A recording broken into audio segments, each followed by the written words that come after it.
got me way down deep. I wander with you in my sleep. I'm way down, way down, way down deep. Way down, way down, way down deep. Way down, way down, way down deep.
¿Sí?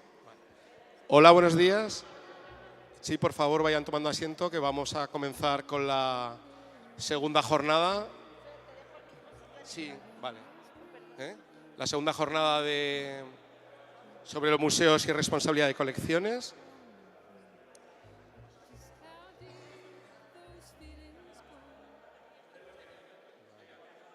Venga, ya se sienta todo el mundo. Sí, pues pero vamos a empezar. Vale.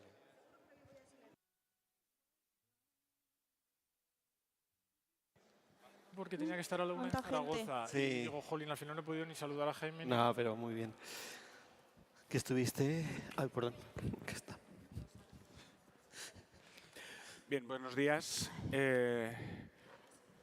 Muchas gracias por venir a esta segundo día de las cuartas jornadas de museos y la responsabilidad política de las colecciones. En este caso, vamos a ir sin dilación a abordar la mesa que nos ocupa, que es la de arte contemporáneo, teniendo en cuenta que ya llevamos todo el bagaje del día de ayer, donde estuvimos debatiendo sobre y poniendo encima de la mesa las cuestiones de arqueología, museos de tecnología y museos de bellas artes o las colecciones vinculadas a, en este caso, estas materias. Por tanto, ahora nos vamos a centrar en la materia más específica de arte contemporáneo en cuanto a que, evidentemente, supongo que saldrán temas comunes y recurrentes de los que se trataron ayer, pero que las particularidades y elementos que creo que pueden ser interesantes respecto a lo que es el arte contemporáneo. Y sin más, voy a presentar a quienes me acompañan en esta mesa, empezando por mi izquierda, a su derecha, Rubén Castells, representante en este caso del Ayuntamiento de Zaragoza, licenciado en Geografía e Historia, con la especialidad en Historia del Arte, y técnico sociocultural del Ayuntamiento y actualmente ya jefe de servicio de museos, jefe de sección de museos del Ayuntamiento. Por tanto, evidentemente, ayer ya se habló y salió a colación las colecciones del Ayuntamiento respecto a arqueología, pero en este caso nos parecía interesante la doble pata, en este caso del Ayuntamiento, por un lado el Museo Pablo Gargallo y por otro lado las colecciones de arte contemporáneo que forman parte de la institución. Rubén, es por ello que pues, en ese desempeño de su labor dentro del Ayuntamiento, pues con más de 20 años de experiencia en la gestión de los museos que conforman las sedes municipales, trabajando pues, en todos los aspectos organizativos, de programación, de actividades, estrategias de comunicación, etcétera. Destacando el proyecto del Teatro de Casa Augusta, en este caso que se nos escapa un poquito del arte contemporáneo, pero evidentemente importante en cuanto a la musealización de un sitio arqueológico. Por otro lado, también nos acompaña Jaime Vicente, conservador del Museo de Teruel desde 1983 y asumiendo la dirección ya en 1990 hasta 2003, donde da un parón para dedicarse a unas gestiones más administrativas, asumiendo la dirección general de Cultura y Patrimonio de Patrimonio Cultural, en el Gobierno de Aragón, desde ese 2003 hasta 2011, donde vuelve de nuevo al Museo de Teruel con la dirección hasta la actualidad. Interesante en cuanto el Museo de Teruel, no solo sus colecciones de arqueología, sus colecciones de etnografía, que también ayer estuvieron aquí en estas jornadas, sino un tercer elemento que es importantísimo en lo que es la conformación de colecciones, que fueron las becas Endesa, a la hora de lo que es apostar por el arte contemporáneo, en este caso a través de un patrocinio vinculado a Endesa. Ayer ya estuvimos viendo, evidentemente, desde 1983, conservador de museos y en la dirección de Teruel, pues evidentemente su larga experiencia en cuanto a lo que es la gestión de todos los ámbitos, en este caso del patrimonio cultural y del arte contemporáneo. Por otro lado, nos encontramos a mi derecha, su izquierda, con Obarra Nagore, también licenciada en Historia del Arte, en este caso por la Universidad de Zaragoza, y magíster en Museografía y Exposiciones de la Complutense de Madrid. Profesionalmente dedicado desde 2001 en la coordinación y gestión de exposiciones temporales en las diferentes instituciones, tanto de la Diputación Provincial de Zaragoza en el Palacio Sástago como Museo Nacional Centro de Arte Reina Sofía y Diputación Provincial de Huesca. Importante su labor dentro de lo que son los equipos del CEDAN, el Centro de Arte y Naturaleza de la Fundación Beulas aquí en Huesca, que inició esa trayectoria en 2005. y donde hoy sigue siendo la encargada de la coordinación y la gestión de las exposiciones temporales y de la conservación, documentación y catalogación de las colecciones que forman parte del CEDAN, colección Beulas y el itinerario de arte y naturaleza. Y finalmente, que no por ello menos importante, ¿verdad? Teresa Luesma, también licenciada en Historia del Arte por la Universidad de Zaragoza, gestora cultural, crítica de arte, especialista en museografía, formada en el máster de Técnicas Expositivas de la Fundación Arquitectura Camuñas y responsable de los contenidos de la Unidad de Artes Plásticas de la Diputación Provincial de Huesca desde 1988.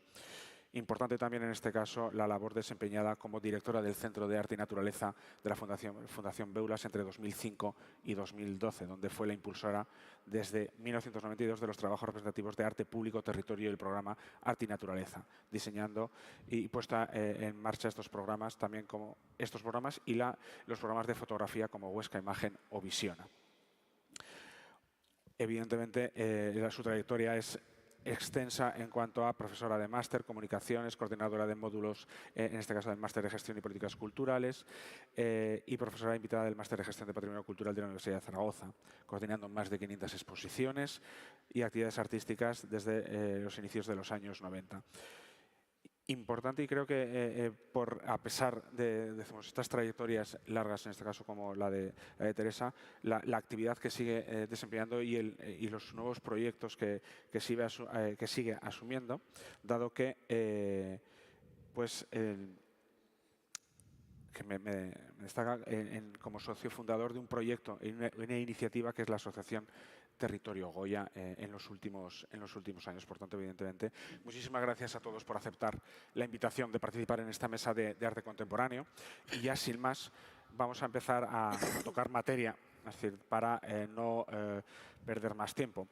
Lo vamos a organizar o intentar organizar en 3 bloques, también un poco en ese sentido, para un primer bloque dedicado a la formación y las colecciones de arte contemporáneo. Estamos hablando de la responsabilidad de colecciones, por tanto, evidentemente es algo interesante en cuanto a lo que son la formación de colecciones. Están representantes de 4 instituciones donde perfectamente su idiosincrasia nos va a marcar un poquito cómo van esas colecciones. Por tanto, les voy a dar unos minutillos para que nos presenten a cada uno de sus órganos, en este caso, de representación de Ayuntamiento de Zaragoza, Museo de Teruel, CEDAN y Diputación Provincial de Huesca. Rubén. ¿Empiezo yo? Muy bien. Bueno, pues muchas gracias de nuevo por la invitación a la organización de las jornadas y por pensar también en el Ayuntamiento de Zaragoza desde el punto de vista del arte contemporáneo. Bien, respecto a la formación de colecciones, como ha comentado Julio, en el Ayuntamiento la relación que podemos tener dentro de este ámbito del arte contemporáneo tiene doble pata, porque por un lado el Ayuntamiento atesora una colección municipal en la cual está incluida obra de arte bastante representativa pues, de prácticamente de los últimos 200 años de las artes plásticas en Aragón. Cualquier artista significativo tiene obra incluida en esa colección y, sin embargo, es una colección que no se encuentra visible al público en estos momentos. Tenemos esa situación. Y, por otro lado, también gestionamos el Museo Pablo Gargallo, que sí que es un espacio abierto al público, aunque la relación con el arte contemporáneo está, digamos, rozando en el sentido de que es un museo con unas características pues monográficas sobre el escultor y que casi podríamos también incluirlo dentro de la sección de Bellas Artes, por decirlo así, ¿no? Entonces, un poco por comentar respecto a estos dos ámbitos, en la colección municipal, como digo, hay una representatividad amplia, pero sí que es cierto que uno de los puntos, yo creo, bastante comunes a otras instituciones, y luego pues, los compañeras de mesa lo podrán confirmar o no, ha sido, digamos, la ausencia de una política de compras definida o una política de ingresos a la colección que estuviera definida, dirigida, con determinados criterios. Esta situación se debe fundamentalmente a que en ocasiones no existe tampoco la posibilidad de recursos de adquisición que deberían acompañar quizá para poder dirigir una política de manera adecuada. La forma de ingreso que ha tenido esta colección han sido fundamentalmente donaciones donaciones realizadas por diferentes vías, desde los artistas plásticos que han expuesto en las salas municipales durante los últimos 40 años y que de manera voluntaria o mediante los acuerdos correspondientes han acabado cediendo alguna de las obras a la colección municipal. Y luego también han existido donaciones resultado de legados, de herencias o incluso de artistas en vida que han decidido realizar una entrega de su obra al Ayuntamiento de Zaragoza. La parte de compras ha sido muy limitada, ha estado sometida, que creo que es una constante también, a los vaivenes políticos, a los vaivenes presupuestarios, y lógicamente eso ha impedido que haya una mayor representatividad o poder dirigir los recursos a cubrir esos huecos que sabes que no tienen esa representación. Porque claro, lo que es la política de donaciones, muy bienvenidas, pero tampoco te permite de alguna manera dirigir o intentar estructurar unos fondos o una colección.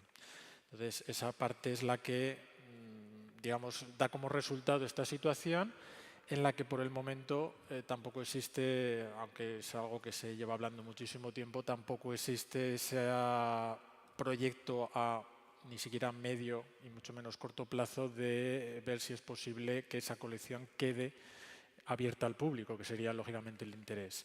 En estos momentos esa colección, la única manera de acceder a ella, bueno, aparte de por solicitudes de investigación al ayuntamiento, pero para el público en general, pues sí que está siendo documentada y ya existe un volumen importante que, debido al volcado de Domus Aceres, pues está accesible al público en la web correspondiente. Se puede conocer también a través de los préstamos y de las exposiciones en las que forma parte también esta colección. Algunas, para que veamos un poco la representatividad o lo que permitiría la colección, pues por ejemplo en la Casa de la Mujer de Zaragoza, también equipamiento municipal, se realizó hasta hace unas semanas la exposición, ellas estaban allí, en la cual había una representación de mujeres artistas desde los años 50, 60, 70, y por lo cual da muestras de la riqueza o de los discursos que podrían elaborarse a partir de esa colección. Y luego sí que es cierto que en esa colección hay una figura destacada, que es la de Marín Bagüés, que tiene mucha obra escondida, pero otra parte sí que está depositada en el Museo de Zaragoza y se encuentra visible. Por tanto, esa es un poquito la situación en estos momentos de la colección municipal. Si queréis, más adelante hablo de Gargallo y así ya vemos un poquito más. Jaime. Bien, en el caso del Museo de Teruel voy a intentar ser breve como la colección de arte contemporáneo. Como comentaba ayer, el Museo de Teruel es fundamentalmente de arqueología, se le añade la parte de etnografía a partir de unos años y no tenía colección de bellas artes, ¿no?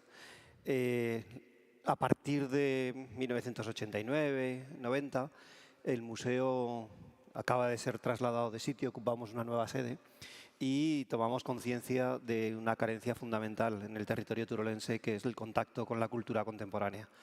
Y por lo tanto empezamos una serie de actividades dirigidas a facilitar a los ciudadanos turolenses el acceso a estas formas de manifestación y de creación, ¿no? Y lo hacemos a través de dos iniciativas fundamentales. Una política de exposiciones que intentamos que sea coherente, y una segunda a través de las becas que llamamos Endesa, que se convocan a partir de 1989 cada 2 años hasta hace muy poco tiempo, hasta que desapareció Endesa y fue absorbida por una empresa italiana y que no pudimos continuar. El objetivo de las becas Endesa, que como decía Julio antes, quizás es lo que marca y singulariza un poco nuestra colección, es doble. Por una parte, fomentar la creación en artes plásticas en todos los ámbitos, y por otra, ser el germen de una colección.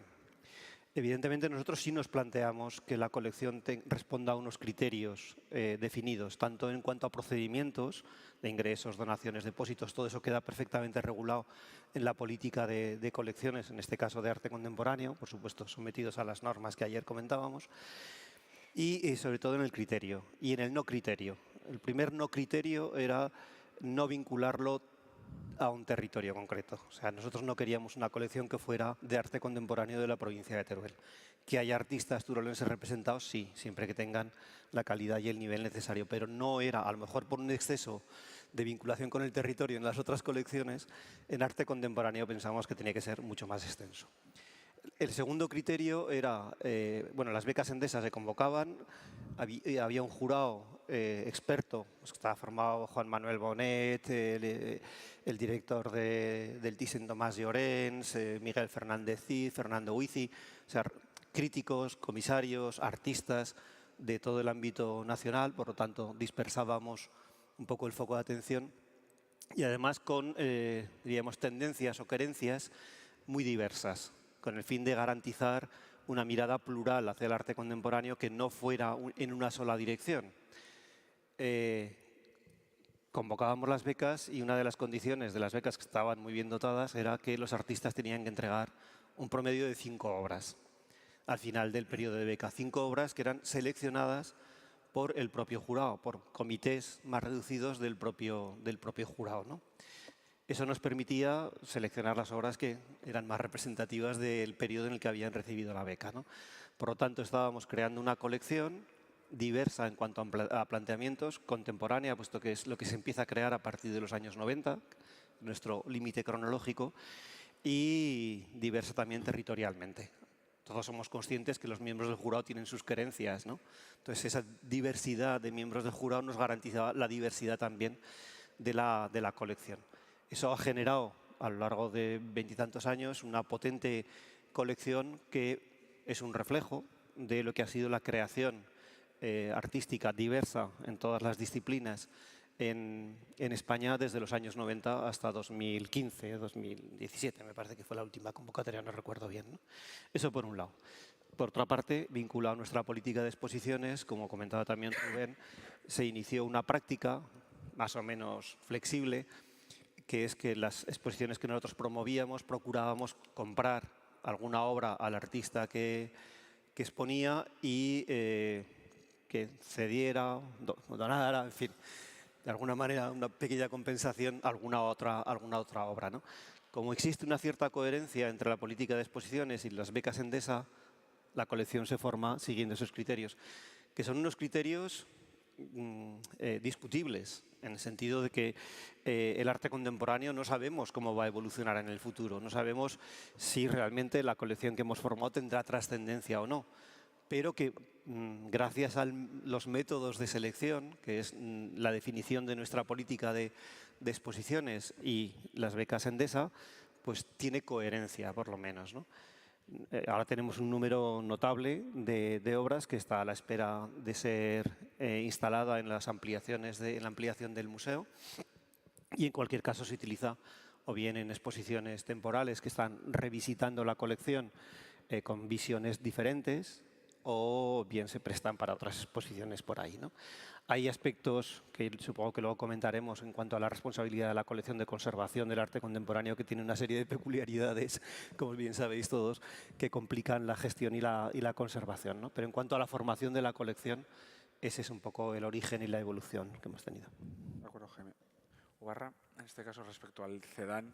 El CEDAN tiene una singularidad muy especial y sobre todo porque parte de dos herencias. Una sobre el legado Beulas, que es la colección que dio origen a que se construyera el CEDAN, y una vez que, digamos, se adjudica esa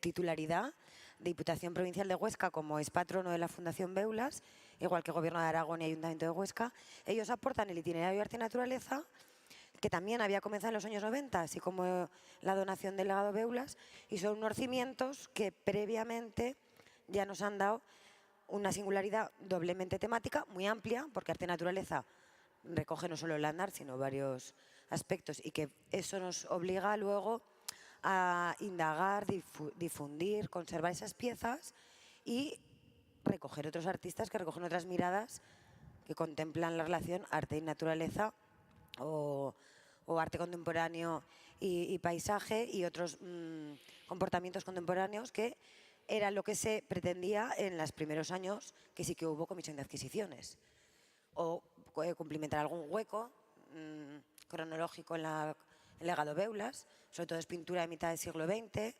Bueno, pues esas eran como los dos criterios fundamentales. El común denominador es que una vez con los cambios políticos y cambios presupuestarios, pues esas comisiones de adquisición durante unos años no se ha podido realizar, pero esas donaciones o adquisiciones sueltas que se han podido seguir haciendo siguen estos dos criterios muy específicos. Hay otras maneras de ingresar obra, que es como han comentado, derivado de la gestión de exposiciones, que también está muy marcada por esta especificidad. Intentábamos donar, comprar, o a cambio de que te producimos, te compramos una obra o producimos una obra y tú luego nos donas. Y luego, sobre todo, también durante 7 años hubo un concurso que era Instantes de Paisaje, que era un concurso de piezas audiovisuales de corta duración, también muy específicas en cuanto a la temática, y que el primer y segundo premio estaban las bases, pasaban a formar parte de la colección. Entonces, digamos que son como cimientos o guías que vamos continuando con comportamientos más actuales, pues a lo mejor y dentro de las posibilidades presupuestarias, pero nos marca mucho ya la temática, que hay piezas de arte contemporáneo relacionadas con la naturaleza que no tienen por qué ser una construcción del paisaje y que con la que hemos ido generando una colección museográfica importante, que se han podido ver pues en la exposición del año pasado de los 100 años de Beulas y los 15 años del CEDAN. Hemos intentado sacar parte de la colección. Justo después de la pandemia, Paisaje Interior hacía dialogar estas dos colecciones, préstamos externos al Pablo Serrano o a Bellas Artes en Po, en la que podemos seguir trabajando y ver las colecciones. Hay algo que Más se o va menos. apuntando evidentemente en la política de adquisiciones, que muchas veces estamos hablando de donación-compra. El tercer bloque que queremos tocar es justamente ética de ontología y demás, que a la hora de lo que es arte contemporáneo, con los artistas evidentemente tenemos que tener en cuenta. Es decir, que lo van apuntando cada uno de los que están interviniendo. Supongo que Teresa lo terminará de postillar en ese sentido. Pues nos cuentas un poquito lo que es la labor de DPH, Diputación Provincial de Huesca y sus colecciones. Bueno, pues voy a intentar hacer un esfuerzo porque son muchos años de trabajo y se han hecho muchas cosas y me disperso a veces. Bueno, nosotros trabajamos con el territorio, en el territorio y para el territorio. Y tenemos como dos líneas de trabajo. Por un lado, la memoria del territorio, que la fundamentamos mucho en el trabajo fotográfico, de ahí que tengamos una fototeca provincial que tiene 45.000 registros fotográficos y que van incrementándose con fondos y colecciones, que arrancó con la compra del Fondo Compairé en el año 89 y que durante todos estos años se han ido incrementando muchísimo, no solo con fondos históricos, vamos a decir, del siglo XX, sino que también se alimentan con otras fotografías, vídeos y trabajos audiovisuales más contemporáneos. Paralelo a este trabajo de la fotografía y de la memoria a través de la fotografía, trabajamos la memoria del territorio, vamos a decir, con una identidad muy clara, como comentaba Obarra, que es la relación entre el arte contemporáneo, la naturaleza y sus derivas conceptuales hacia el paisaje. Estas dos líneas nos han llevado a generar un programa de exposiciones temporales en nuestra sala, que lleva activa desde el año 88 sin parar, que se basan un poco en esas dos líneas y que van alternando proyectos que son desde la recuperación de la fotografía histórica, por supuesto discursos curatoriales en torno a la fotografía y el arte contemporáneo. Tenemos también un programa de becas, también desde los años 90, que ahora ya no las podemos llamar becas, las tenemos que llamar contratos porque la ley ha cambiado, ¿no? Y eso nos genera bastante problema y también... Luego hablaremos de eso, ¿no? Pues primero podíamos trabajar solamente para el territorio ostense o que fueran ostenses, luego ya lo abrimos. Bueno, nos vamos adaptando a las cuestiones legales.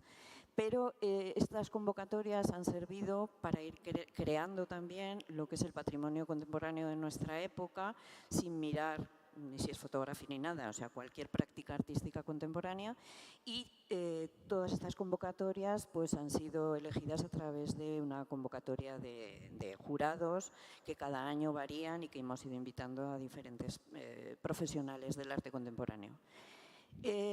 Por lo tanto, tenemos dos colecciones. Una colección más vinculada a la fotografía, desde los años, vamos a decir, desde finales del 19 arrancando con los pirineístas, que es la identidad más poderosa de la colección de fotografía, y llegando hasta la actualidad. Y por otro lado tenemos una colección muy vinculada al territorio y al paisaje, porque gran parte de nuestro programa de exposiciones ha estado por esa línea. Junto a esto, nosotros heredamos la colección o el Museo de Arte Contemporáneo de Huesca, de Félix Ferrer, de los años 60. Tú lo estudiaste, ¿verdad, Barra? Y esa colección pues también la tenemos en custodia, la tenemos catalogada y perfectamente a disposición, pero como pasa con el ayuntamiento, está guardada, conservada y va saliendo en exposiciones temporales cuando nos la piden. Bueno, en general toda la colección de la Diputación. Y en los últimos años lo que hemos estado haciendo es adaptarnos también al sistema de catalogación Domus, ya que no somos un museo, pero tenemos colecciones que tienen que estar también a disposición del público. Pues bueno, hemos estado catalogando con esta fórmula toda la colección. Hay idiosincrasia de piezas de todos los colores, porque, por ejemplo, compartimos las piezas del paisaje, que podemos hablar de conservación, que es un tema muy curioso, interesante. En fin, y luego, por resumir, nosotros esto lo hacemos siempre con 3 criterios fundamentales. Todas las colecciones las intentamos conservar y que estén perfectamente bien en materia de conservación práctica, ¿no? Pero las utilizamos y las usamos para poner los proyectos en comunicación y en difusión. Y aparte, como luego vamos a hablar de educación, ya me callo, porque ahí trabajamos también muchísimo desde el principio. O sea, no entendemos el arte contemporáneo si no hay una vinculación directa y una explicación para que la gente lo pueda aceptar y procesar. De acuerdo. Sí, planteado el panorama general de lo que son las colecciones de los que tenemos en la mesa, hay algo que creo que también habéis ido apuntando cada uno de vosotros en la medida de vuestras colecciones, que es justamente esos discursos o esas coherencias que pueden tener o no las colecciones. Al fin y al cabo, estamos hablando de arte contemporáneo, es decir, por tanto, la abrumadora información que nos llega de lo que es el arte contemporáneo, saber discernir a la hora de qué incorporamos a nuestras colecciones y aquello que no es susceptible de entrar. Es decir, ese expurgo inicial, evidentemente, de si es ese arte que se está produciendo o esas obras son merecedoras de entrar en nuestras colecciones. Es decir, hasta qué punto estamos creando unos discursos interesados que a lo mejor no dejan de ser parciales y no van a ser representativos dentro de X años de la realidad artística y cultural que estamos viviendo nosotros en este momento. Es decir, hasta qué punto, no sé, en esa conformación de colecciones nos pesa a la hora de las decisiones. Jaime, en este caso, has apuntado con el tema de esos criterios a la hora de lo que son los jurados. Sí. Hombre, yo creo que además hay, aparte de los criterios que pueden implantarse en la formación de colecciones, hay unos condicionamientos. Yo creo que lo hemos comentado todos, ¿no? Unos condicionamientos presupuestarios y unos condicionamientos de acceso a determinadas obras. Nosotros somos conscientes y fuimos conscientes desde el primer momento que no podíamos aspirar a formar una colección con grandes nombres o con nombres muy consolidados, o sea, por una cuestión puramente presupuestaria y porque además ya están en otros muchos sitios, ¿no? Y nos centramos en una cuestión que es como las trayectorias de media carrera. Es decir, los artistas que eran seleccionados en las becas, sin que fuera una condición que se impusiera, sí que se sugería a los miembros del jurado y lo asumieron. No siempre, porque hubo muchas excepciones también, pero que era un poco apostar por artistas que ya tenían una trayectoria, que tenían futuro, o sea, por lo tanto sabíamos que la obra estaba consolidada y que se pensaba que iban a desarrollarse bien. Independientemente de eso, se apostó por gente absolutamente desconocida también, que a veces han seguido y a veces no. Pero no es que sea una apuesta, es que es una incertidumbre absoluta. No sabemos qué es lo que va a ocurrir, qué importancia va a tener después esa colección, ¿no? Lo que pasa es que, como nosotros no podemos prescindir de la impregnación del barniz histórico de nuestro museo, somos conscientes de que esa colección que tenemos es representativa de un momento de creación. O sea, quizás no sean luego excelsos, no entren dentro de la élite de los artistas, pero son muy representativos de lo que se estaba creando a partir de los años 90. Evidentemente hay una ética, como tú dices, en la formación de colecciones, tanto si es adquisiciones como cualquier otro procedimiento. La ética yo creo que hay que verla más desde los puntos de lo que no debe hacerse que de lo que debe hacerse. Eso no debe hacerse imponer un criterio único por parte del director o del responsable o quien sea, que sea una colección absolutamente individual. No pueden fomentarse por cuestiones de proximidad familiar, ideológica, de contacto profesional, la adquisición de determinadas obras. Desde nuestro punto de vista, cuando hablaba de lo de la no vinculación con el territorio, no me refiero a territorio paisaje, sino no de artistas turolenses Sí, solo, ya te entendí. también, pero no, en el caso de los museos pequeños como el nuestro, los museos provinciales, es uno de los grandes riesgos. Es que yo soy de Teruel y tengo derecho a exponer y estar en la colección. Pues no. Entonces, pues no, lo siento mucho, pero no. Yo creo que lo habéis apuntado todos. Hay otro nivel de selección, ¿no? Sí. Y por eso, pero yo creo que un poco es eso, la ética, ¿no? Y es una ética profesional que tenemos, yo creo que lo tenemos todos, ¿eh? No, en ese sentido no plantea ningún problema. Estamos sometidos a presiones, a sugerencias de galeristas, de algunos galeristas, de algunos coleccionistas, de los propios artistas que te quieren donar obra porque sí, y tienes que decirle, pues no queremos obra donada, ni un cuadro, ni 200, no queremos eso. Por eso decía que es más los aspectos de lo que no debemos hacer que de lo que debemos hacer para que la colección intente ser objetiva, séptica y coherente. Claro, pero yo creo que en ese sentido lo habéis apuntado también todos a la hora de lo que es acotar justamente ese tipo de cuestiones de lo que debe abarcar nuestras colecciones y todos, desde el Ayuntamiento de Zaragoza, cuando comentabas, Rubén, que no es solo de Zaragoza en este caso, sino que evidentemente es representativo de todo Aragón, es decir, o incluso de fuera de Aragón, porque las colecciones del Ayuntamiento hay de otros territorios y de otras latitudes, ¿no? En ese sentido. Sí, la hay, y en ese sentido la colección municipal quizá no ha tenido unos criterios tan marcados porque, bueno, gran parte de esa colección es resultado también de unas épocas pasadas y de unas décadas en las cuales ni siquiera se estaba planteando la formación de una colección, sino que simplemente el ayuntamiento acababa recibiendo una serie de materiales, tanto históricos como más de creación actual, y se iba haciendo cargo y se iba responsabilizando de ellos. En las últimas décadas es cuando, si a eso le quieres dar una dirección, pues lógicamente es cuando nos encontramos con las dificultades que hablamos. Pero sí que es cierto que ese mismo procedimiento ha creado una heterogeneidad también de la obra, aunque, como digo, si nos circunscribimos a un ámbito más territorial, sí que es cierto que el arte aragonés está, lógicamente, mucho más representado que el externo. Por lo tanto, tiene un poco esas características.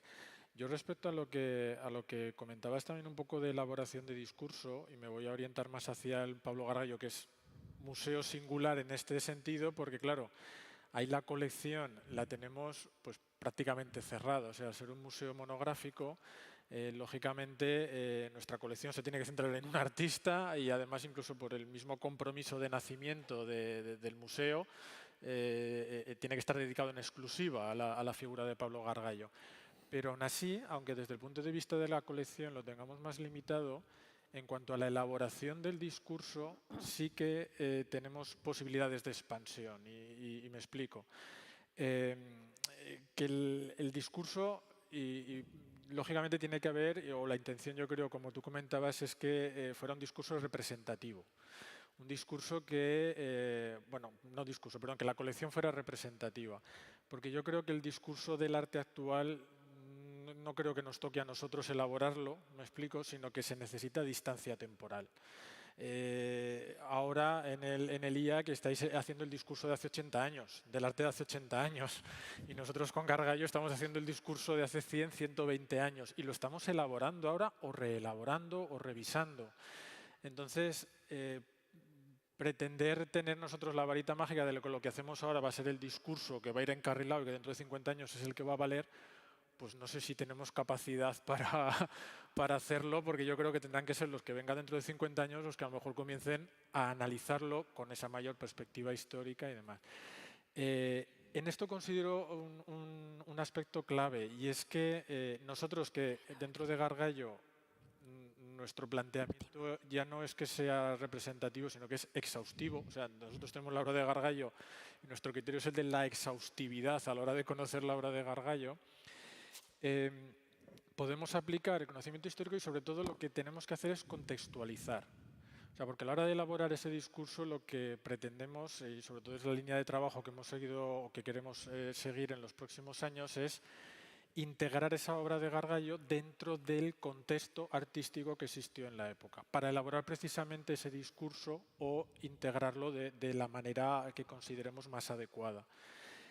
Y ahí entra un factor clave y es la posibilidad de integrar a las colecciones documentación relacionada con la creación artística, ese contexto. Recientemente hemos visto pero ya es una tendencia que venía desde años anteriores, el Centro de Arte Reina Sofía ha reelaborado toda su museografía con un protagonismo absoluto del discurso, más incluso que de la obra, del discurso, e integrando en la colección y en la exposición permanente lo que hasta ahora no nos hubiéramos atrevido a catalogar como obra artística. Entonces, lo que busca es una contextualización en una dirección concreta de transmitir una serie de contenidos. Pues bueno, yo creo que es importante también esa contextualización. Por ejemplo, nosotros en el Museo Pablo Gargallo llevábamos ya tiempo detrás de ello y lo adelanto aquí porque el mes que viene se va a hacer oficial, pero hemos conseguido una nueva donación de la familia, pero en este caso no de obra, sino de documentación personal del artista. Entonces, vamos a tener entre 1.800 documentos, publicaciones relacionadas con el artista. Va a venir, hemos contabilizado más de 600 cartas y correspondencia, tanto personal como profesional. Ya digo, esto es algo que el mes que viene lo lanzaremos y lo podremos dar a conocer con mayor detalle. Pero es precisamente una herramienta que va a formar parte de la colección del museo y que consideramos imprescindible para esa contextualización, para esa elaboración del discurso que estamos comentando.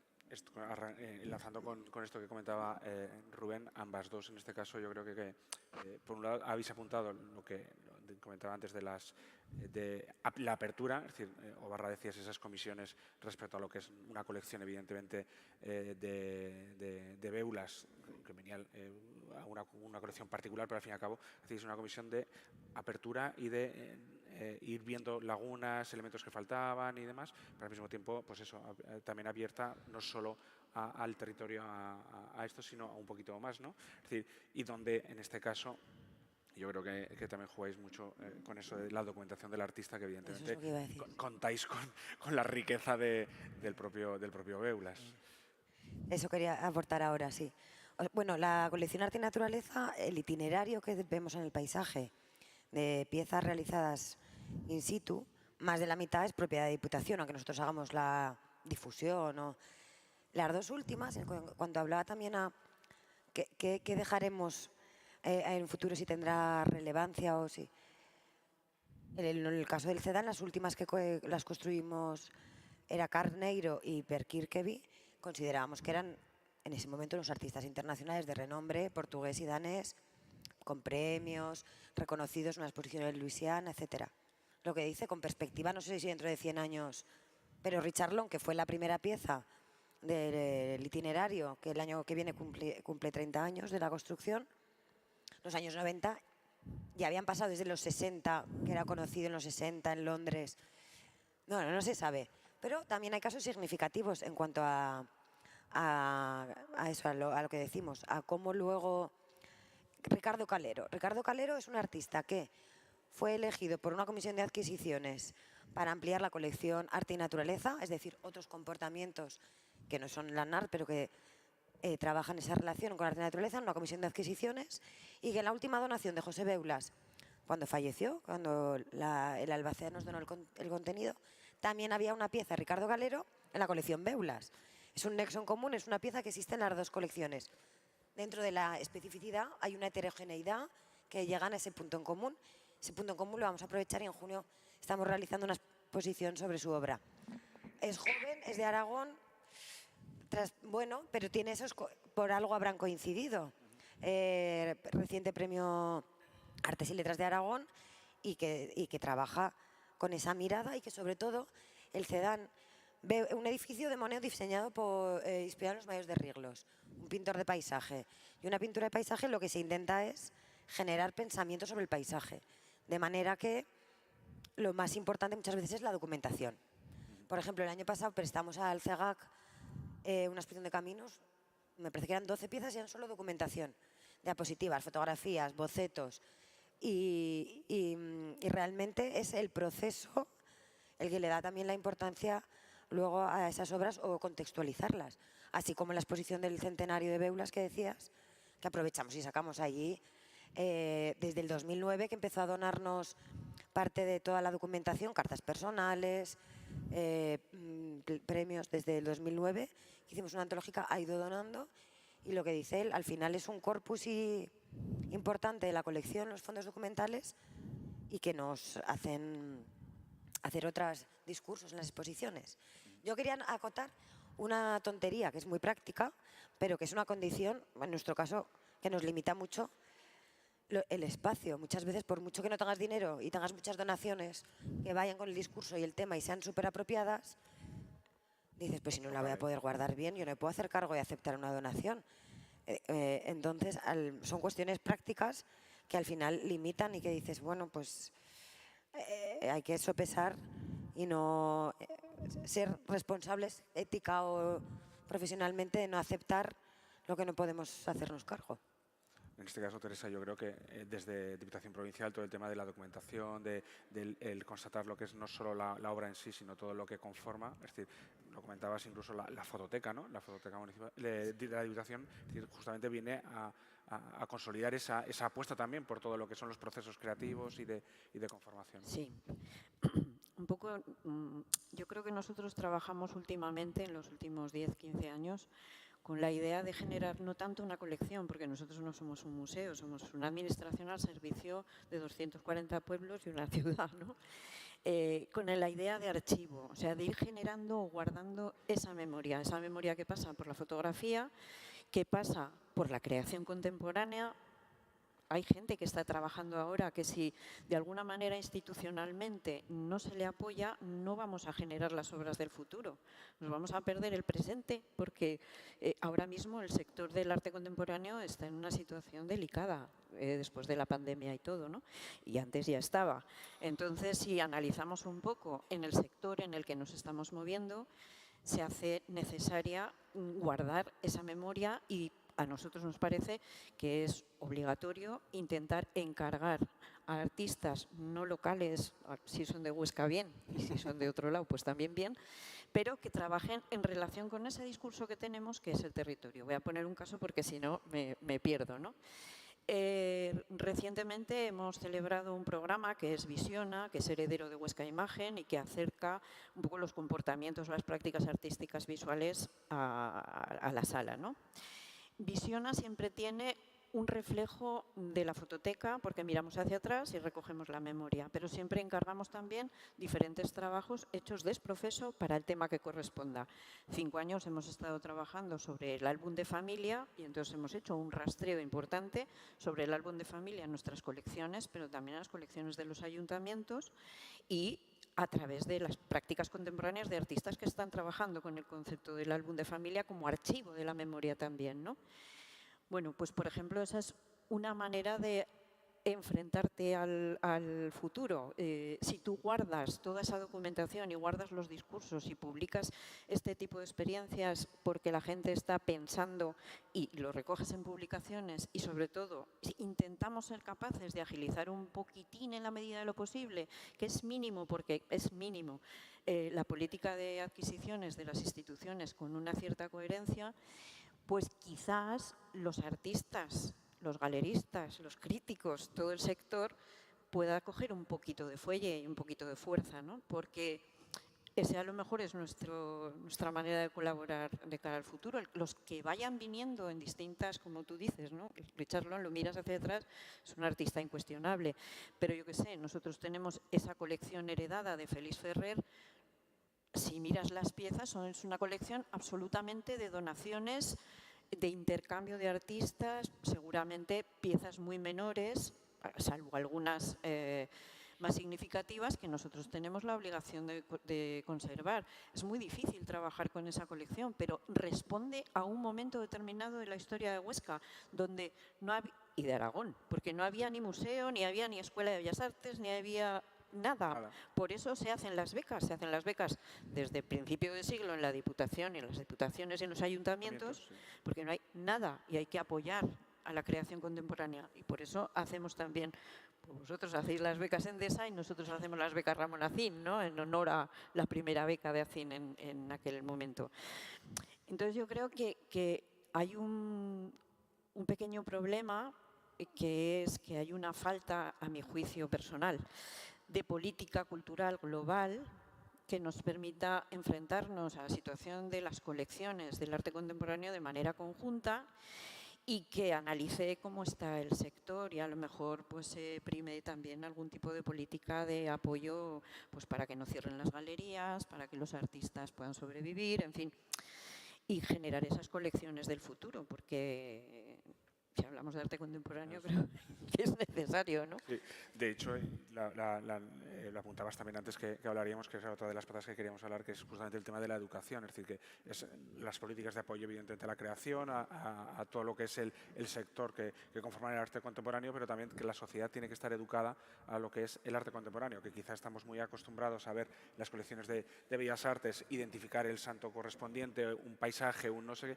pero que evidentemente el arte contemporáneo va mucho más allá dentro de lo que son sus plasmaciones y mucho más diverso en cuanto a sus formas de presentarse. Por tanto, evidentemente, yo creo que todos, es decir, y vamos a ir brevemente exponiéndolo, es decir, apostáis por justamente esa pata también de la educación en arte contemporáneo a través de las acciones y actividades que hacéis. En este caso, rompemos, te dejo y continúas.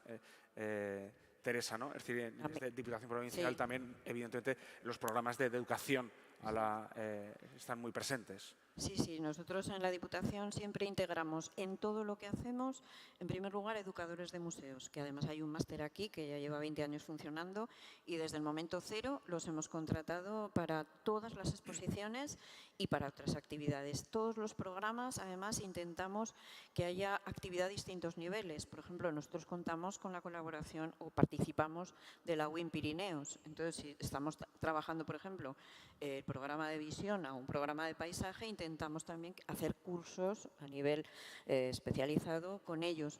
Desarrollamos conversaciones con los artistas, mesas redondas, en fin, todo lo que el aparato de comunicación. Pero en este apartadito quiero decir una cosa, quiero contar una pequeña anécdota porque me parece significativa. En los años 90, la Fototeca y la Diputación creó un pequeño programa que se llamaba Fotografía en la Escuela con José María Escalona. Este programa consistió en liberar a un maestro para trabajar por distintos ayuntamientos de la provincia a enseñar la técnica fotográfica a los chavales. Los chavales, además de aprender fotografía, tenían por objetivo recuperar las fotos familiares y sacaron un montón de fotografía histórica que alimentó a la fototeca y que alimentó a nuestro programa de exposiciones itinerantes entonces.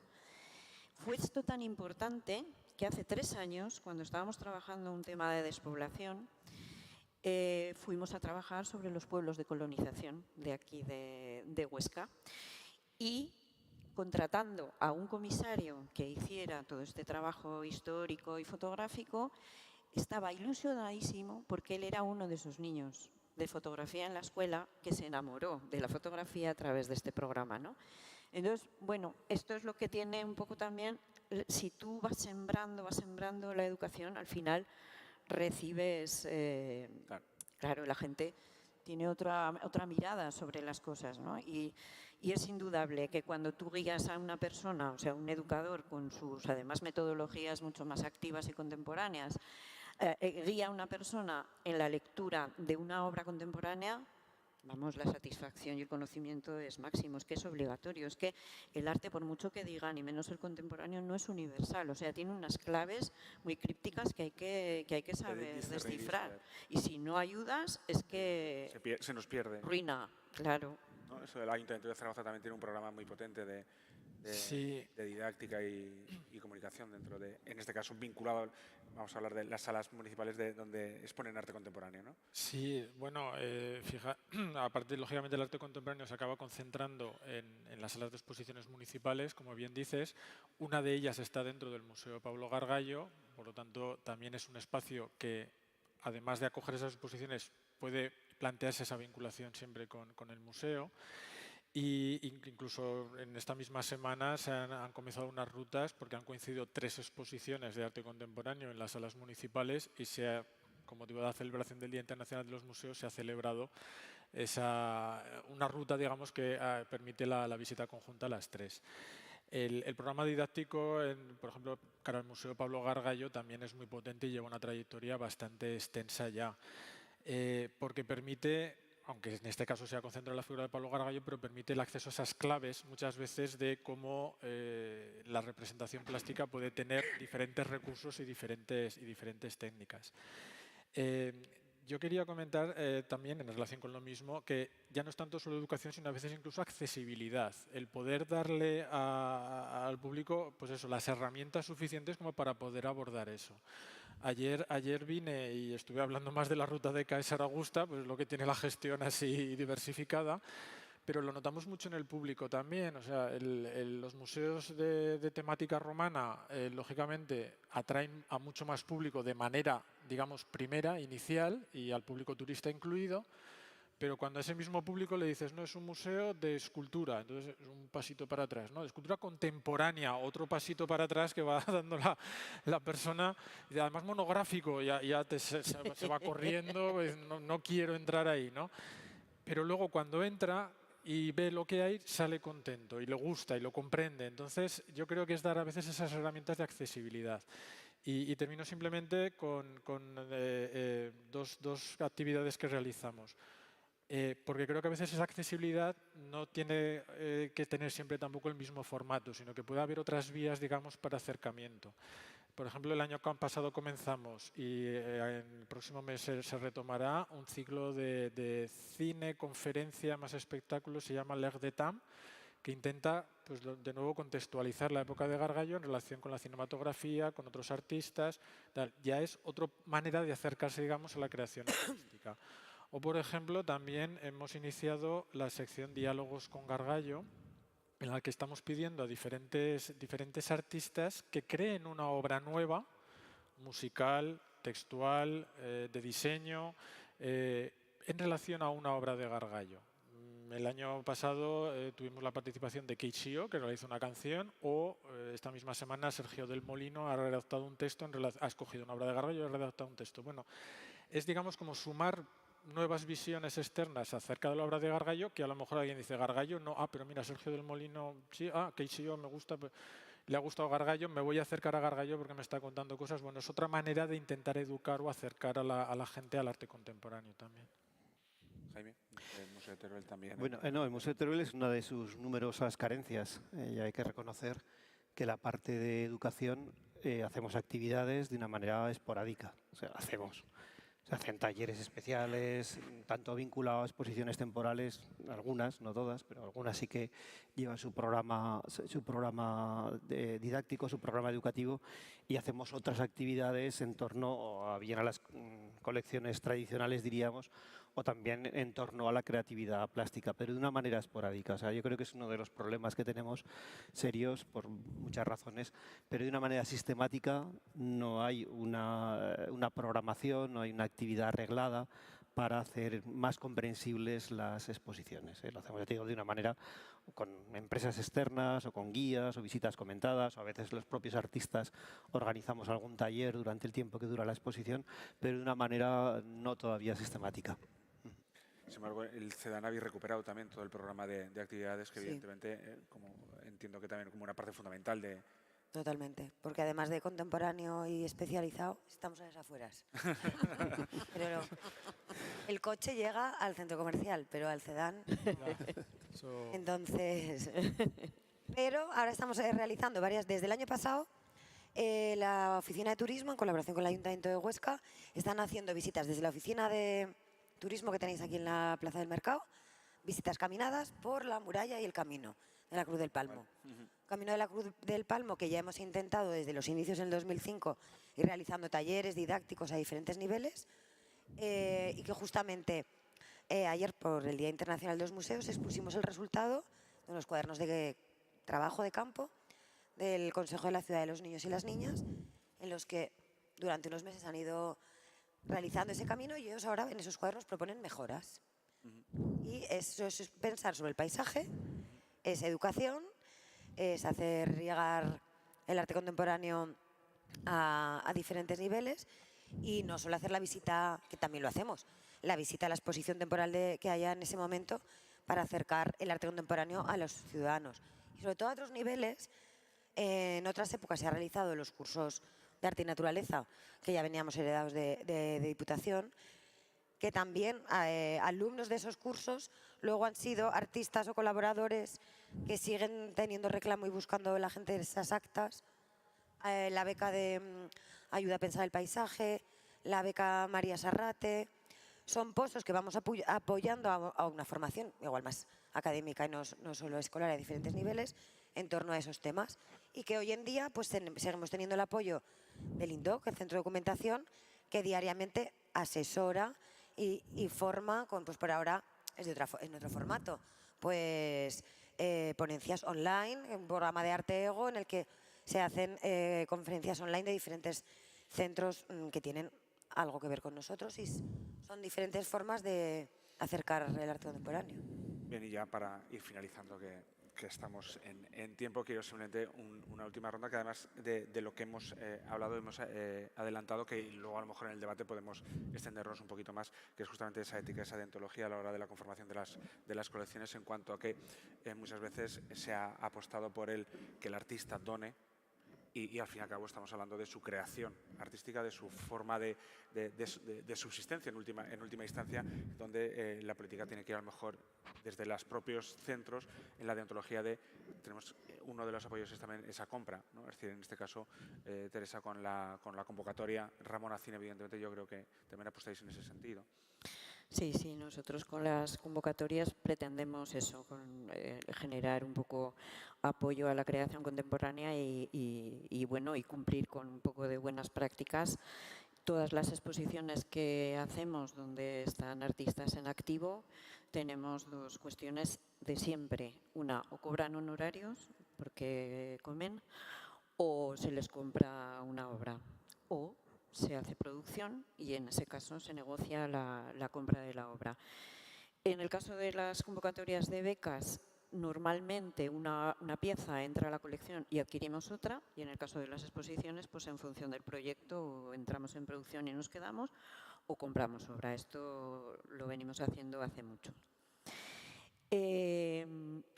Yo querría hablar sobre el tema de las donaciones. No solo es un problema la donación de artistas a las colecciones. Yo creo que si analizamos un poco la historia de las colecciones de arte contemporáneo en nuestra comunidad, es que han sido donaciones de artistas y donaciones de coleccionistas. Todos nuestros museos o centros de arte llevan nombre propio. No es una política general que hayamos pensado de cómo queremos ver el arte contemporáneo de nuestra comunidad desde el siglo XX hasta ahora, sino que todos llevan nombre propio. La Fundación Beulas, el Museo Pablo Gargallo, el Museo Pablo Serrano, muchos, ¿no? Luego empezamos a hablar también de las colecciones, todas las colecciones que entran en nuestros museos, ¿no? La colección Félix Ferrer Jimeno, la colección Pilarcito Ler, en fin. Todas estas incorporaciones así, que no son donaciones, porque a veces son compras de colecciones, lo que sucede es que si no hay una política, como todo el rato digo, un poco general de saber qué queremos con nuestro arte contemporáneo desde el punto de vista de nuestra historia reciente a la actualidad, pues claro, estamos un poco viendo la historia a través de los ojos de los demás.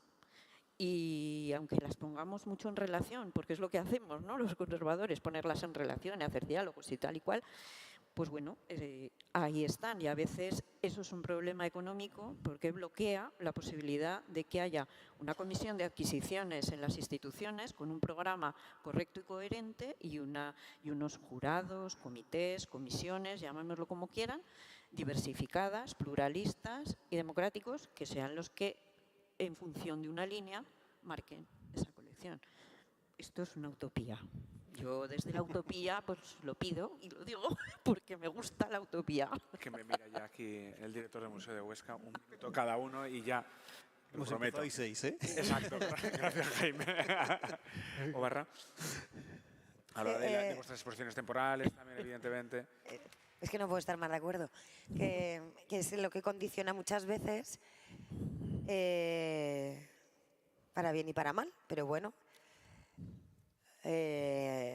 Bueno, que ojalá tengamos presupuestos para poder apoyar a la creación actual y que seamos capaces de generar unos criterios colectivos para que no haya tampoco, además de esas donaciones y esas visiones particulares de los coleccionistas,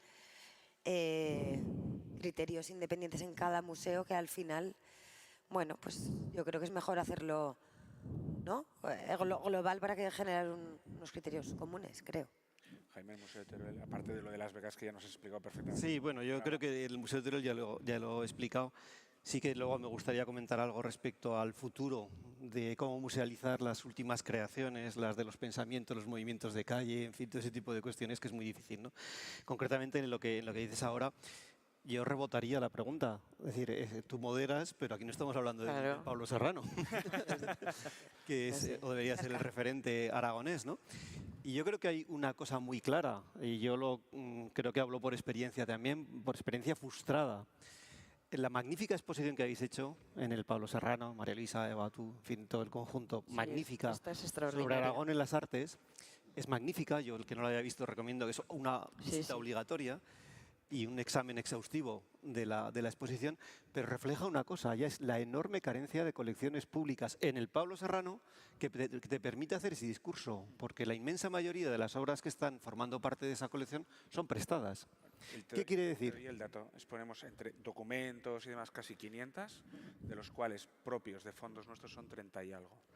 36. Entonces, es una parte positiva, es decir, esos fondos están en colecciones accesibles, en instituciones que prestamos, sí, os agradecemos, préstamos recientes también a vosotros para la exposición de Picasso, Goya y Gargallo. Existe esa relación fluida, existen esas piezas en algunos sitios, algunas veces más difíciles de conseguir, pero el museo que diríamos de arte contemporáneo aragonés, de todo el territorio aragonés referencial, tiene dificultades para con sus propias colecciones generar ese discurso. No sé si la siguiente fase va a ocurrir lo mismo o va a ser a lo mejor más fácil de completar también, ¿no? Pero puede ser más fácil de conseguir piezas, los artistas pueden estar vivos, en fin. Pero es un reflejo. O sea, tú has actuado de moderador, te has librado de exponer los criterios de la colección, pero yo creo que es paradigmático. O sea, una magnífica exposición, pero que a la vez muestra las carencias de las colecciones públicas sistematizadas. De hecho, yo cuando llegué al museo yo en el 2017 y en ese momento Eva todavía no estaba solo María Luisa como conservadora y me decía que no hay lagunas, hay océanos. O sea, océanos. Entonces, a partir de ahí, también hay lagunas. Santiago. Santiago. Es lo único, sí, lagunas tenemos bastantes. ¿No? Y aguayos también. Bueno, simplemente Santiago. termino con Rubén, que ya levanta la mano. Sí, nada, no, poco puedo aportar en este sentido. Lógicamente, Pero el ayuntamiento con sus exposiciones de... sí, no, hombre, lógicamente... Porque hacéis convocatoria también a la hora de lo que exponéis en Sí, Morlanes y demás. Desde el museo no se puede renegar de las donaciones porque lógicamente las donaciones han sido el origen de muchas de las colecciones públicas que ahora podemos exponer al público, pero sí que es cierto que se intenta desde el ayuntamiento pues, otras vías que no siempre tienen continuidad. Por ejemplo, el mismo Museo Pablo Gargallo a finales de los 80 y principios de los 90 tuvo 6 ediciones de un premio de escultura internacional que también pasó a generar una incipiente colección de escultura que llegó hasta donde llegó y ya no ha habido posibilidad de recuperarlo luego. Entonces, la creación o el apoyo a la creación actual pues se realiza eso a través de exposiciones, de convocatorias abiertas a la presentación de esos proyectos expositivos, pero no siempre acaban luego eso formando parte de unas colecciones propias. E incluso yo creo que ahora menos que antes. O sea, esa fórmula de acuerdo, compra, donación, tal, pues yo creo que por lo menos ahora en el ayuntamiento no se está realizando tampoco con la misma fluidez que antes. Entonces, pues bueno, es lo que decimos, un poco errático a veces esa política. y por eso pues, no podemos renegar tampoco de las donaciones. No nos genera, digamos, una dirección concreta, pero por lo menos sí que nos permite unos ingresos que pues, son el origen luego de cosas que puedan hacerse en el futuro. Bueno, pues ya sí que abrimos había levantado la mano Isidro.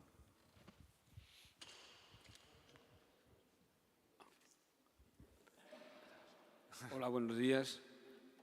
Primero sumarme a la felicitación de Jaime Vicente al Museo Pablo Serrano por la magnífica exposición que habéis montado, que realmente yo la vi de la mano de Eva hace unos meses y quedé no sorprendido porque sabía que lo haría muy bien, pero aprendí muchísimo y me encanta. O sea, enhorabuena. Y segunda cuestión, pregunta para nuestra jefa de servicio. ¿Cuánto, no es tu responsabilidad final, pero es tu útil la información, cuánto dinero hay en este año para compra de obras? ¿Y cuánto se ha ejecutado?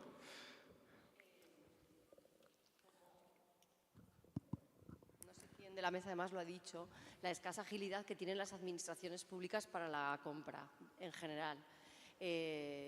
Por supuesto, nosotros tenemos un proceso de intervención que tiene que ser necesario, pero que pues, nos está dificultando la tarea enormemente. Hemos tenido la suerte de tener todo el servicio tiene más o menos en capítulo 6 unos 450.000 euros, pero claro, tenemos que contar que de ahí compramos los libros para las bibliotecas, compramos ordenadores, compramos de todo. Destinado a compra de obra de arte, el presupuesto del 2021 fue generoso. Dispusimos de 100.000 euros para la compra de arte contemporáneo. Eso sí, las colecciones históricas nos estamos quedando un poco fuera porque con esas partidas presupuestarias no llegamos ni a medio ángulo de un cuadro. Dispusimos del Fondo del Pacto de Estado de 20.000 euros. Aún intentamos del FITE, que también compramos. 100 más 20. Obra de arte contemporáneo iba a ir para los fondos del Museo de la Guerra. Es decir, el año pasado fue un año que teníamos ilusión, pero esa ilusión se quebró en el mes de diciembre cuando ninguna de las compras pudo hacerse efectiva. Perdimos todo el dinero, es decir, año en blanco. Por lo tanto, ahora teníamos, hablando de esa ética, esa responsabilidad que habíamos adquirido con ofertantes, con artistas. Bueno, vergüenza, pues claro, evidentemente todo el presupuesto de este año se ve pues para saldar esa deuda moral que tenemos con toda esa gente a la que le comprometimos una obra. Por lo tanto, este año no tenemos nada. Esa es la realidad. Eva, ¿qué pasó? ¿Por qué pasó en diciembre? ¿Qué pasó?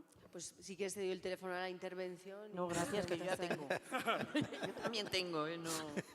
Pues, no sé, por saber el Me imagino caso. que son directrices de ahorro, quiero decir que ahora ¿De? que es directrices de ahorro, es evidente, quiero decir que ahí hay una... priorizaron a la hora del gasto. Claro. Y nuestros expedientes se fueron quedando... Pero quedaron eso- atrás pero y eso cuando no- resolvieron ya se había acabado el año presupuestario. Pero eso lo hace el interventor. Sí.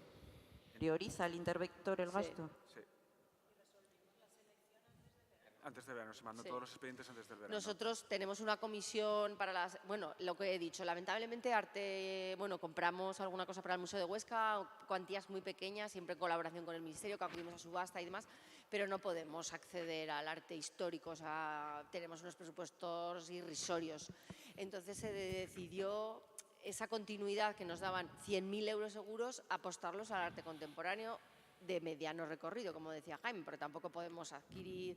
Bueno, se hace una convocatoria pública, intentamos que sea plural, intentamos que está formado por unos técnicos Teniendo en cuenta especialistas. las colecciones del Pablo Serrano. Efectivamente. Pero, bueno, pues Fue siempre frustrante. nosotros somos ágiles. Luego las colecciones públicas, también las de arte contemporáneo, tienen que llevar, igual que hablábamos ayer de esos informes técnicos, son preceptivos que ese informe técnico realizado por uno de nuestros conservadores que se adecúe perfectamente a las colecciones que tenemos. Es decir, no compramos por placer, que siempre estamos pensando en una conformación de una colección pública. Pero claro, es que nunca tenemos continuidad. Y ese es un problema. Y ya el arte histórico, pues es... Y ya lo más lamentable es cuando tenemos presiones para ir a compras cuando se sabe y es público, porque los presupuestos son públicos, que no tenemos dinero para ir a una subasta de una tabla supuesta de Sigena, por ejemplo. Pero bueno, es bastante triste. Lo que sí que hemos conseguido es incrementar el capítulo de fondos bibliográficos, que por lo menos de 80.000 euros, que cuando yo llegué estamos ya en 100.000 euros, pero para una comunidad autónoma como la aragonesa es otra ridiculez. Pero bueno, así, esos son nuestros presupuestos.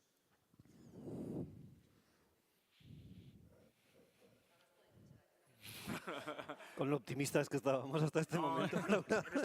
Bueno, yo voy a... yo creo que Laura ha expuesto una cara de la moneda, ¿vale? Pero yo creo que también hay que darle importancia a la otra cara de la moneda. Es decir, el que hayamos peleado para que existiera una disponibilidad presupuestaria permanente, que esa es la idea de ese fondo económico, dentro de del capítulo presupuestario para la adquisición de bienes del Gobierno de Aragón, en concreto del programa adscrito a archivos, museos y bibliotecas, que es al final de lo que se trata, nos ha permitido ir generando una estructura, una infraestructura técnica, que es lo que estábamos discutiendo. Es decir, estamos viendo que la composición de nuestros fondos viene mediatizada por otras vías, que son la de las colecciones preexistentes, donaciones a veces queridas y a veces no. Siempre se pueden rechazar las donaciones, Siempre. es uno de los elementos que ya hemos empezado a poner todos en práctica. Quiero que quede ahí claro, es decir, que las donaciones no son de obligada recepción.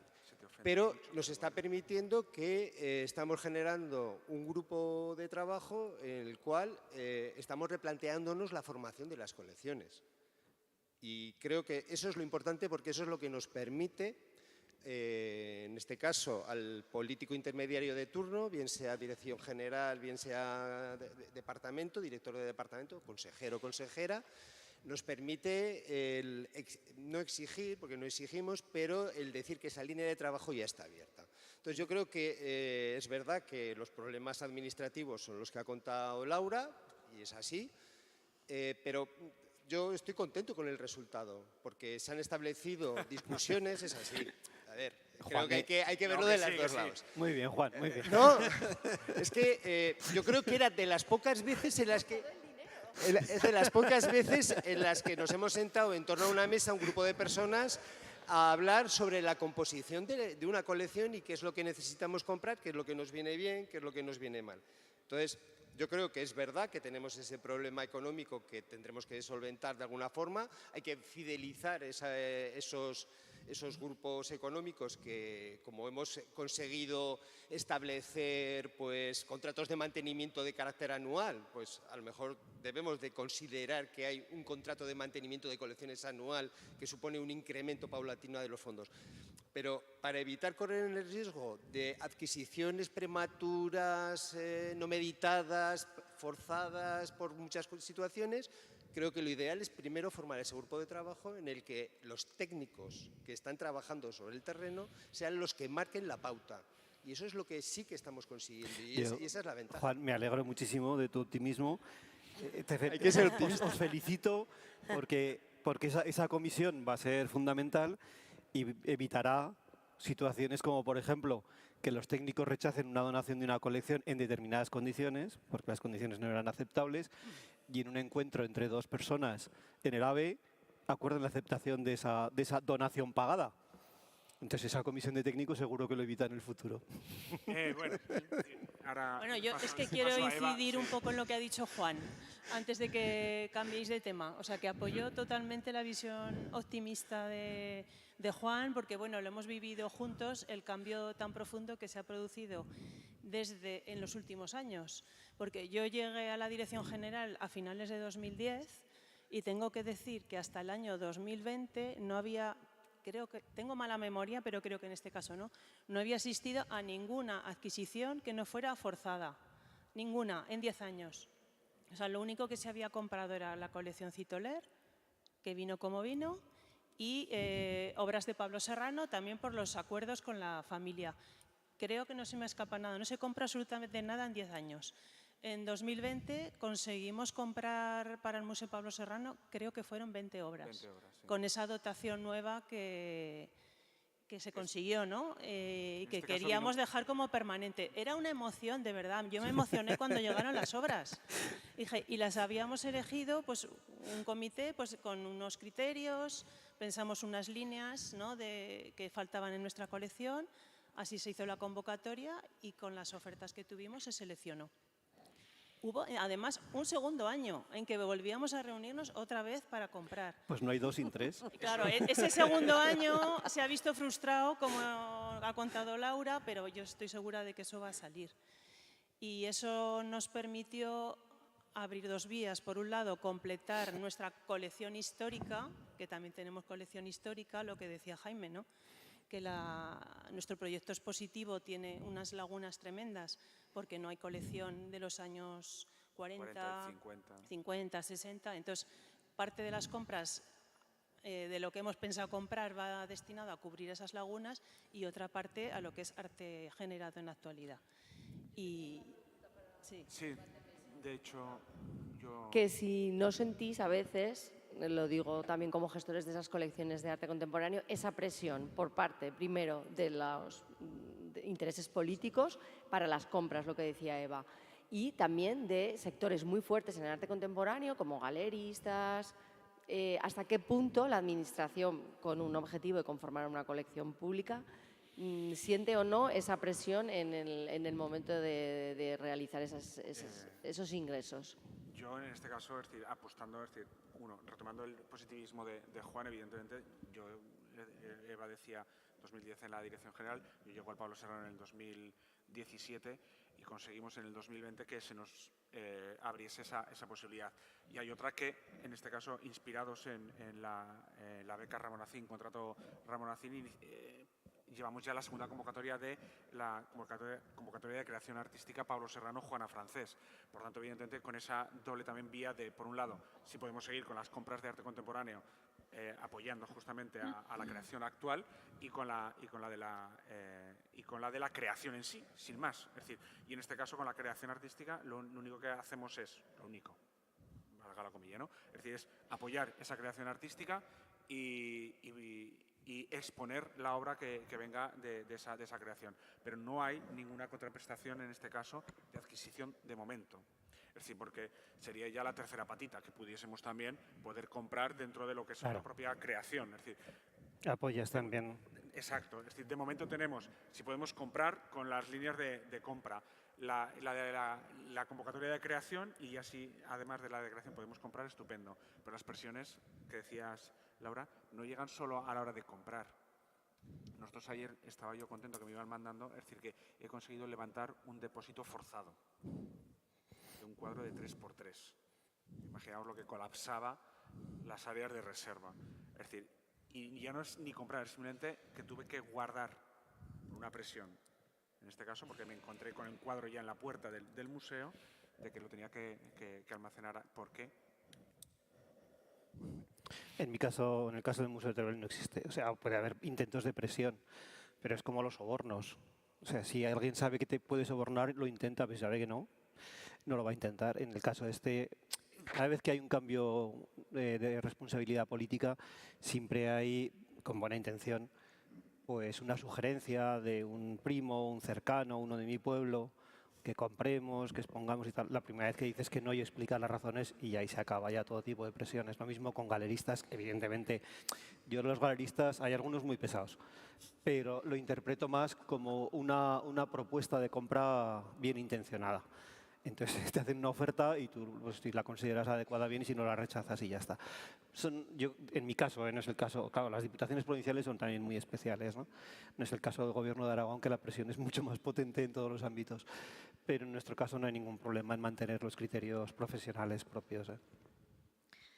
Pues en nuestro caso nos pasa un poco lo mismo, lo que pasa que depende de los avatares políticos y de quién entra y quién sale, porque indudablemente sí que existen presiones, no tanto por adquisición de obras, porque nosotros no tenemos una política de adquisición, sino por la política de exposiciones, por algún tipo de compromiso, pero más de gestión que de adquisición, ¿no? No obstante, como ya sabéis que yo soy muy pesada con las buenas prácticas, pues sí que considero que eso sería muy revisable, porque en el caso de la Fundación Beulas, después de no sé cuántos años, de 30 años, el patronato de la Fundación sigue siendo un patronato absolutamente político, o vamos a decir no especialista o no experto, y eso pues genera también, yo creo que dificultades a la hora de gestionar. Entonces, hay también otro patronato, ¿no? El Citoler, no sé exactamente cómo está compuesto con tanta precisión como este, pero también hay una parte que no es técnica, por eso me alegro mucho de lo que habéis dicho y estoy muy feliz de que os reunáis y podáis hablar y saber una línea de trabajo, porque yo recuerdo que, Jaime, tú empezaste unos grupos también de trabajo con la intención de reunir todas las colecciones, cribar y saber por dónde podríamos ir todos. Entonces yo os felicito, de verdad que me alegro muchísimo y os felicito por la exposición también. Entonces, bueno, yo creo que eso sigue estando ahí, o sea, la composición de patronatos políticos vinculados a las administraciones públicas. Y ya no estando, a nosotros, por ejemplo, en Huesca no nos presiona nunca ninguna galería, como no hay una con la que no, podrían venir de otros lados, ¿no? Pero no tenemos ese tipo de presión. Bueno, yo voy a cambiar de tema.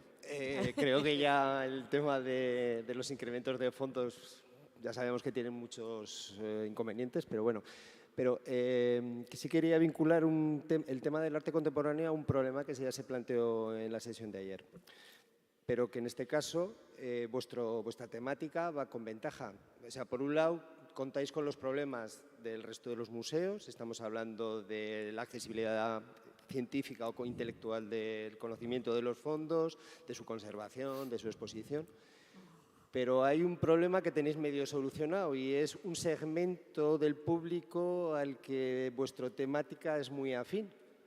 Cuando uno está visitando los museos de arte contemporáneo, se da cuenta de repente que el público cambia notablemente. Se da cuenta que esos jóvenes que el otro día estábamos hablando que no llegan a los museos, que no entran a los museos, son los que pueblan las salas, son los que van a las exposiciones temporales, son los que están pendientes de las publicaciones que tenemos que están puestas en los escaparates. Entonces, no sé, ¿cómo contempláis esta posibilidad de esa accesibilidad, o sea, esa ventaja que tiene el arte contemporáneo para acceder a un grupo social o un grupo de edad, es el de la gente joven, que parece que se está efectivamente dando esos pasos, ese público que se aleja del Pablo Gargallo cada vez que está entrando, pero que entra en otras áreas expositivas contemporáneas? Entonces, no sé, ¿creéis que deberíamos aprovechar esa ventaja que tenemos de accesibilidad de ese público complicado y diferente y distinto para intentar meterlo en otras áreas, a pesar de no tener que perder de vista el que tenemos que hacer, tenemos que conseguir que esas personas que dan ese paso atrás lo den hacia adelante? De verdad que yo tampoco voy a alcanzar tu nivel de optimismo en este momento.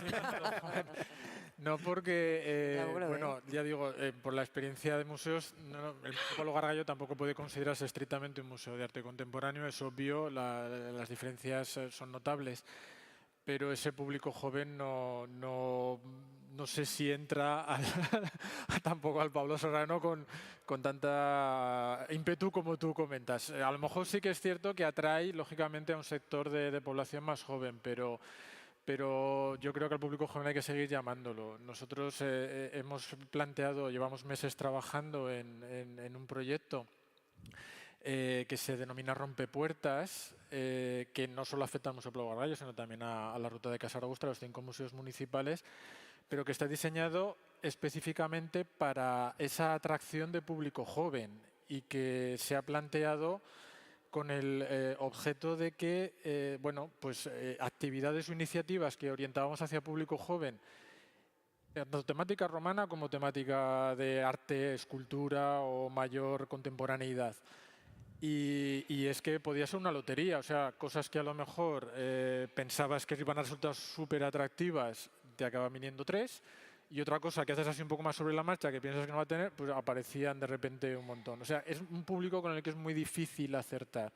El planteamiento del proyecto Rompepuertas es decir, bueno, vamos a dejar de diseñar quienes ya tenemos una cierta edad, vamos a dejar de pensar, es decir, vamos a conseguir que sean los propios jóvenes los que propongan dentro de los museos, los que planteen qué no está funcionando bien en los museos cara al público joven, los que detecten qué es lo que puede atraer más o cómo plantearlo, cómo comunicarlo hacia público joven. Entonces, se hizo una selección, en estos momentos ya llevan meses 17 chavales con ayuda de una coordinadora conductora de todo el proyecto, que es Almudena Caso, y que está dando sus primeros frutos, ¿no? Pero hemos planteado eso como una opción precisamente porque el público joven no acababa entrando tampoco.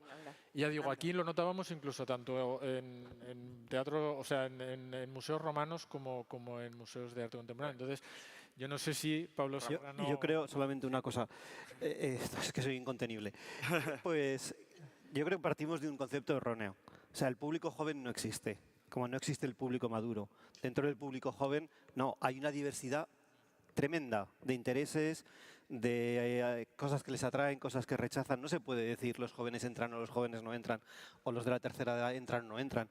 Las exposiciones de arte contemporáneo están llenas de gente mayor también y de gente joven que a veces entran y a veces no. Yo coincido contigo, no sabemos cuál es la clave, pero sabemos que en algunas exposiciones viene un determinado tipo de público joven, en otras viene otro determinado tipo de público joven. Es mucho más compleja la composición de los públicos que el hacerlo por segmento de edad. De hecho, nosotros en el Pablo Serrano, antes de pandemia, con Eva y yo en ese momento, iniciamos un proyecto con un cole, con chavales de secundaria y bachillerato. Justamente era eso, es decir, que ellos tomasen la palabra para que contasen a ver exactamente. Lo que pasa es que se nos truncó el proyecto, pero bueno, pero sí que también en ese sentido, y ya para cerrar, es decir, también no entrar en lo que es la inmediatez de esta exposición, esto que para que venga el joven y demás, sino que nosotros también estamos apostando, y lo presentamos esta tarde, el proyecto Más Arte, con un colegio de primaria, para que a través del arte y el arte contemporáneo puedan ellos crear y sea transversal a todas sus áreas en las que se mueven, y que eso en un futuro les haga, pues como le pasaba a Teresa decía, pues esos chavales que están trabajando en el cole luego vengan y sean dentro de unos años los que están ahí de comisarios, de artistas, de no sé qué. Pues es la esperanza también de sembrar para recoger. Futuro director del IAC, Pablo por Serrano. Ejemplo, o directora. Directora, por supuesto. Directora, y ya con esto cerramos porque tenemos ya la ponencia que tiene que entrar ahora. Gracias.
Bueno, vamos a continuar con el desarrollo de estas jornadas y a continuación con la ponencia de Carlos González Barandarian,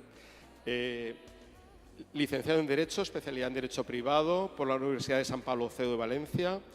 Es funcionario de carrera tanto del Cuerpo de Ayudantes de Museos como del Cuerpo Facultativo de Conservadores de Museos. Ha sido secretario de la Junta de Calificación, Valoración y Exportación de Bienes del Patrimonio Histórico Español desde el año 2012 hasta el año 2021 y actualmente es el subdirector general de Registros y Documentación del Patrimonio Histórico del Ministerio de Cultura y Deporte. Ha sido ponente y profesor en diversos cursos en numerosas universidades españolas y también ha impartido docencia en el extranjero, principalmente en talleres de formación relacionados con el tráfico ilícito de bienes culturales en Argentina, Guatemala, Uruguay, México y Bolivia. Yo tengo que agradecerle muy especialmente su presencia aquí. Ayer por la tarde, muy tarde, se encontraba en Sevilla en otro acto y ha hecho un gran esfuerzo por estar hoy aquí y la verdad que yo creo que es una actitud para agradecer. Estoy convencido que va a ser muy interesante su ponencia, puesto que nos va a mostrar cuáles son las vías de adquisición de bienes por parte de la Administración Central del Estado, que en algunos casos, tanto pues, a Museo de Zaragoza o Museo de Huesca, tenemos ejemplos que estas adquisiciones acaban en estos museos, que también son de titularidad estatal, aunque los gestione la comunidad autónoma. Así que, Carlos, muchísimas gracias y cuando quieras. ¿Puedo ya? Sí. Bueno, pues muchas gracias, Fernando. Muchas gracias a la Dirección General también del Gobierno de Aragón por la organización de estas jornadas. Y si Fernando me agradece especialmente a mí el estar aquí hoy, pues yo le agradezco especialmente a él y a Laura, ¿no?, el empeño que han tenido en estas jornadas, que se han visto pospuestas hasta 2 veces, en seguir contando conmigo para participar en ellas. Me han pedido que hable un poco sobre el papel de la Junta de Calificación, Valoración y Exportación de Bienes del Patrimonio Histórico Español, que es el organismo técnico y perito que se ocupa de informar sobre muchas cuestiones relacionadas con el patrimonio histórico mueble, pero en lo que nos ocupa esta mañana en relación con las compras, con los modos por los que las piezas se incorporan a las colecciones públicas. Bien. Una primera diapositiva explicando que, bueno, que esta obligación de seguir enriqueciendo las colecciones pues está nada menos que recogida en la Constitución española, ¿no?, que en su artículo 46 establece que los poderes públicos garantizarán la conservación y promoverán el enriquecimiento. Y este arraigo constitucional es lo que en el que encuentra su fundamento pues este interés, esta obligación de las administraciones en seguir incorporando por distintos medios, como ahora veremos, obras para sus colecciones. Al Estado le corresponde, según el artículo 149, la gestión de los museos, bibliotecas y archivos de titularidad estatal y como una cláusula de cierre, en el punto segundo del 149 se establece que el servicio a la cultura se considera un deber y atribución esencial, ¿vale?, de todas las administraciones y especialmente en este sentido de la administración del Estado. No me voy a extender mucho en esta parte más normativa, ya más viendo un poco cómo se ha ido desarrollando el debate de la primera mesa. Simplemente, bueno,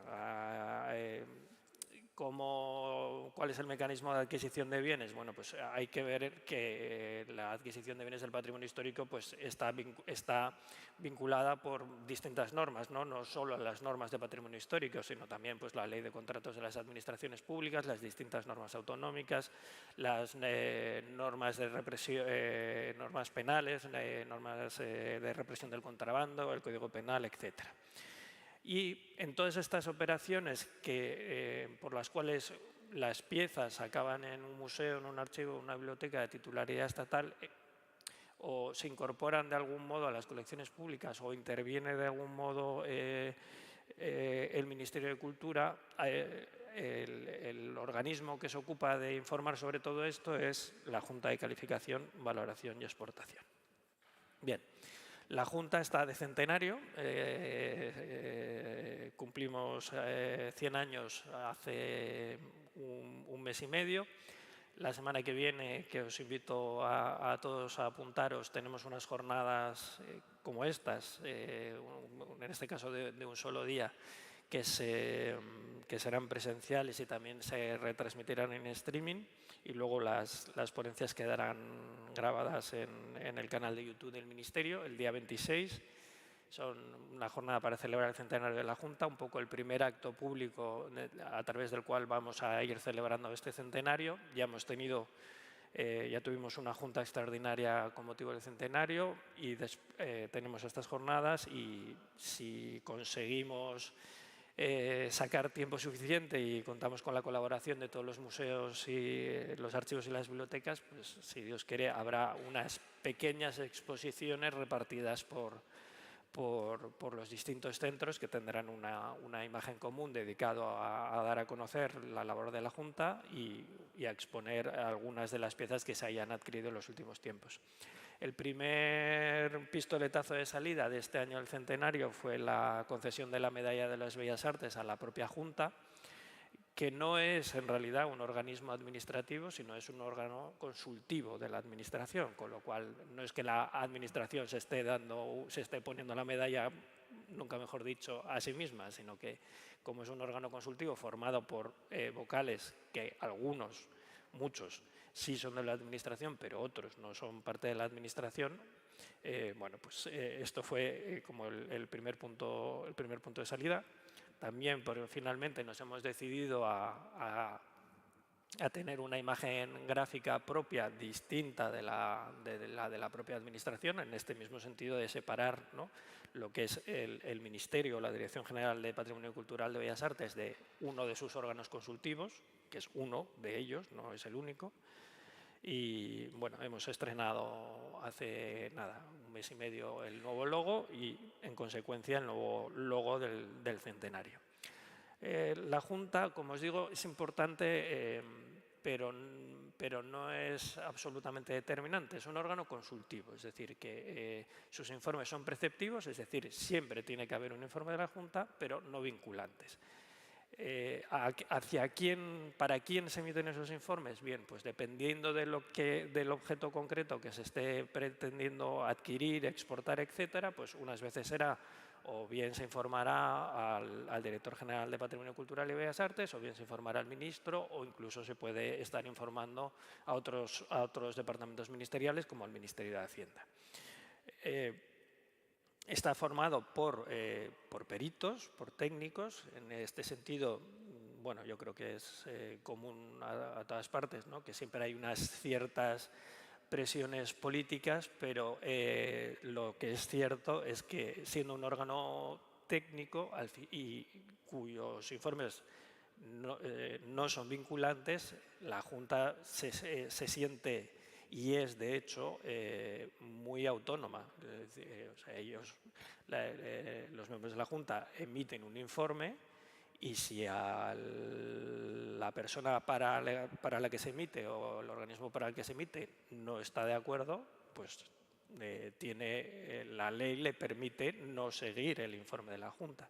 También tengo que decir que esto no ha ocurrido nunca. Quiero decir que hay en un momento dado unos intereses superiores por adquirir algo por encima o por delante de otras cosas, pero yo en mis 212 reuniones como secretario de la Junta no he visto nunca que realmente un director general o ningún equipo ministerial de ningún signo político haya actuado en contra de un informe de la Junta. Muchas veces hay una cierta resquemor desde el ámbito de los museos hacia el trabajo de la Junta, en el sentido de que igual yo, como director de un determinado centro, pido que la Junta emplee parte del presupuesto que tiene disponible para adquisiciones para comprar X, una cosa muy concreta, y finalmente, por lo que sea, la Junta informa o negativamente o rebaja mi límite presupuestario que yo había fijado para la adquisición de ese determinado bien, etc. ¿Esto por qué es? Bueno, primero porque el dinero no es infinito. No es infinito en Aragón y no es infinito en la Administración Central tampoco. Con lo cual hay que decidir. Ahora veremos que tengo una diapositiva también de números de las cuantías invertidas en la adquisición en los últimos años y veréis que, hombre, aunque son unos presupuestos más generosos, no deja de ser cierto que nosotros tenemos que comprar para todos los museos, todas las bibliotecas, bueno, todos los archivos y para la Biblioteca Nacional. Y ahí están todos los museos de titularidad estatal y gestión directa, pero también están los de gestión transferida, a los que muchas veces, por desgracia, el dinero de las compras no suele acabar llegando, pero en teoría también si hay una petición por parte de un museo de gestión transferida a la comunidad autónoma, perfectamente la Junta podría informar sobre una posible compra con cargo al presupuesto de la Dirección General de Bellas Artes. Lo cierto es que la Junta lo que sí tiene es una visión global de todo lo que hay en el mercado en un momento dado. Recibimos todos los catálogos de todas las subastas nacionales, allí donde se celebren, también de muchos de las internacionales, y también tenemos, yo creo que el contacto más directo y más recto con todas las galerías de arte contemporáneo y todos los anticuarios y dealers que mueven arte español. También tenemos contactos a nivel internacional, por supuesto, y asistimos a ferias internacionales, singularmente a la feria de FAF de Maastricht, que es donde realmente se mueve el gran mundo del arte antiguo y del contemporáneo también. Es una feria que tiene desde arqueología hasta creación contemporánea. Es un trabajo extraordinariamente interesante, tengo que decir, porque como secretario de la Junta y como asistir a las reuniones, la verdad es que es un privilegio porque los 22 vocales que conforman la Junta pues son los grandes especialistas en sus respectivas materias, y no solo por los vocales que están allí presentes, sino porque también se solicitan muchos informes externos a otros especialistas, con lo cual ya no solo tienes a tu alcance el escuchar de primera mano de grandes especialistas los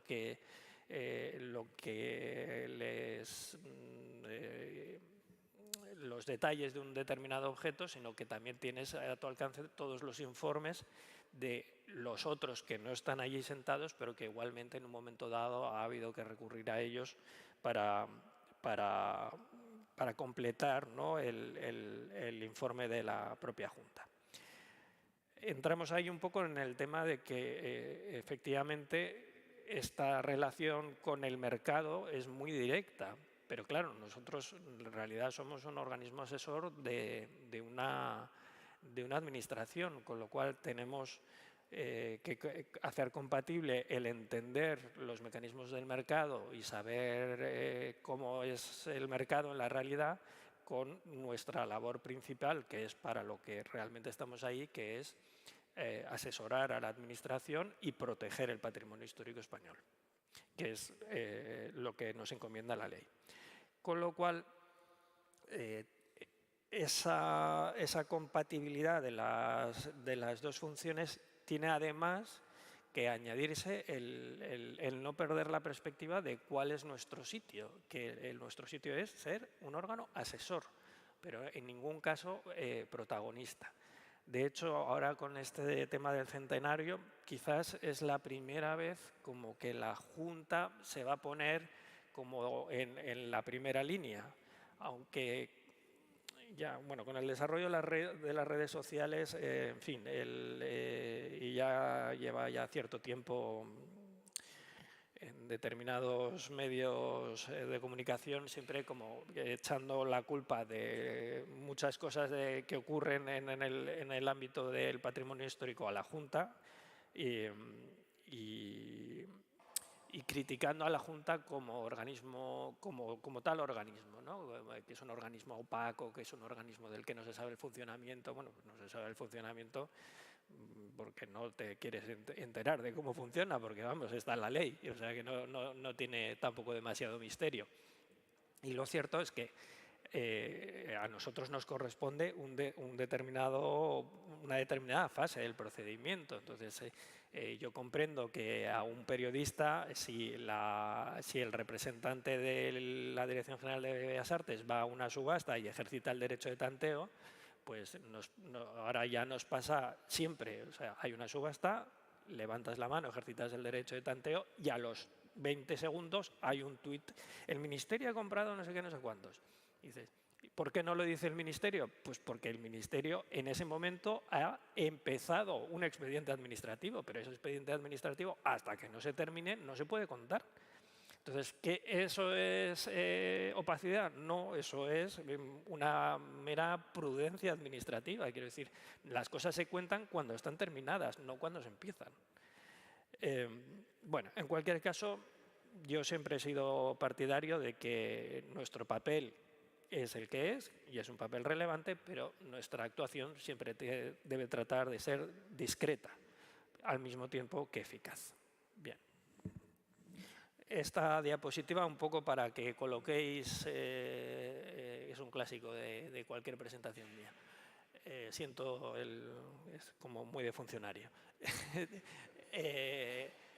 Bueno, esta es la Dirección General de Bellas Artes actual, en su configuración actual. Actualmente ya no de Bellas Artes, sino de Patrimonio Cultural y Bellas Artes. Os he puesto arriba a la Junta de Calificación con una línea discontinua. La Junta de Calificación asesora al director general, pero no es parte de la Dirección General, sino que es un órgano consultivo que cuando está reunido existe, y que cuando no está reunido lo que existe es, sí, dentro de la estructura de la Dirección General, la Secretaría de la Junta de Calificación, que sí está incardinada dentro de una subdirección y que se nutre a nivel de personal y presupuestariamente de una subdirección que es la actual subdirección de Registros y Documentación del Patrimonio Histórico, que es la subdirección de la que yo soy ahora mismo subdirector, y que es el fruto de la última remodelación ministerial que fue en el año 2020, que supuso la desaparición de la Subdirección General de Promoción de las Bellas Artes, la que se dedicaba al arte contemporáneo, en definitiva,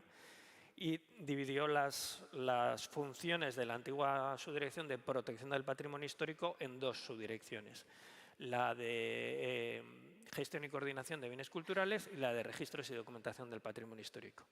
Muy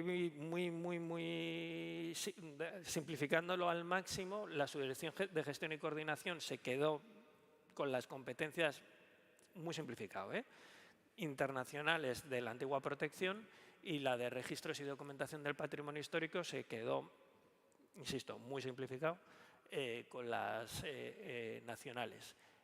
Fue un poco juntar ahí una serie de temas que tienen que ver, pero relativamente, y actualmente pues tenemos tres áreas: el área de inventarios y catálogos del patrimonio histórico, es decir, el catálogo central de los catálogos y de los registros autonómicos. Las comunidades autónomas son las competentes para declarar los bienes en las categorías de protección que correspondan con las propias leyes autonómicas, pero luego esas declaraciones se tienen que comunicar al registro central estatal para que el registro estatal le dé número, lo devuelva a la comunidad autónoma y ya se pueda finalizar el expediente. De manera que, que si alguien quiere consultar cuántos bienes X de una tipología concreta existen en España, no tenga que irlo preguntando comunidad a comunidad, sino que pueda dirigirse directamente al registro central. Esto también es muy simplificado. Evidentemente tiene infinitos problemas el área de registros e inventarios, de los cuales yo no era consciente hasta que he sido su director, pero bueno, estamos en ello y hay, entre ellos, por ejemplo, el inventario de bienes muebles de la Iglesia Católica, que corresponde a las comunidades autónomas, pero en los que el Estado también está directísimamente implicado, y no solo desde un punto de vista económico. bueno, para esto hay muchos fondos europeos y vamos a ver si gracias a estos fondos europeos de digitalización y documentación le conseguimos pegar un empujón grande al área de registros e inventarios. El área de registros y catálogos pues sí tiene mucho que ver con el trabajo de la Junta, ¿no? Porque en el fondo son los bienes del patrimonio histórico pues tampoco son infinitos, ¿no? Entonces muchas veces los expedientes de la Junta están relacionados con bienes que ya están protegidos o que estuvieron protegidos en el pasado o que en el pasado a los cuales se les ha denegado el permiso de exportación, se ha declarado inexportable, se ha pasado el expediente a la comunidad autónoma lo ha declarado y entonces llega al área de registros, etcétera. Lo que sí efectivamente tiene un encaje menos claro es el área de registros taurinos y tauromaquia. Los toros pasaron hace ya más de una década del Ministerio del Interior al Ministerio de Educación y Cultura en aquel momento y luego finalmente a Cultura y finalmente a la Dirección General de Patrimonio Cultural y Bellas Artes. ¿Es su sitio? Bueno, pues quizás su sitio sería más bien industrias culturales, ¿no? Porque tiene en el fondo bastante más que ver con un espectáculo en vivo como pueda ser pues, el teatro o la danza que con los registros del patrimonio histórico. Pero es cierto que las competencias primordiales en este ámbito son de registro y por eso la subdirección se llama de registros, porque lo que se hace desde este área es la emisión de los carnets de los profesionales taurinos. Yo reconozco que yo tampoco lo sabía hasta que me cayó. O sea, que hay carnet de matador de toros, hay carnet de picador, hay carnet de banderillero, hay carnet, etcétera. Los carnets profesionales también de las escuelas de tauromaquia y también las licencias para las escuelas de tauromaquia.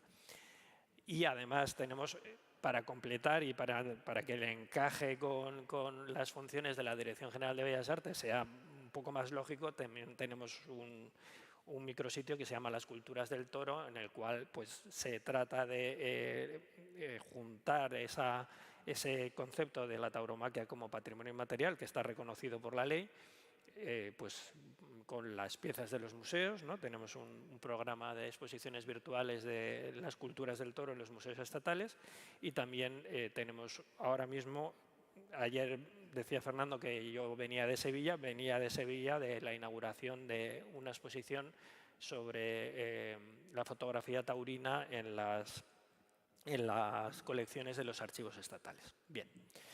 Y lo que queda es precisamente la Secretaría de la Junta. La Secretaría de la Junta, como os decía, lo que hace es dota a la Junta de un personal fijo, permanente, funcionarios todos, y administra el presupuesto sobre el cual informa la Junta, ¿vale? Como la Junta no es en sí estructura del Ministerio, no puede tener un presupuesto asociado. Aparte de que no sería lógico, porque como hemos dicho, la Junta no decide, la Junta informa. Entonces, ¿de dónde sale el dinero? ¿Dónde está pintado en los presupuestos de la Dirección General de Bellas Artes o en los presupuestos del Ministerio de Cultura el dinero que hay para las adquisiciones? Pues dentro de la Dirección General de Bellas Artes, en el capítulo 6 de la Subdirección General de Registros y Documentación del Patrimonio Histórico. La Secretaría de la Junta la tenemos organizada en 3 servicios, 2 estrictamente relacionados con el trabajo de la Junta, que son el de adquisiciones y el de exportación e importación, y 1 relacionado con el trabajo de la Junta, pero de otra manera. Si el servicio de exportación e importación y el de adquisiciones se ocupan un poco de la supervisión administrativa o del control de los expedientes del tráfico legal de bienes culturales, pues tiene lógica que todo lo que tenga que ver con el mercado ilegal de los bienes culturales pues también esté ubicado dentro de la Secretaría de la Junta. Perfectamente el tráfico ilícito podría ser un área independiente de la Secretaría de la Junta, pero lo cierto es que está ahí, en este momento está ahí, y funciona bien. Funciona bien porque la relación entre los expedientes de las 2 áreas del mercado legal con la del mercado ilegal, la verdad es que esos flujos pues existen de manera más clara o más soterrada, pero están. Bien, esta un poco la foto que se han hecho para... sigo hablando de nosotros, la Junta, pero yo ya no soy miembro de la Junta. La foto que se han hecho para el centenario hace apenas un mes y medio, y un poco para que les pongáis cara, ¿no? Pues tenemos desde el presidente, Fernando Checa, catedrático de la Universidad Complutense, especialista en los reinados de Carlos V, Felipe II, etc. Bueno, de todos conocido el trabajo de Fernando Checa. La actual vicepresidenta, por primera vez una mujer ocupa la vicepresidencia de la Junta, que es Paloma Esteban, del Museo Thyssen-Bornemisza, y tenemos pues a Alejandro Vergara del Departamento de Pintura Flamenca del Prado, Begoña Torres, actual directora del Lázaro Galdiano, Miguel Zugaza del Museo de Bellas Artes de Bilbao, Trinidad Nogales del Museo de Mérida, Leticia Ruiz, la directora del Museo de Colecciones Reales, Carmen Marco, la subdirectora del Museo Arqueológico Nacional, Rosario Peiró del Reina Sofía, Sofía Rodríguez Bernis de Artes Decorativas, Carmen Jiménez del Cerralbo, el subdirector del Archivo Histórico Nacional, una de las jefes de servicio de la Subdirección de Archivos, la jefe del Departamento de Adquisiciones de la Biblioteca Nacional, y que en esta, bueno, Manuel Arias, anterior subdirector del Museo de Escultura de Valladolid y ahora conservador del Prado, José Manuel Matilla del Departamento de Dibujo del Prado también. Y aunque en esta foto solo están 2 de ellos, 4 vocales del Ministerio de Hacienda, porque Hacienda somos todos y en la Junta también. Bien. ¿Cuáles son un poco los criterios en base a los cuales la Junta informa sobre las adquisiciones? Bueno, el criterio básico es lo que nos piden los museos, los archivos, la Biblioteca Nacional, etc. Pero sí que es cierto, como os decía antes, que el presupuesto no es infinito y hay que priorizar. En principio, lo que les solemos pedir a los centros cuando nos solicitan la adquisición de algún bien es que lo justifiquen en base a su plan de incremento de colecciones, que es una herramienta que se impulsó por parte de la Subdirección General de Museos Estatales del Ministerio hace unos años, es decir, que todos los museos debían de tener por escrito hacia dónde querían crecer y cómo querían crecer en sus colecciones, pero luego también es cierto que la Junta es muy consciente de que hay determinadas líneas de investigación en las cuales los museos pues, pueden tener lagunas o océanos o como lo queramos decir. También es verdad que hay algunos tipos de colecciones que quizás en un momento dado un museo no quiera crecer por ahí, pero que llega la oportunidad de adquirir un determinado bien que completa una colección que ya de por sí es muy completa, pero que puede interesar crecer, ¿no? Por ejemplo, pues hacer mejorar la colección de cerámica griega del Museo Arqueológico Nacional, pues es complicado, porque ya es de por sí la tercera mejor colección de cerámica griega del mundo. Pero bueno, si en el mercado, sobre todo más bien en el internacional, aparece una pieza extraordinaria, pues se le puede sugerir al Museo Arqueológico, oye, ¿os podría interesar que hagamos el esfuerzo de ir a una subasta en el extranjero para adquirir esta pieza? O sea, no siempre la iniciativa viene del museo, sino también viene de la propia Junta y de lo que se ofrece al Ministerio o de lo que aparece en el mercado internacional, que no siempre es algo a lo que todos los museos tengan acceso, ¿vale? Y bueno, y luego está obviamente no solo el ámbito de la subasta, sino de lo que ofrecen directamente. Entonces se lo ofrecen directamente a la Secretaría de la Junta o al Ministerio y nosotros vemos, no, pues esto quizás convendría que lo supieran este museo y este museo, o directamente se lo ofrecemos a uno. Y luego está pues, lo que hay en el mercado, que no siempre hay en el mercado todo lo que uno quisiera o lo que en un momento dado uno necesita, ¿no? o considera que debe adquirirse. Dependiendo del modo en el que se adquiera o del modo en el que se incorpore la pieza, puede implicar un desembolso económico o no, ¿no? Hemos estado oyendo en la mesa redonda de antes, ¿no? Pues que la importancia de las donaciones. Bueno, pues en principio una donación no implica un desembolso económico de los presupuestos del Estado o de los presupuestos de la administración de turno. Si lleva aparejada una desgravación fiscal, lo que hay es una menor recaudación por parte del Departamento de Hacienda, si es que la persona donante se puede aplicar la desgravación fiscal, que no todos los donantes se pueden aplicar una desgravación fiscal. Por ejemplo, los donantes extranjeros pues, no se pueden aplicar una desgravación si no tributan en España. Como digo, no siempre implican un desembolso económico, pero bueno, estas serían, siguiendo la normalización documental en museos, que es la Biblia en pasta de los conservadores de museos, estos serían todos los modos que existen de adquisición. La normalización no hace grupos, este grupo lo he hecho yo, esta agrupación en 3 categorías la he hecho yo, pero podéis estar, o que incluso debéis estar en desacuerdo con esta agrupación. Pero bueno, hay los modos que solo son aplicables a las administraciones públicas, los modos que son generales a cualquier negocio jurídico, es decir, una donación existe en el ámbito de los museos y existe en cualquier ámbito de la vida, o una herencia, y los modos especiales de los museos que normalmente no suelen implicar pues, un desembolso económico, ¿no? Pues la producción propia, el premio, la recolección, el cambio de adscripción, etc. Bien, como no me puedo poner, ni tampoco es el objetivo de esta intervención, poner a explicar todos y cada uno de los modos de adquisición, voy a ir un poco a lo más práctico, a lo más ordinario, ¿no? Que es hablar de dinero, que creo que también es algo menos conocido. ¿De dónde sale el dinero para las adquisiciones? Vamos a centrarnos sobre todo en las adquisiciones que implican un desembolso, ¿vale?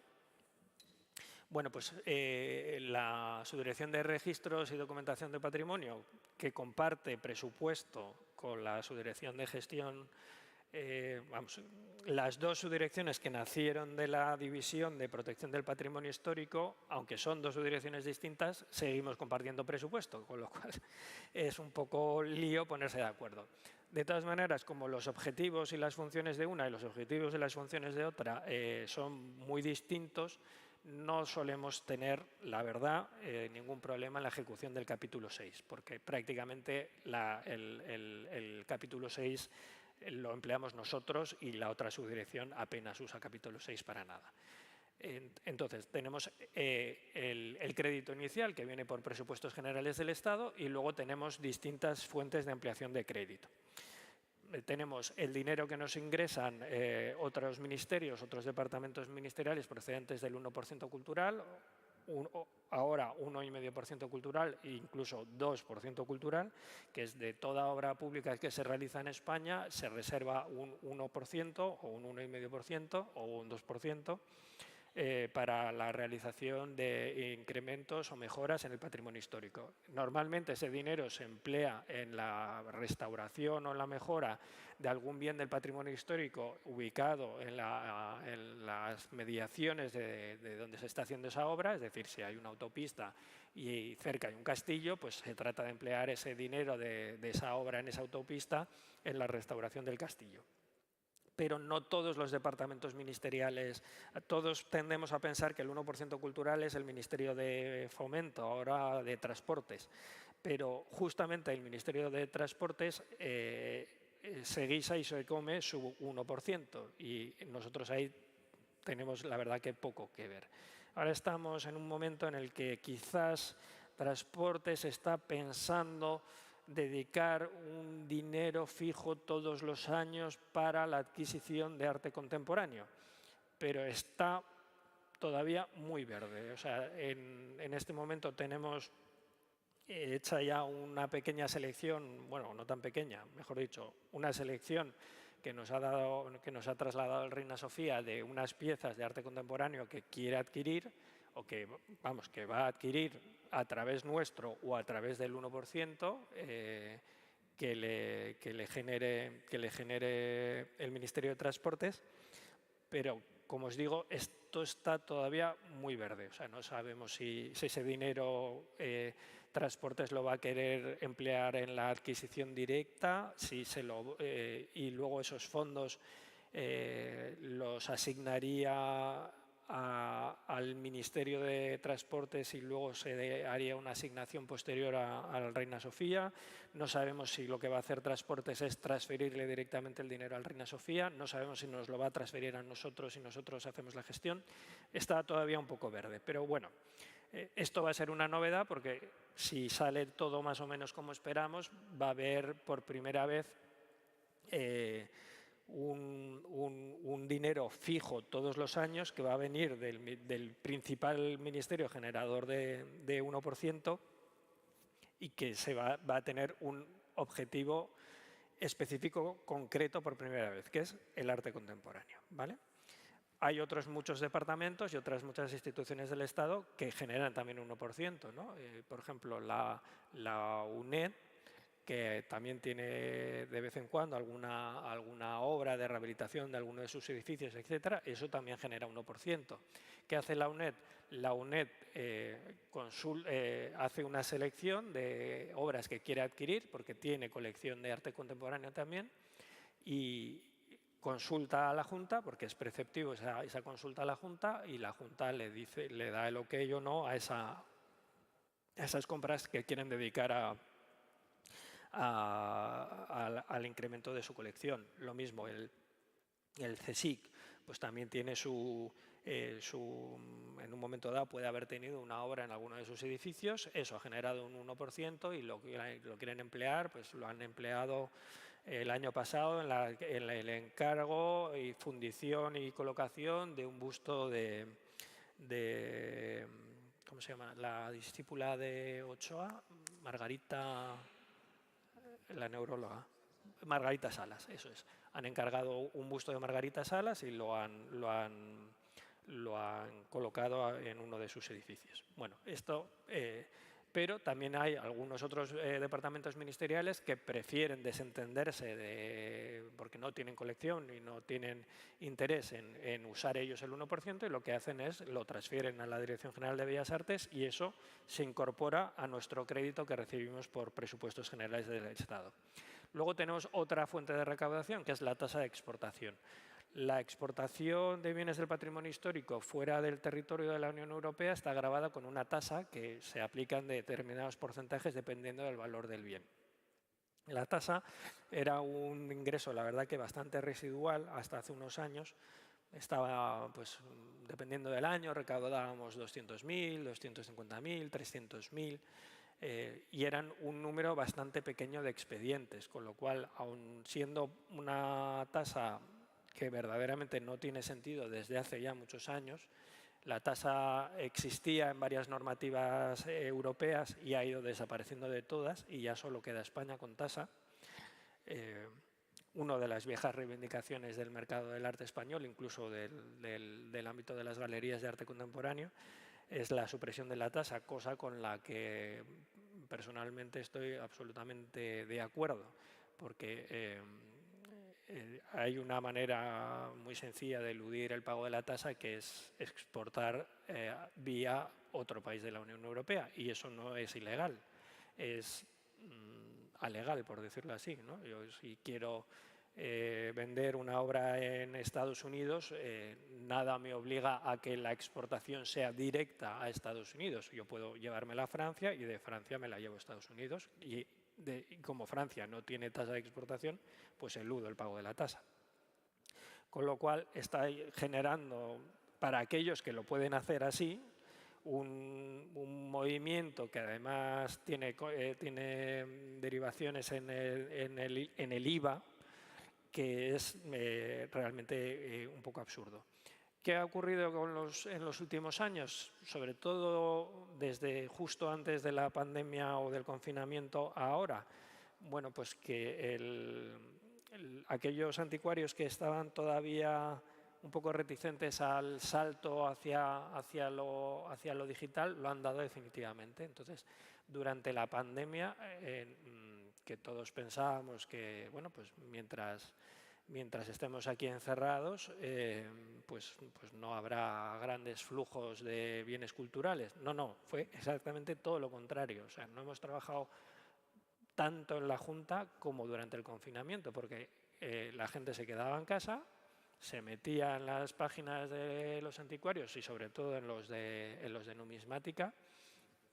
Y esta semana pasada me decía el presidente de la Federación Española de Numismáticos Profesionales que están en un momento como nunca en la historia de los comerciantes de numismática, que se vende todo, y que están llegando a un punto en el que el problema es encontrar piezas que vender, porque se vende todo, porque la moneda es un tipo de bien que en un buen catálogo digital te haces, igual una pintura, pues hasta que no la ves no te haces una idea, y ya no digamos una escultura, ¿no? Que siempre ver un poco las proporciones tal, pero la numismática, como es una ciencia que está tan sistematizada, tan bien descritos los bienes, con 2 buenas fotos de las 2 caras de la moneda, etcétera, te haces una idea tan perfecta de lo que estás comprando, que durante el confinamiento aquello fue, o sea, una cosa impresionante, la cantidad de moneda que se vendió y de moneda que se vendió en el extranjero. Entonces, como son bienes que,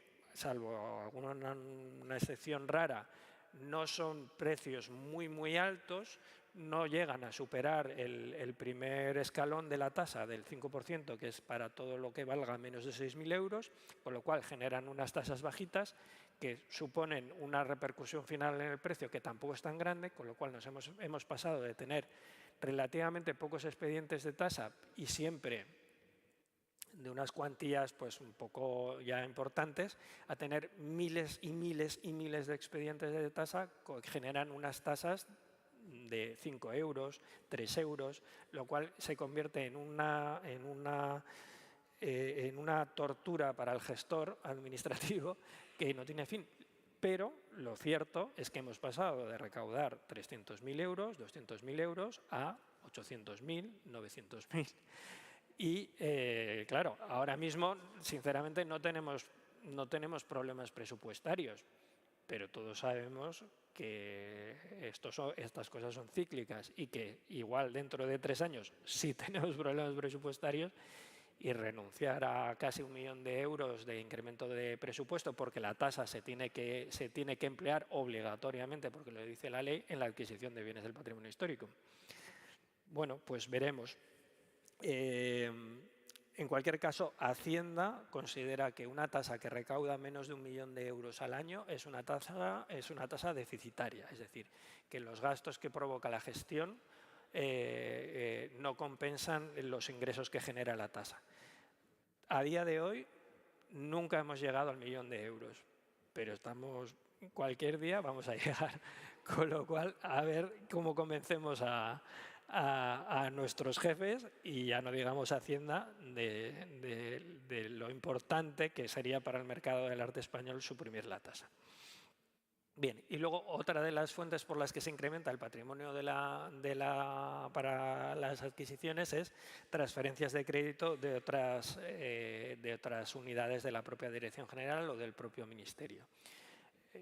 Antes decía Laura, bueno, pues que efectivamente pues a ellos no les ha dado tiempo a ejecutar el dinero que tenían comprometido, porque ha intervenido, nunca mejor dicho, su intervención, y les ha paralizado los expedientes. Tal. Bueno, nosotros obviamente también tenemos una intervención que es igual de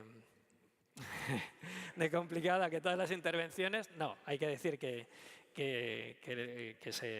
en un momento dado pues siempre podemos tener nuestros desacuerdos, pero nos escuchan, nos entienden y al final las cosas salen.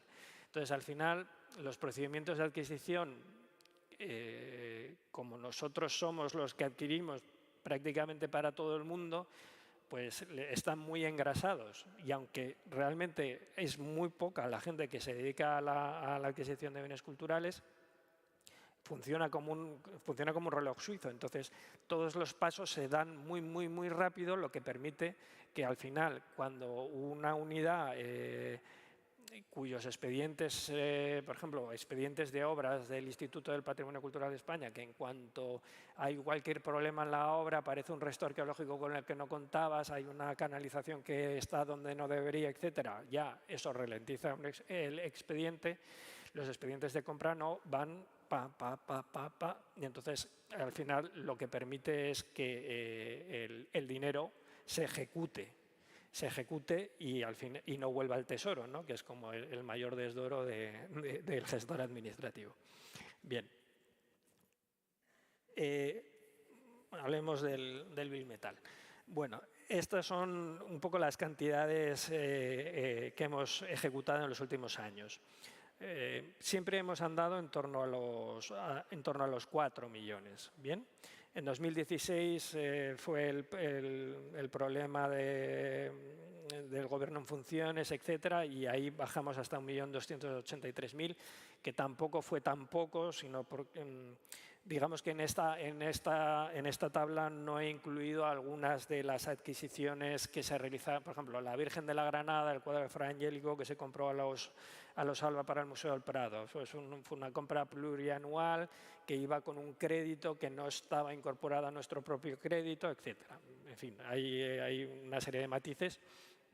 Pero vamos, nos hemos estado moviendo en los últimos años en torno a los 4 millones. El año pasado ya se notó una mayor alegría presupuestaria y llegamos casi hasta los 6. ¿Qué hemos comprado en los últimos años? Bueno, pues esto ya aquí ya... Fernando, cuando veas que al tercer ejemplo ya sobra, me cortas.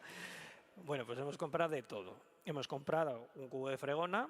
¿Para qué quiere el museo un cubo de fregona? Bueno, pues el Museo de Artes Decorativas quería un cubo de fregona, pues porque es uno de los grandes hitos del diseño español, diseño de Manuel Jalón y Corominas, para fregar los hangares de la base militar en la que él trabajaba, el ingeniero aeronáutico.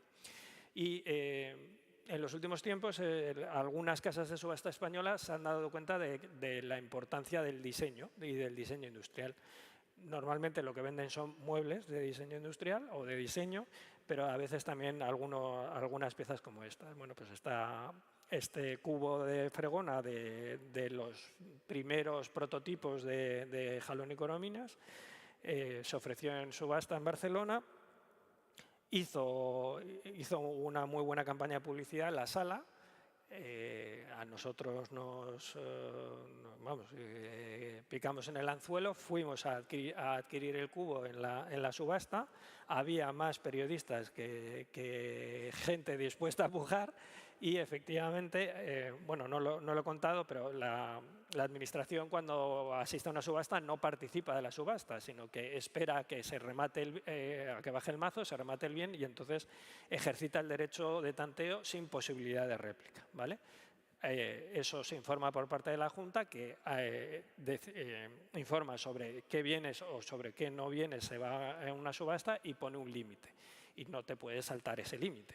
Entonces fuimos a por el cubo de fregona, había un límite, no me acuerdo de cuánto, de 600 euros. Ese cubo de fregona se vendió por 650 y no se pudo ejercitar el derecho de tanteo. La casa de subastas al mes siguiente repitió la misma jugada, ya un cubo de fregona vale 2 cubos de fregona, ya el segundo no interesaba a nadie y en el segundo cubo de fregona nos lo quedamos por el precio de salida. Y ahora está como uno de los grandes hitos del diseño español en el Museo de Artes Decorativas. Otro modo de adquisición distinto, ya no en subasta, por oferta de venta directa, la gente te puede ofrecer bienes y pueden ser interesantes, o pueden no serlo en absoluto, que es lo que normalmente es, pero a veces sí, ¿no? Bueno, pues nos ofrecieron este cortejo de los Reyes Magos de la Roldana.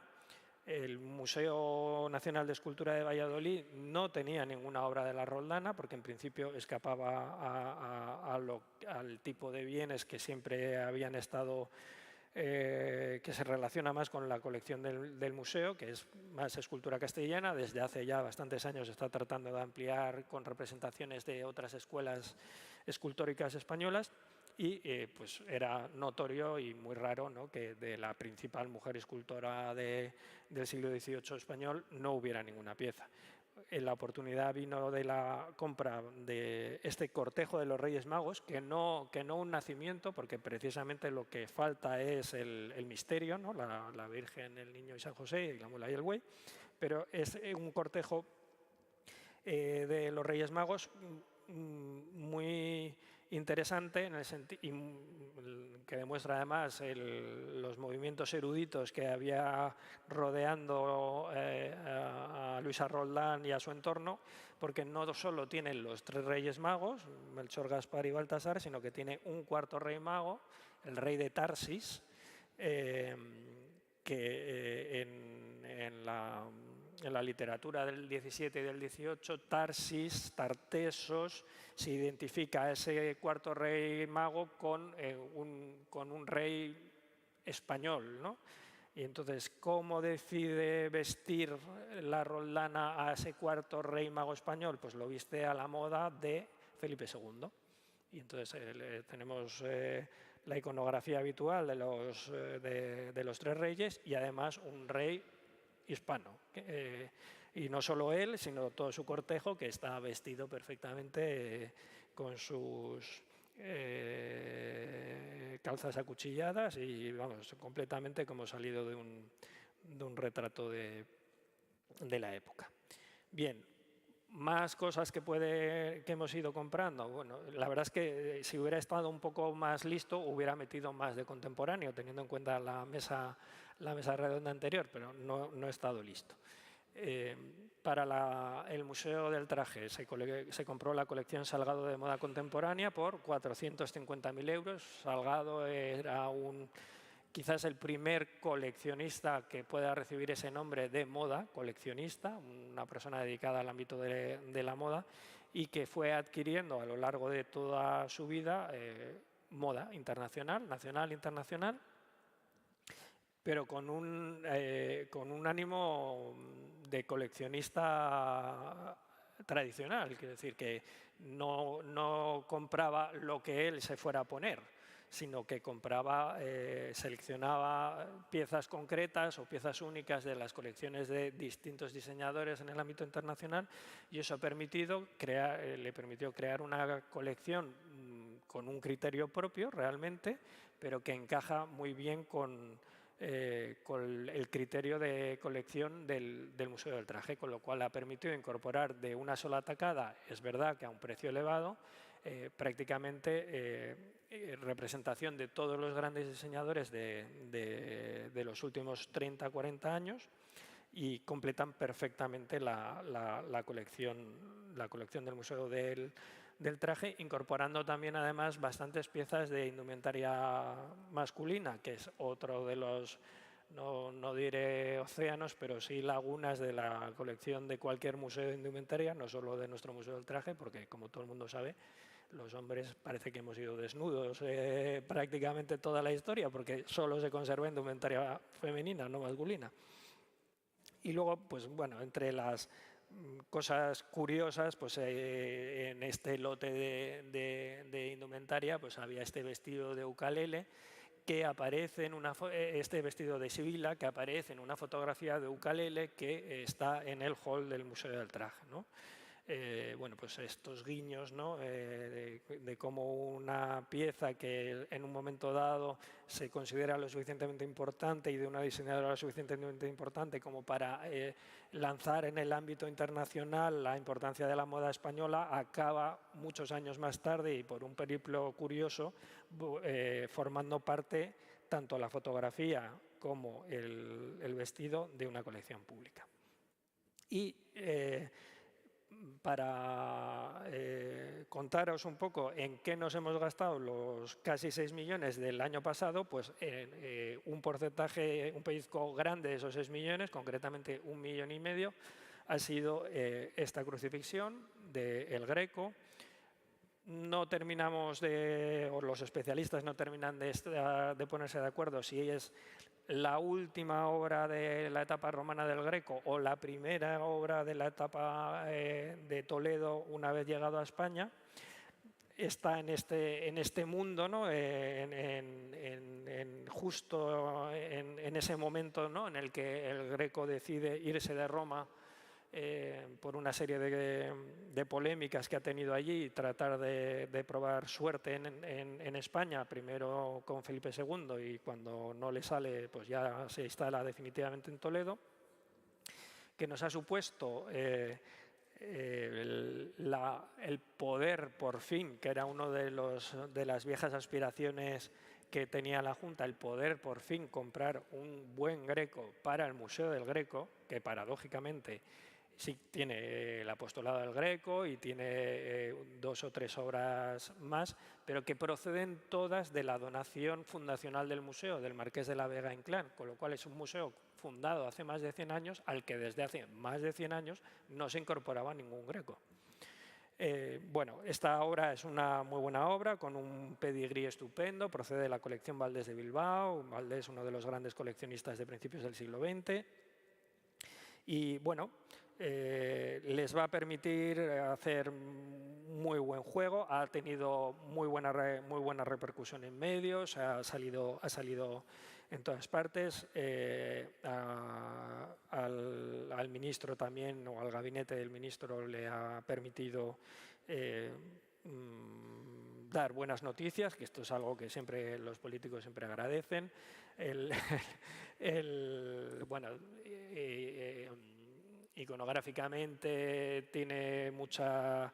se ha querido relacionar con estos dibujos de Miguel Ángel que hace para la princesa Colonna, de los cuales a su vez sale el Cristo de la Porta y como veis es la misma figura. Y que es un tema que el Greco repitió varias veces a lo largo de su carrera y que cada vez con una claridad mayor dices, ¿por qué este empeño en repetir esta iconografía, exactamente esta iconografía? Bueno, pues porque está fuera ya de toda duda que posiblemente lo que tenía el Greco era uno de estos bronces de la Porta y lo usó en varias de sus composiciones como atrecho, ¿no? Si veis tanto en el Santo Domingo como en el San Jerónimo, bueno, pues es justamente un pequeño Cristo de bronce de los que hubo varios en las grandes colecciones italianas y españolas. Bueno, ya para cerrar, vamos a ir yendo hacia lo aragonés.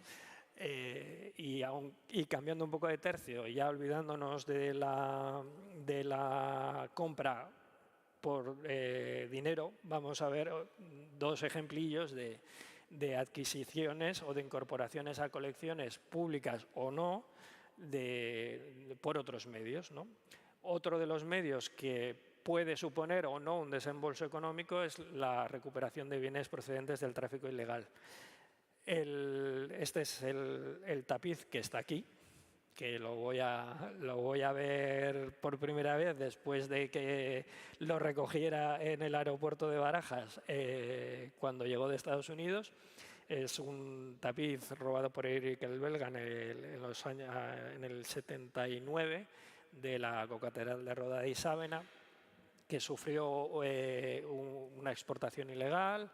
No se sabe exactamente en qué fecha, no se sabe si fue antes o después de la ley de 1985, con lo cual ha permitido que se le aplique la ley de patrimonio histórico, que en su configuración actual tiene un artículo dedicado a qué ocurre con los bienes ilegalmente exportados y que se recuperan, que es el artículo 29, y que después de un periplo muy complejo en el que pasó de España, pasó a Bélgica, de Bélgica pasó a Holanda, de Holanda pasó a Francia, de Francia pasó a Italia, luego volvió a Bélgica, ahí se publicó por primera vez 20 años más tarde en un catálogo, gracias a una conservadora del Museo de Lérida, del Museo Diocesano de Lérida, lo identificó como aquel tapiz que había robado Eric el Belga, pero no dio tiempo a paralizar, a intervenir la pieza. Las recuperaciones internacionales es un capítulo aparte que da no para una conferencia, sino para 3 cursos. Es muy complicada, además no todos los países son igual de colaboradores y depende también del asunto concreto. Al final esa pieza en esa feria se vendió a una fundación en Estados Unidos y la fundación en Estados Unidos, mediante un contacto entre Guardia Civil y el Servicio de Aduanas de Estados Unidos es muy colaborador siempre que la pieza proceda de un robo. Si es una mera exportación ilegal, es muy difícil conseguir una recuperación en Estados Unidos. Pero como esta tenía exportación ilegal y robo, la aduana americana, que es una agencia, una especie como de FBI, pero de la aduana, consiguió convencer a la fundación de que lo entregara voluntariamente. El servicio de la aduana americana lo entregó a la embajada española en Washington, en la embajada española en Washington. Nos lo mandó a nosotros, estuvo un año revisándose y restaurándose en el Instituto del Patrimonio Cultural de España, y lo que dice la Ley de Patrimonio Histórico es que los bienes ilegalmente recuperados pasarán a un centro público previo informe del Consejo de Patrimonio Histórico. Entonces, lo que hacemos con los bienes ilegalmente exportados, Isidro lo sabe bien, es para que no se pierda el recuerdo de que esos bienes estuvieron en España, sufrieron un expolio, sufrieron un robo, sufrieron una exportación ilegal y finalmente se consiguieron recuperar.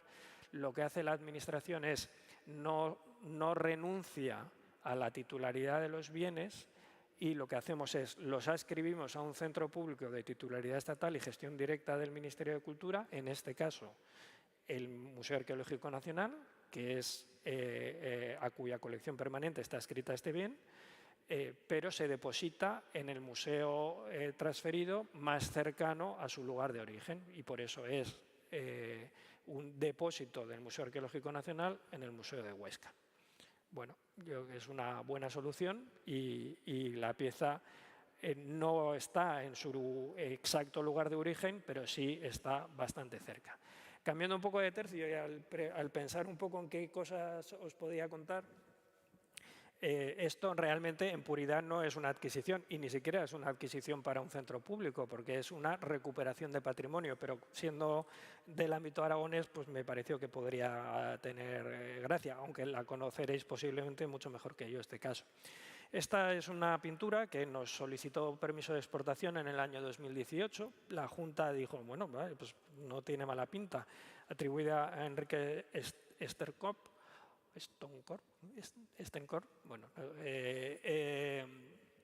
la cuestión es que pedimos informe al Museo del Prado antes de decidir sobre si era exportable o no exportable, y la conservadora del Museo del Prado dijo, pues es que yo juraría que este cuadro lo he visto en una iglesia en Aragón y no hace tantos años. De ese informe pedimos con ese informe pedimos un segundo informe a Carmen Lacarra, yo creo que fue, y efectivamente nos dijo, sí, esta es la Virgen de la iglesia de Bulbuente, en Zaragoza. Y ahí ya empezamos a ver que ahí había algo que no estaba nada claro, porque la iglesia de la Virgen de Bulbuente estaba en la iglesia de Bulbuente, con lo cual, ¿esto qué es? O son dos obras prácticamente idénticas del mismo autor, o una de las dos no es buena, o una de las dos es falsa. Y efectivamente esto es lo que pasó. Se solicitó la colaboración de la Dirección General, que desplazó 2 técnicos a Bulbuente, que hicieron 2 restauradores que hicieron un informe de la pintura que estaba en la iglesia. Mientras tanto, ya habíamos denegado el permiso de exportación a la espera, habíamos puesto el asunto también en manos de la policía, y la conclusión del examen de la tabla de la iglesia de Bulbuente es que la tabla de la iglesia de Bulbuente era falsa.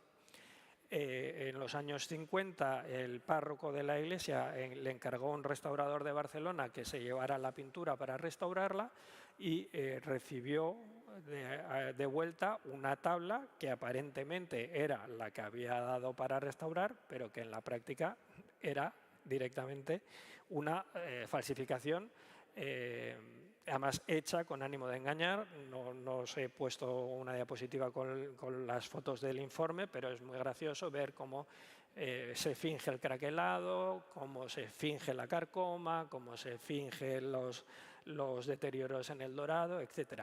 Y el restaurador se quedó la buena, entregó al pueblo una copia, previo cierto rumor en el pueblo, ¿no? Siempre a toro pasado todo el mundo decía, no, si ya cuando la trajeron de vuelta ya decía yo que no era la misma. Sí, claro. Sí, pero ahí ha estado colgada 50 años sin que nadie, y usándola para el calendario de la parroquia, pero no. Bueno, también hay que decir que estaba colgada a 2 metros de altura y que realmente desde abajo pues medio daba el pego. Con lo cual denegamos la exportación, se declaró inexportable y se intervino la policía y finalmente este restaurador había muerto hace muchísimos años, había un adquirente de buena fe que era quien había solicitado el permiso de exportación, pero decidió entregar voluntariamente la tabla y la tabla está en la iglesia del pueblo. Y una última diapositiva y ya termino, pero esto ya no es tanto contaros yo una adquisición, pero sí para tranquilizar a las fuerzas vivas de la provincia, que ha sido la compra del archivo de Joaquín Costa que hemos realizado a finales del año pasado. Lo hemos adquirido, efectivamente, ha sido el fondo final que le quedaba a la familia del archivo y la biblioteca y la hemeroteca de Joaquín Costa. Esto estaba todavía en Graus, según tengo entendido. Las dos cosas, es decir, el resto final del archivo y la biblioteca y la hemeroteca, las dos cosas han costado 450.000 euros. Se ha asignado al Archivo Histórico Nacional. Ahora mismo el fondo está en el Archivo Histórico Nacional porque se está digitalizando, describiendo, siglando, etcétera. Pero en cuanto esté terminada esa labor de digitalización, va a venir en depósito permanente, definitivo, etcétera, que no va a volver a salir del Archivo Provincial de Huesca y aquí se va a quedar. Lo único que para terminar el expediente de compra es necesario que haya un certificado de inventario por parte del centro que recibe el fondo. Y por cuestiones de agilidad, aunque seamos muy rápidos, es cierto que es mucho más rápido cuando el centro que recibe el bien es uno de los que depende de ti. Lo que hemos hecho es asignarlo al Histórico Nacional para que se pudiera completar el expediente de compra, que al final era de lo que se trataba. Ya os digo, se va a inventariar, a describir, a digitalizar y en cuanto esté todo terminado, el fondo se va a quedar aquí, en Huesca, para siempre. La foto de arriba no es de este archivo. He preferido poneros una foto como de un archivo así como más ordenadito, porque es que las fotos del expediente eran un poco confusas, porque eran una especie como de fardos envueltos en plástico y parecía una operación de lucha contra la droga.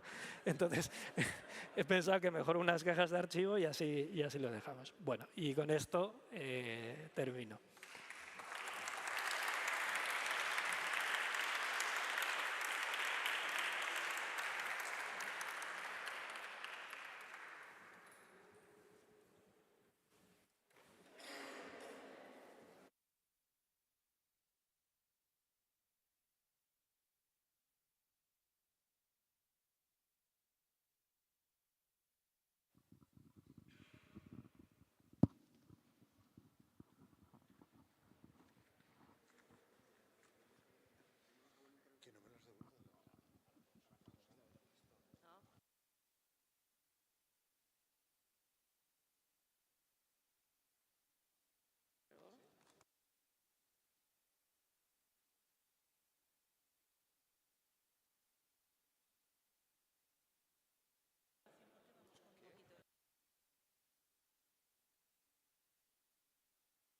Bueno, Carlos, muchísimas gracias por tu ponencia. No, pero bueno, pero la verdad que era tan interesante y luego sobre todo si tenías que trasladar buenas noticias para Huesca todavía con más razón. Entonces, bueno, nos hemos ido un poquito del tiempo y entonces, bueno, pues vamos a hacer la pausa y en vez de a las 11 que estaba prevista el iniciar, vamos a iniciar, hay cuarto, que iniciaremos, hay cuarto. Sí, sí, por eso. Luego haremos como ayer, en el turno de preguntas, si alguien le quiere formular alguna pregunta a Carlos la introduciremos en ese segmento, digamos, por intentar respetar los horarios. Venga, gracias.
center of the heart.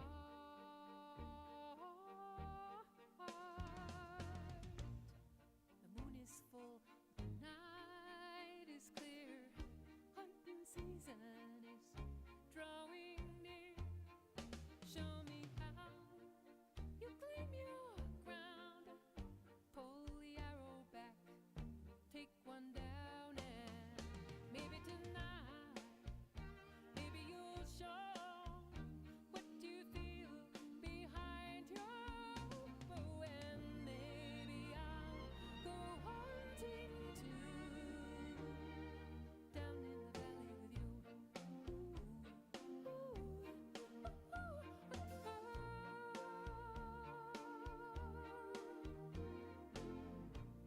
I wonder where you hide your heart. I wait for signals in the dark. My aim is pretty good. I'm as quiet as a deer in the wood. Maybe tonight, maybe you'll show what you feel behind your bow, and maybe I'll go hunting too, down in the valley with you. Close your eyes, count to 10. You never know, you never know, you never know when you never know.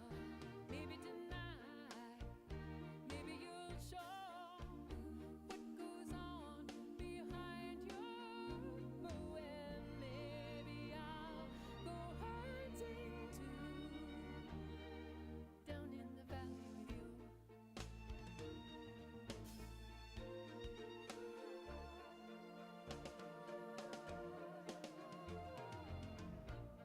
So bring this famous trick you do. Bring your arrow, bring your gun, and bring the ache that burns right through. Gonna find out who is the hunted one. Maybe tonight, maybe you'll show what you feel behind your bow.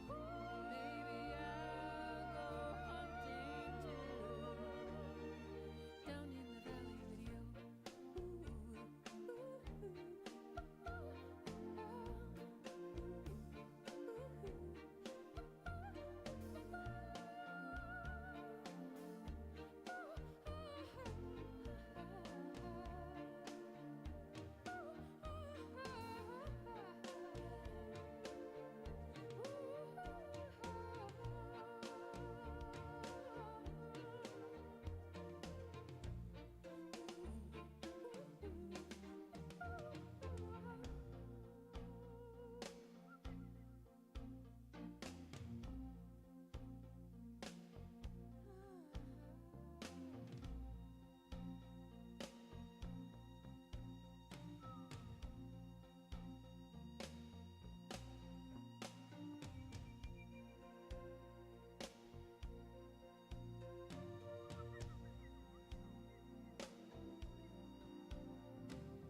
Must be a million boys living in a great big city.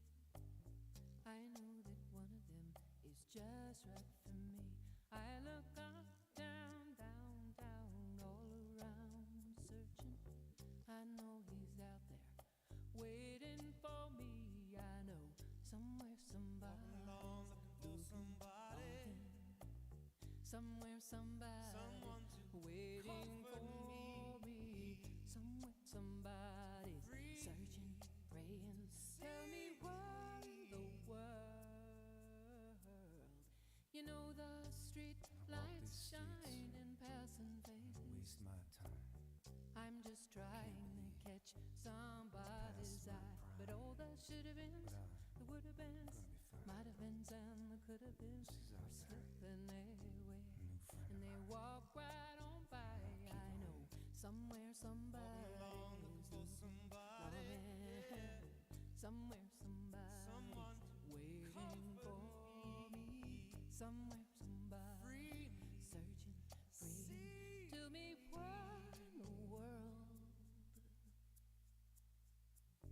I walk through the rain that's falling, a voice in the distance calling mine.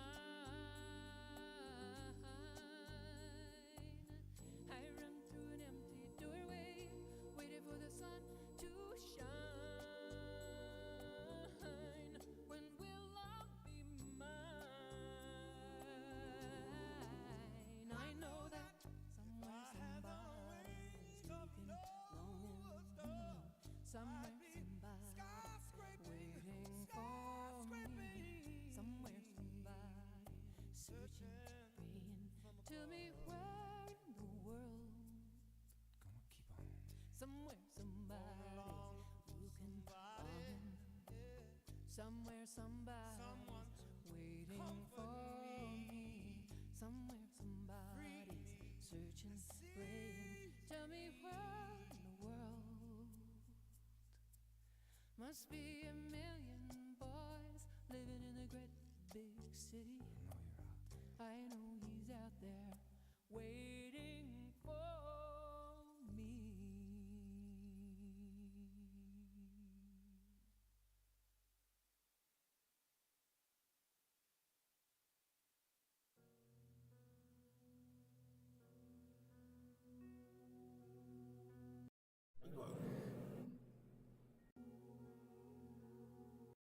No, pero no he tocado nada.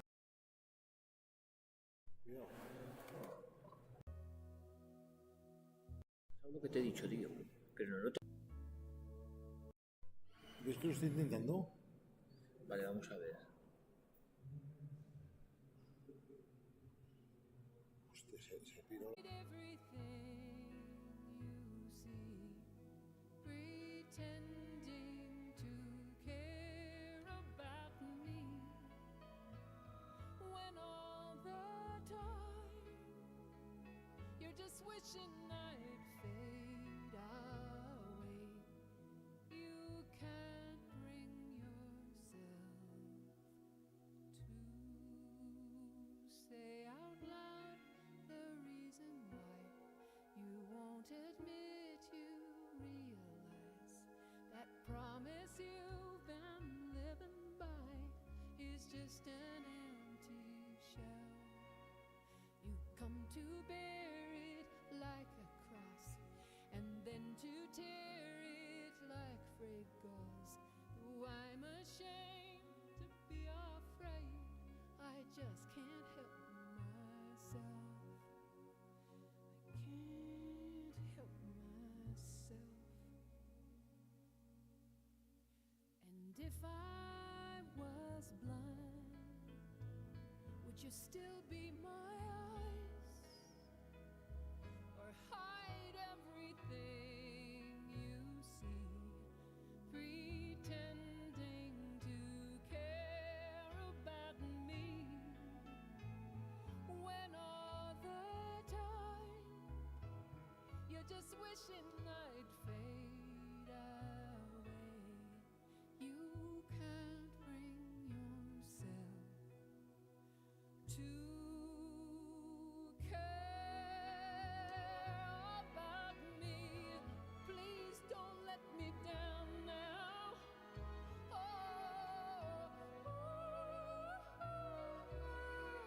why don't you care? Why don't you care about me? 'Cause I know all the time you're just wishing I'd fade away.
Bueno, vamos a continuar con las jornadas y en este caso ya con la última de las mesas correspondiente al tema de colecciones del territorio. Y posteriormente daremos lugar a un turno de preguntas. Es cierto que si alguien también quiere formular alguna cuestión a Carlos González, será el momento también de que pueda contestarlas. Paso la palabra a la moderadora, Eva Alquezar. Bueno, buenos días a todos. Vamos a empezar la última sesión de estas interesantes jornadas. Como mis antecesores, quiero agradecer a la organización el haber pensado en mí para coordinar una de las mesas. Creo que es una gran responsabilidad y bueno, la agradezco. Lo primero que vamos a hacer es presentar a las personas que me acompañan en esta sesión. Son personas que vienen de museos de ámbitos bastante diferentes. Esta va a ser una mesa un poco distinta a las anteriores, ¿no? Porque tenemos desde museos diocesanos a un museo de una entidad privada que es dedicado al dibujo y un museo muy exótico en todo lo que hemos visto estos días, que es el Museo de Aragonés de Paleontología, ¿no? Entonces, para representar a estos museos tenemos aquí, en primer lugar, a Belén Luque. Belén es licenciada en Historia del Arte por la Universidad Complutense de Madrid y bueno, máster en Catalogación de Bienes de Museos por el Centro de Estudios de Técnicas Documentales de Madrid. Ella ha trabajado mucho tiempo como guía de patrimonio en San Juan de la Peña. Ha sido profesora en diferentes cursos de la universidad y otras entidades, siempre en el ámbito del patrimonio cultural y de la historia del arte. Y desde el año 2009, o sea, ya hace 13 años, es directora gerente del Museo Diocesano de Jaca. Un museo inaugurado en el año 70, si no me equivoco, pero que en el año 2010 pues, tuvo una importante renovación y casi coincidiendo con ese momento está Belén como directora. A la derecha nos acompaña María Puertolas, que es también licenciada en Historia del Arte por la Universidad de Zaragoza y diplomada en Restauración, Pintura por la Escuela Superior de Conservación y Restauración de Bienes Culturales de Aragón. Dedicó varios años de su trayectoria profesional al campo de la restauración y ya desde 2010 trabaja en el Museo Diocesano de Barbastro Monzón, del que actualmente es la subdirectora y encargada del Departamento de Conservación y Restauración. Desde allí participa en proyectos de investigación, por ejemplo, el proyecto Policrom, dedicado a techumbres policromadas en Aragón, con el Ministerio de Cultura a través del Instituto de Patrimonio Histórico Español. Y aquí por este lado tenemos al caballero de la izquierda, que es Alfredo Gavín Arnal, director del Museo de Dibujo Julio Gavín Castillo de la Res. Un museo inaugurado en el año 86, pero que recientemente ya nos contará él que ha sufrido como una renovación en su imagen. Ahora es el Moody, ¿no? Si no me equivoco. Bueno, luego nos contará todo lo que va ligado a ese cambio de imagen. Él además es vocal de museos de la Junta de la Asociación de Amigos del Serrablo, patrono del Museo Ángel Lorensanz y Artes del Serrablo. Como tal, también es miembro del jurado del Premio Internacional de Escultura Ángel Lorensanz y es miembro de la Comisión de Patrimonio Cultural de Huesca. Y Eduardo Espílez es licenciado en Ciencias Geológicas por la Universidad de Zaragoza, paleontólogo de la Fundación Conjunto Paleontológico de Teruel Dinópolis desde 2003. Y ahora es el conservador del Museo Aragonés de Paleontología, responsable de las prácticas profesionales de la Fundación y bueno, ha sido codirector de numerosas intervenciones paleontológicas, sobre todo enmarcadas en el proyecto Focontour, ¿no? Y como tal pues ha dado a conocer nuevos yacimientos paleontológicos en la provincia de Teruel y también ha participado en la descripción pues, de nuevos taxones de vertebrados mesozoicos como dinosaurios, tortugas y cocodrilomorfos. A ver si lo digo bien. Es así, ¿no? Sí, sí, sí. Vale. Bueno. Entonces, con ellos vamos a compartir estos minutos de debate en torno a las colecciones del territorio. Las colecciones del territorio que bueno, podemos abordar desde distintos puntos de vista. Tenemos algún caso en que son colecciones del territorio porque están en un museo que digamos que está emplazado en un espacio descentralizado de lo que es la comunidad autónoma, como puede ser el caso de la RES y es museo diocesano, aunque luego veremos si las colecciones tienen o no que ver con ese territorio. Bueno, eso es otra historia. Luego tenemos casos como los museos diocesanos, donde bueno, está claro que reúnen colecciones procedentes de un territorio muy concreto, que en su caso pues son las diócesis. En principio, así sin matices, es eso, ¿no? Y bueno, y luego el caso del Museo Aragonés de Paleontología, cuya vinculación al territorio, aparte de por el origen de sus colecciones, pues está, podemos decir que es un museo descentralizado, ¿no? Que actualmente, si no me equivoco, tiene 8 sedes distribuidas, 8 o 9, no sé, distribuidas, 7 más la sede central de Teruel, distribuidas por la provincia, con lo cual esa vinculación al territorio, pues bueno, tiene otro carácter. Pero son instituciones muy diferentes, de concepción absolutamente diversa, que han nacido en momentos también muy distintos y cuya gestión también es diferente en cada uno de los casos, ¿no? Y bueno, y yo en realidad me apunta, es un tema que a lo mejor luego podemos debatir. Creo que aunque comparten algunos rasgos con lo que entendemos como por Museo del Territorio, ninguno de ellos en realidad lo es. Creo, ¿no? Entonces, un poquillo quería, que no es bueno ni malo, simplemente que bueno, que entendemos, se puede entender por museos de territorio un tipo de instituciones que no sé si al 100% se corresponden con los casos que tenemos, pero bueno, vamos a debatir sobre ello. Cuando hablamos de museos y territorio, yo creo que nos vienen a la cabeza conceptos como pueden ser patrimonio local, memoria colectiva, identidad de una comunidad, más o menos, ¿no? Entonces, el patrimonio local se ha generado, o sea, son las huellas materiales e inmateriales que ha dejado la historia, la evolución en un territorio. Esas huellas conforman una memoria y a su vez suelen ser un elemento de identidad de las comunidades, ¿no?, a las que hacen referencia. Y además son la imagen que ese territorio da hacia el exterior.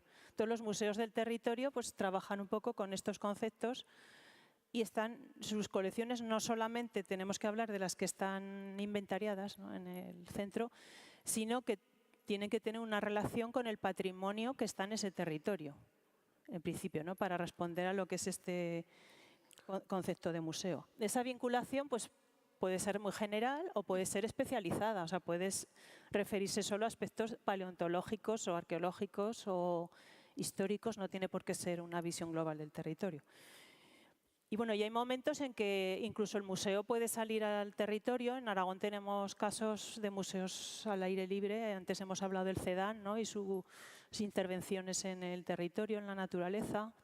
O hay algún otro ejemplo en el Valle de Hecho, por ejemplo, hay un museo escultural al aire libre. Bueno, entonces yo los temas que quiero tratar hoy, bueno, los vamos a dividir como en 3 bloques. El primero va sobre el origen de las colecciones de vuestros museos y hasta qué punto tienen vinculación con ese territorio. El segundo bloque un poco va más ligado con lo que es la gestión que realizáis sobre las colecciones y qué problemáticas se pueden plantear, ¿no?, de titularidad o de otro tipo. Y en el último bloque pues me gustaría hablar de cómo el museo se relaciona con el territorio, si hay alguna relación, cómo sale el museo fuera, ¿no?, cómo implica a la comunidad en su día a día. Bueno, entonces, en cuanto al primer punto, pues yo veo vinculaciones muy claras de las colecciones con el territorio en el caso de los museos diocesanos.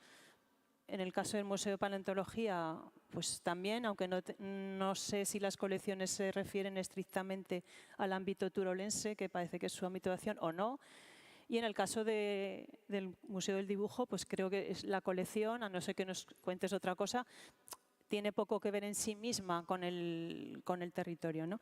Entonces, pues, me gustaría eso, que me hablaseis un poco de cómo se ha conformado esa colección en vinculación con el territorio, cómo se conecta, cómo se recontextualiza esa colección una vez extraída del territorio con el mismo, que por ejemplo en el caso de los diocesanos tenemos bienes inmuebles completos trasladados al museo, ¿no? Las pinturas. Y bueno, pues eso, ¿cuál es esa vinculación? Entonces vamos a empezar por aquí, por mi derecha, con Belén. Bueno, evidentemente, buenos días a todos. Evidentemente, como decía Seba, yo creo que los museos diocesanos de por sí tienen una vinculación directa con el territorio, en este caso con el territorio de las diócesis, diócesis de Barbastro-Monzón, diócesis de Jaca, en mi caso. Una diócesis, en el caso de la diócesis de Jaca, que abarca parte de la provincia de Huesca y provincia de Zaragoza, también parte de la provincia de Zaragoza. Evidentemente, la vinculación de nuestra colección con el territorio es total, porque realmente nuestras piezas, la colección surge en los años de 1960, cuando la diócesis sufre una tremenda despoblación, y en aquel momento pues se decide ir recuperando parte de esas piezas, de esas localidades que quedaban despobladas y que tenían que ser guardadas, en aquel caso, en el Obispado de Jaca para ser el germen del futuro Museo Diocesano de Jaca. Evidentemente, nuestras piezas son historia viva de la diócesis, pero además en muchos casos son el único testigo material que queda de algunas de esas localidades, de las que lamentablemente al quedar despobladas en los años 60, pues apenas hay vestigios y solo a través de las piezas que custodia el museo pues se pueden recuperar, ¿no?, esos testimonios. Por eso, por ejemplo, en la remodelación del museo en 2010 teníamos clarísimo que en la museografía tenían que estar presentes las localidades de las que procedían las piezas. Hay unos mapas en los que respecto a Jaca siempre sale el pequeño pueblecito del que procede esa pieza, ¿no?, para ponerlo en contexto. Pero además, por ejemplo, en los diocesanos tenemos una ventaja, y es que muchas veces algunas de nuestras piezas, como por ejemplo pueden ser las vírgenes románicas de nuestra colección, que están declaradas bien de interés cultural del patrimonio aragonés, pues muchas de ellas salen al menos una vez al año del museo para participar en las romerías. Fíjate, por ejemplo, cerquita de Jaca está el Valle de la Garcipollera, es un valle que quedó completamente despoblado en la década de los 60. Hoy en día, lamentablemente, de los pueblos no quedan prácticamente nada y sus iglesias están pues también prácticamente caídas, ¿no? Pero el segundo domingo de julio, los antiguos habitantes de ese valle siguen reuniéndose para celebrar la romería. Y la Virgen más icónica de nuestra colección, que es la Virgen de Iguácel, sale con todas las medidas de seguridad, de conservación, pero sale para acompañar a los antiguos habitantes de ese valle.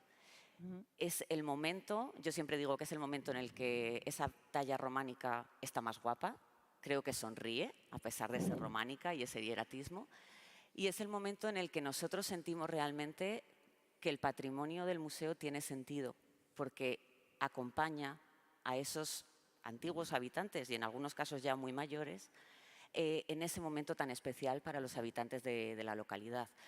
O hace muy poquito tiempo nos pasó también que falleció una persona de un pueblecito de Lanuza. Lanuza también es un pueblo que a causa de un pantano quedó despoblado y bueno, cuando falleció la persona del pueblo que más había trabajado para luchar porque su pueblo se conservara, un cáliz del siglo XVI que nosotros tenemos en la colección permanente del museo, lo sacamos para que se celebrara el funeral con ese cáliz. Y cuando la familia se dio cuenta que era el cáliz que nosotros tenemos siempre expuesto, pues fue un momento tremendamente emotivo. Y fue el momento en el que reconectamos con esa función que creo que tiene el patrimonio, esa función también social. Por supuesto. María. Bueno, mi discurso es parecido muy similar al del diocesano de Jaca, porque bueno, son museos que tienen el mismo origen y sufren el mismo proceso. Es decir, las piezas proceden en su mayoría de parroquias de la diócesis que por diferentes motivos pues, no las pueden conservar in situ y se traen al museo. Pero el museo es al territorio lo que el territorio es al museo, porque al final, digamos que es como una pequeña representación. En realidad, estos museos diocesanos son toda la diócesis y estás pendiente del patrimonio de toda la diócesis.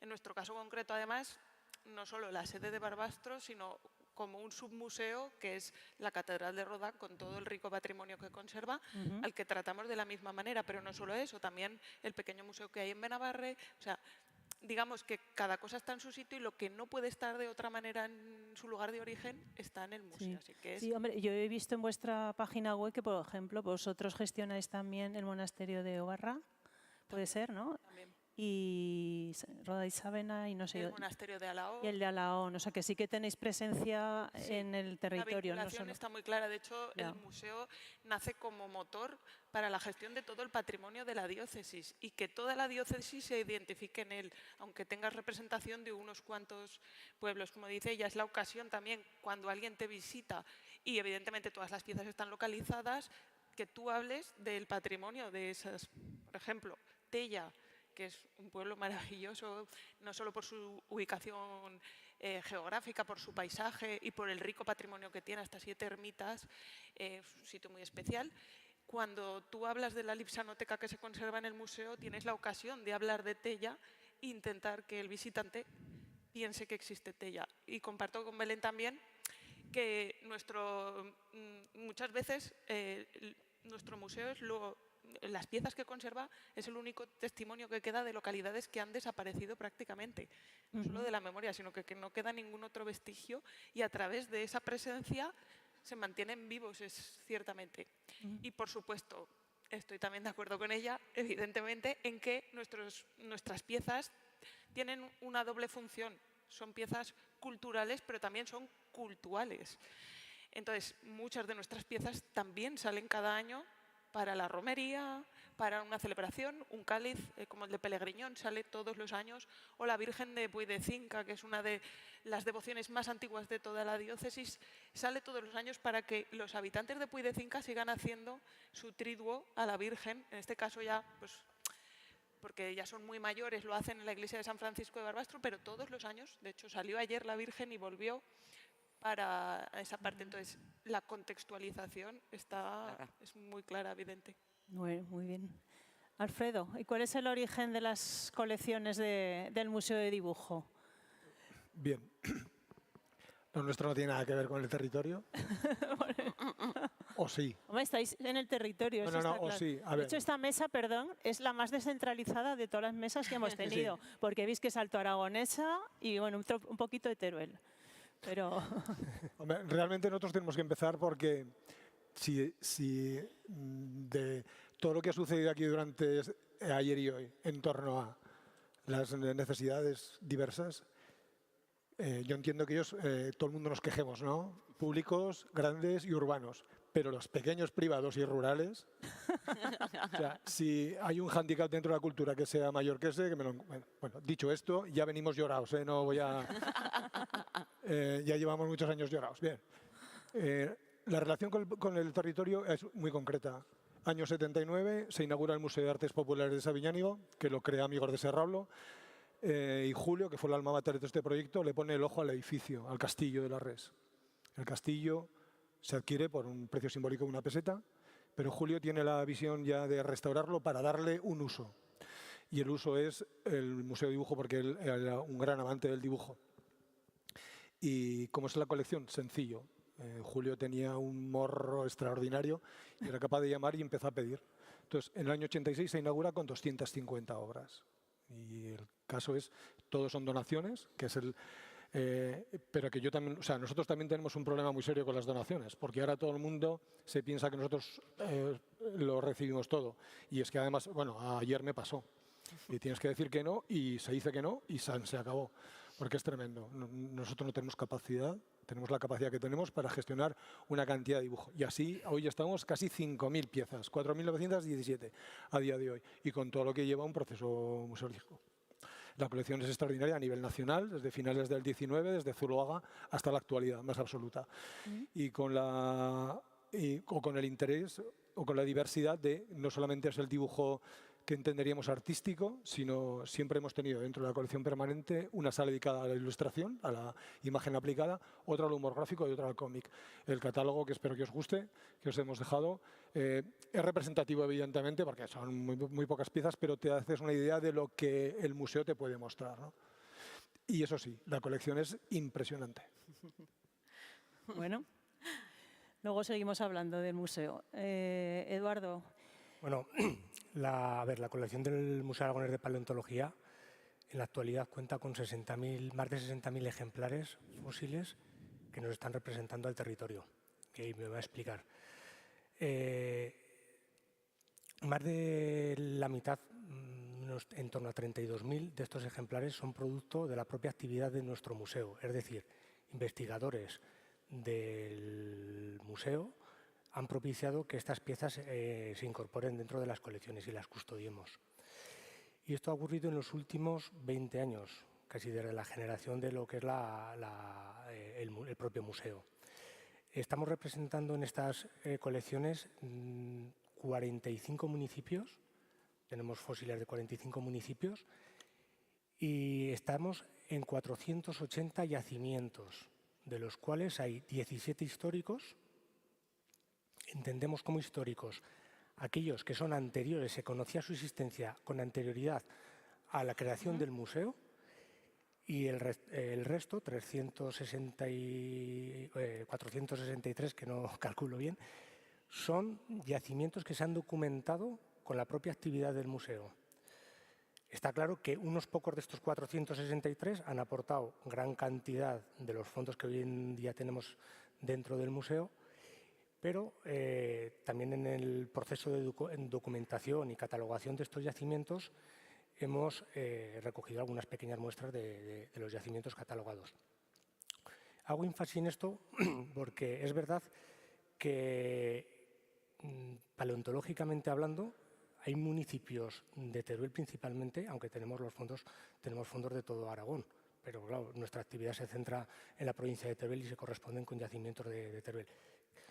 Lo que decía, hay localidades que hasta hace 20 años no se conocían paleontológicamente ningún resto, o sea, eran desconocidos.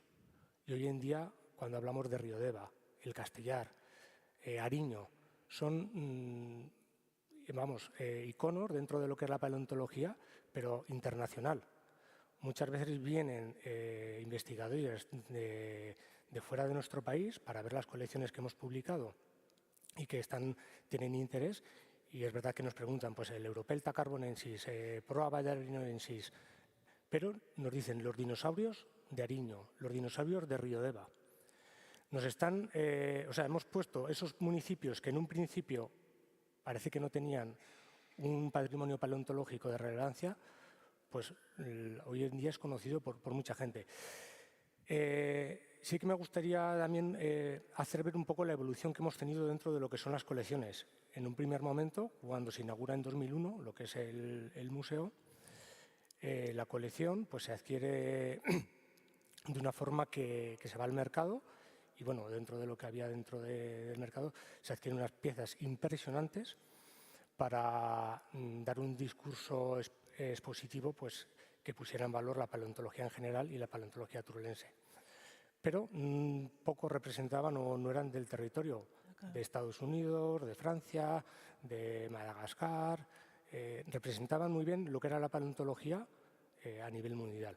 Sí que es verdad que en este primer momento ya otras instituciones colaboraron con lo que es el museo y se dieron en préstamo pues, determinadas piezas, bueno, Museo Provincial de Teruel, Museo de Ciencias Naturales de Madrid, nos prestaron una serie de piezas singulares de yacimientos emblemáticos, históricos. Libros, las ranas de libros seguro que todos las conocéis, si habéis visto alguno de los libros de paleontología o de tratados de paleontología, Rubielos de Mora, los yacimientos de Concuz. Pero en ese primer momento la colección contaba con no llegaba a 700 piezas y los elementos que representaban o se identificaban con el territorio eran muy pequeñas, la proporción era muy baja. ¿Qué ocurre? En torno a 2000-2003 tanto el equipo que estábamos ya en aquellos momentos trabajando y el director gerente de aquellos momentos, yo creo que pone los cimientos para que hoy en día tengamos esta colección, que es prácticamente al 99% son fósiles de Aragón.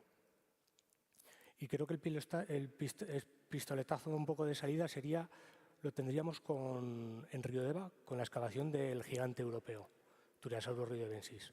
Lo fácil en aquellos momentos hubiera sido ir a las localidades que ya conocíamos que existían restos paleontológicos y había yacimientos. Galve, había una tradición pues, histórica, Concud, pero no, fuimos a aquellos lugares en los que considerábamos que tenían un potencial alto, pero a ciegas, no había ninguna documentación que nos asegurara de que hubiera restos. Entonces, por eso que he hecho un poco de hincapié los 463 yacimientos que hoy en día conocemos, que estoy casi seguro que viviremos muchos años el equipo que estamos ahora y no seremos capaces de acometer todo lo que es la excavación y el estudio de lo que conocemos hoy en día. Pero es que mes a mes, día a día, conocemos nuevos yacimientos, nuevos lugares en los que vamos a encontrar fósiles y van a engrosar lo que son las colecciones del museo. Bueno, desde luego es una actividad extraordinaria la que habéis desarrollado y yo creo que eso se reflejó muy bien en el cambio ¿no? conceptual administrativo que tuvo el museo, porque has dicho que nació en 2001, ligado en realidad a un centro de ocio. Y en 2011, creo que fue la fecha, pasó a ser considerado Museo Aragonés de Paleontología, ¿no? Ya con otra entidad mucho más vinculada patrimonialmente a la comunidad autónoma. En 2001 abre las puertas lo que comercialmente conocemos como Dinópolis, en el que de una forma lúdica pues, bueno, se presentan unos contenidos paleontológicos. Pero en 2004 ya somos considerados Museo Monográfico de paleontología, o sea, de paleontología por el Gobierno de Aragón. En aquellos momentos teníamos la denominación de Museo Fundación Conjunto Paleontológico de Teruel y ya en 2011 es cuando cambia nuestra nombre al Museo Aragonés de Paleontología. Un poco la labor que se ha hecho estos años es que en el proyecto inicial de lo que era Dinópolis había contemplado una serie de centros que están dispersos por lo que es la provincia, de manera que se pone en valor también el valor socioeconómico y cultural de lo que son los fósiles, de cara a que la afluencia de visitantes se disperse y favorezca todo lo que es el territorio. Bueno, eso lo vamos a hablar luego en la última parte, no nos vamos a adelantar, ¿vale? Porque ahora me gustaría también que, vinculado con este origen de vuestras colecciones que hemos comentado, pues que hablásemos un poco de los diferentes modelos de gestión de las mismas que tenemos aquí, porque bueno, tenemos 3 museos privados, un museo de una fundación de iniciativa pública, una fundación, y bueno, ver un poco cuáles son la situación jurídica, la propiedad de vuestras colecciones, si ahí tenéis algún tipo de conflicto, cuál es el tratamiento técnico, vosotros, por ejemplo, cómo abordáis esa gran cantidad de material que ha llegado en muy pocos años para tratar toda esa colección. Lo mismo el Museo del Dibujo, ¿no? Que pasa en muy poco tiempo de 200 obras a 5.000. Bueno, un poco cada uno en vuestras circunstancias, ¿qué es lo que más podéis destacar de la parte de gestión y su problemática? Ahora sí que podemos llorar, Alfredo. Podéis llorar un poquito, venga. No, que... Sí. Bueno, evidentemente la titularidad del Museo Diocesano de Jaca es privada, es eclesiástica. Como he dicho, la colección surge en los años 60, cuando todas esas piezas, debido a la despoblación, no podían estar en las localidades de origen, se incorporan al obispado. El museo abre oficialmente el 22 de agosto de 1970 y permaneció abierto hasta 2003, cuando, bueno, pues por distintos problemas de conservación, sobre todo en las bóvedas. Bueno, el museo está ubicado en el antiguo claustro de la catedral, pues por problemas de conservación en las bóvedas, sobre todo humedades, goteras, pues hacían poner en peligro la conservación de la colección y sobre todo la parte más importante de nuestra colección, que son las pinturas murales medievales, ¿no? Que son las que han dado la fama al museo. En el museo trabajamos 3 técnicos de museos y un restaurador, que tenemos que hacernos cargo de todo. pero además, como decía María, no solo del museo, sino del patrimonio de la diócesis. Es decir, muchas veces el museo sirve de puente o enlace con las personas de los pueblos o con los párrocos que te hacen consultas, que lloran, que te dicen que el patrimonio, bueno, pues que la virgencita de su pueblo pues hay que restaurarla. Nosotros nos encargamos pues de también supervisar todos esos elementos, su difusión, bueno, a través de redes sociales sobre todo trabajamos mucho el tema de la difusión del museo y del resto de la diócesis. Y bueno, también digamos pues todos los aspectos habituales de un museo, ¿no? Desde la gestión, el registro, inventarios. De hecho, el Museo Diocesano de Jaca, junto con el Museo Diocesano de Huesca, fuimos los 2 primeros museos diocesanos de España que entramos en Domus en el año 2010, que supuso, yo creo, un cambio muy importante para, digamos, ese concepto que se tiene de diocesano, ¿no? Porque también sí que me gustaría decir, Eva, que es verdad que el término diocesano hace que directamente estemos vinculados al territorio por nuestra propia colección y nuestro propio nombre, pero también es verdad que muchas veces el término diocesano nos hace daño, porque hay muchas personas que consideran que cuando van a ver un museo diocesano, pues van a ver un museo almacén, un museo que no están cuidados. Y todo lo contrario, y aquí sí que quiero reivindicar, es lo que tenemos, al menos en los museos diocesanos de Aragón. Son unos museos con unas colecciones maravillosas, complementarios en todos ellos, y que realmente están gestionados por profesionales.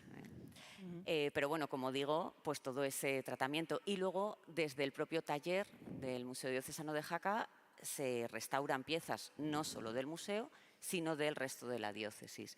Y bueno, pues para ello, porque claro, respecto a la gestión, nosotros en principio, cuando en 2010 nos hicimos cargo del museo, bueno, pues se nos puso el reto de la autofinanciación. Es decir, nosotros teníamos que ser capaces de generar los suficientes ingresos como para que el museo se mantuviera con 30.000 visitantes al año, que es lo que recibe antes de pandemia el Museo Diocesano de Jaca. Bueno, durante unos años eso fue posible, lo que ocurre es que luego, bueno, pues hay momentos en los que evidentemente el obispado tiene que salir para hacerse cargo de algunos de los gastos. Luego también contamos con el apoyo del Ayuntamiento de Jaca, que sobre todo para lo que son restauraciones concretas de piezas, es verdad que contamos con esa colaboración, la propia DGA también, y luego hay veces que tienes que echar mano de la imaginación, mucha. Cuando no hay recursos, pues a todos nos pasará, ¿verdad? Y, por ejemplo, en el año 2015 pusimos en marcha una campaña de crowdfunding para restaurar una Virgen románica, que en sí lo que menos buscábamos era conseguir el dinero para restaurar la Virgen, sino crear a través de redes sociales toda, bueno, pues una conciencia de que el patrimonio tenemos que cuidarlo entre todos, ¿no? Y realmente la respuesta, nuestro hashtag era Calderilla para el Románico. Y bueno, realmente en 2 meses se consiguió el dinero para restaurar esa Virgen románica, una Virgen de un pueblecito que nunca quedó abandonado, pero que quedaba una familia solo, ¿no? Y quisimos elegir precisamente esa talla, ¿no? Bueno, y un poco redundando en lo que ha dicho antes Belén, quiero insistir en lo valientes que fueron cuando fueron el primer museo, bueno, y Huesca también, diocesano de España, que se animaban no a utilizar un programa informático, que es una cosa interna y técnica, sino a poner sus colecciones en la red a disposición de todo el mundo.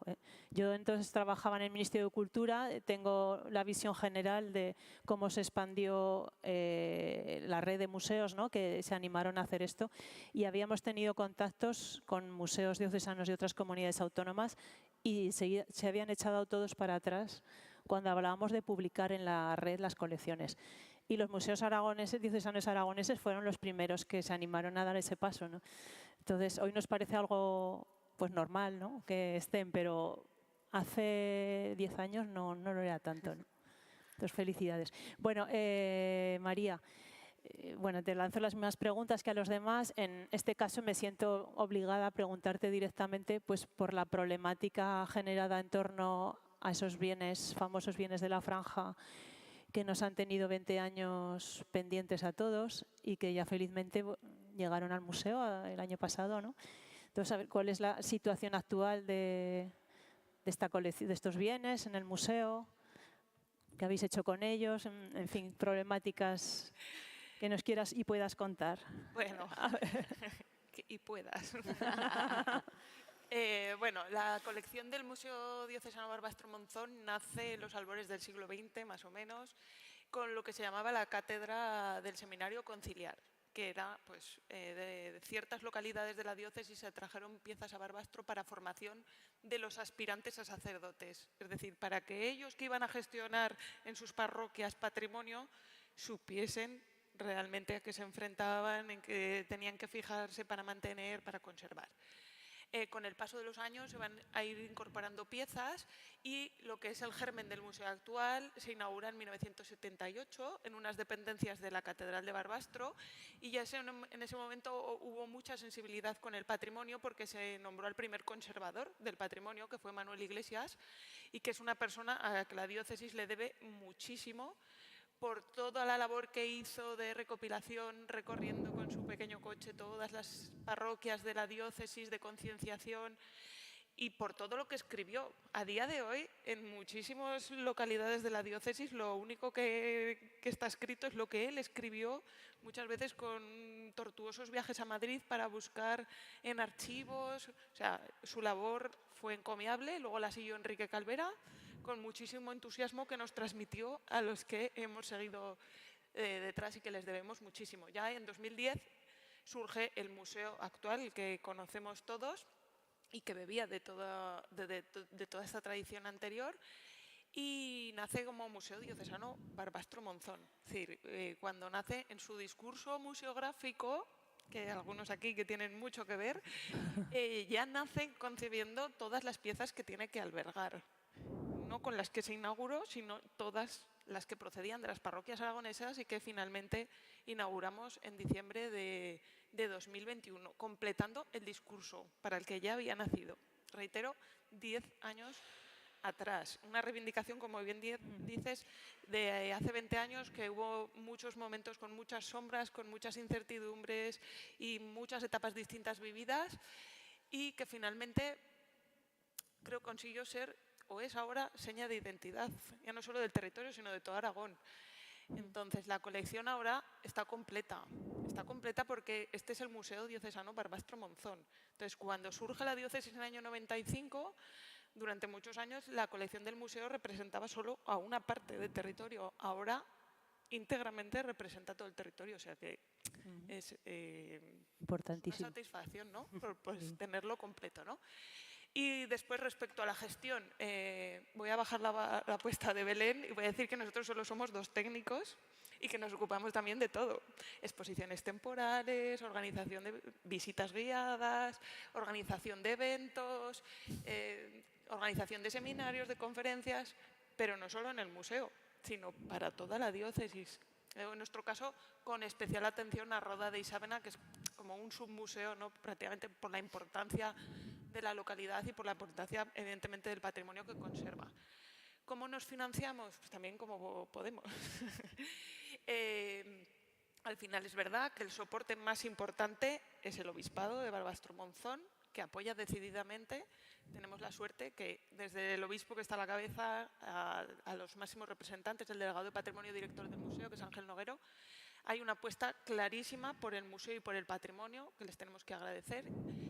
Y después, nosotros tenemos un pilar fundamental, que es la Asociación de Amigos del Museo. Es una asociación muy potente para lo pequeña que es la localidad de Barbastro. Son más de 400 socios, con más de 30 empresas directamente implicadas en el mantenimiento de la colección, que no solo nos apoyan económicamente, es que nos apoyan socialmente respaldando todos los eventos que organizamos. Y eso tiene un valor incalculable, así que es que la asociación es fundamental para el funcionamiento del museo. Y después, la ayuda institucional está, por supuesto, muy claro, que también es muy importante para nosotros, desde la Diputación Provincial de Huesca, el Ayuntamiento de Barbastro y el Gobierno de Aragón, que apoyan al museo. Muy bien, muchas gracias. Alfredo, ¿cómo gestionáis vuestra colección? Pues qué suerte tenéis, quiero decir. Pues nosotros somos absolutamente privados. El museo, el edificio pertenece a la Asociación Amigos de Serrablo y la colección también. Y pues parte de la generosidad, alimentada de generosidad evidentemente, de la confianza que todos los artistas hicieron en julio, pero a partir de ahí, ya desde 2007 estamos en Domus, pero con un esfuerzo tremendo. En aquel momento cuando teníamos suerte, 1 mega de bajada y 0,2 de subida, imaginaros lo que fue, bueno, tremendo. Pero toda la biblioteca entera, que es monográfica, hubo que bajarla con bolsas a Sabiñánigo para volcarlo y volverlo a hacer. O sea, nosotros, si hemos tenido hándicap, nosotros todos y más. Porque nosotros tenemos un montón de socios, y menos mal, y un montón de voluntarios, y gente con muchísima calidad trabajando.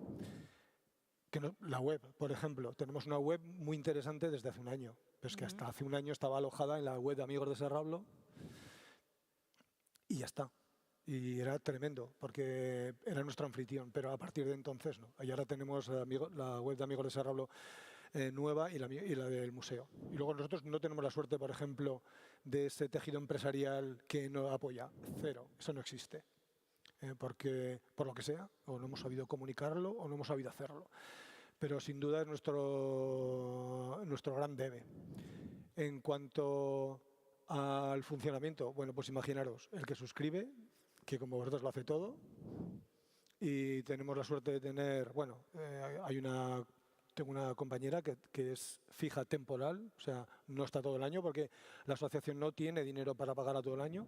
Y luego tenemos otra más, que es Isun, que hizo biblioteconomía y restauración de papel y lo hace todo cuando tenemos dinero para contratarla, ¿no? Entonces, pues el museo trabaja y en cuanto a fondos, pues de donde podemos. Desde el año 2010, desde que se acabó con las subvenciones a museos privados, centros de documentación y no mira a nadie, y bibliotecas privadas, se acabó. O sea, el museo como tal no recibe ni un duro de nadie. Todo lo que hemos hecho ha sido por convenios, casualmente, pues hace poco tiempo con una empresa con la que hemos cambiado toda la iluminación a LED, pero casualmente. Ahora estamos en trámites con una compañía de seguros porque les ha gustado el proyecto y puede ser un señor que ha decidido dejarnos su herencia cuando se muera. Sí, no. Quiero decir, es así. Sí.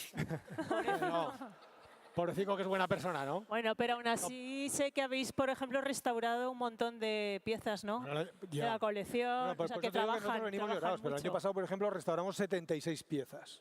Hombre. Pero es que es lo que tenemos que hacer. ¿Pero cómo? Comprando nosotros todo directamente al suministrador, haciéndolo todo, absolutamente todo. Y entonces nosotros lo hacemos todo, desde la catalogación, porque desde 2007 estamos en Domus. Pero todos los que estáis aquí, que habéis sido responsables de Domus, sabéis los problemas que incluso hemos tenido. En fin, ahora conseguiremos volverla a retomar, ¿no? Pero, y complicaciones muchas. En el 2012 la crisis era muy profunda, lo pasamos muy mal y nos tuvimos que inventar, no el crowdfunding, nosotros nos inventamos a padrinar un dibujo. Y tuvimos suerte porque tuvo mucho efecto. Pero era tremendo, porque incluso en una periodista una vez me preguntó, bueno, pues, ¿tan apurado vais? ¿Cuánto dinero debéis? Y yo, no debemos nada. Bueno, pues no debéis nada, ¿por qué te quejas tanto? Vamos a ver. O sea, a mí no me imagino que Amigos de Serrablo, una asociación con una entidad más que contrastada, le debiera dinero a nadie. Es que antes cierras el museo, ¿cómo vas a deberle dinero a nadie, no? Entonces entramos en una historia curiosa. Es un proyecto muy concreto, muy nuestro, que hizo Julio en su momento. Hemos decidido seguir hacia adelante, que nos asustó el hecho cuando él muere, porque era un proyecto muy personal y no sabíamos si íbamos a estar a la altura. En fin, el museo entendemos que va bastante bien y seguiremos. Bueno, Eduardo. Bueno, veo que no estamos tampoco tan mal nosotros. No. Bueno, realmente estoy un poco también en la línea de mis compañeros. Desarrollamos muchísimos trabajos que los podríamos englobar en 3 grandes grupos, lo que es la investigación, lo que es la conservación y la difusión. Y luego pues estamos el equipo que estamos, ¿no?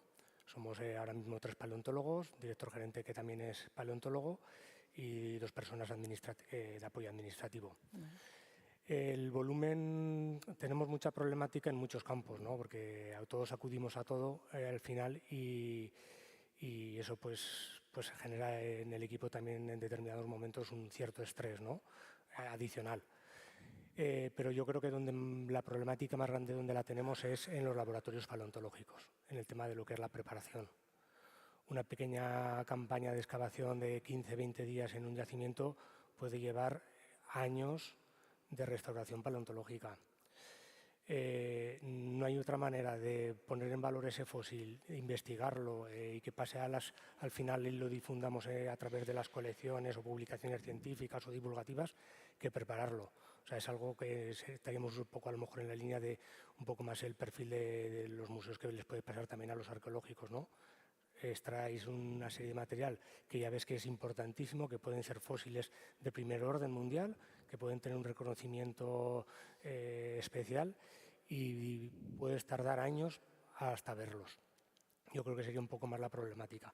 En cuanto a la financiación, pues bueno, contamos con recursos propios por del propio museo, bien por la propia actividad de lo que es el museo, trabajos a terceros que realizamos, asesoramientos científicos y luego un poco pues todo lo que son subvenciones nominativas que a través del Instituto Aragonés de Fomento, y estarían pues también las subvenciones convocatoria pública con lo que vienen a ser los proyectos I+D de investigación, tanto del Plan Nacional ahora mismo tenemos 2, el propio Gobierno de Aragón también a través del proyecto Focontur, que también es de investigación, y justo este año además también tenemos uno que está con cargo al proyecto FITE, a los fondos FITE, de cara a que estamos también un poco lo que es la preparación y la adecuación y mantenimiento de algunos de los yacimientos BIC que hay dentro de lo que es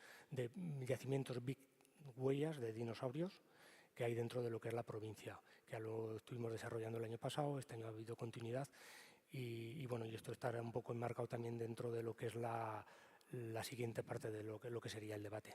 Sí, la siguiente parte en la que me gustaría que nos centráramos ya, porque creo que vamos un poco mal de tiempo, que sería ya lo que es esa vinculación que tiene el museo hacia su territorio, hacia afuera, ¿no? Porque cuando hablamos de patrimonio local y museos, yo creo que hay un poco 2 formas de abordar el tema. Una, así más tradicional, que está bien, que es hacer del museo un espacio de refugio de esa memoria colectiva, con un carácter así un poco simbólico, ¿no? Y que el público, tanto de la zona como de fuera, pueda ir ahí a conocer lo que ha sido ese territorio.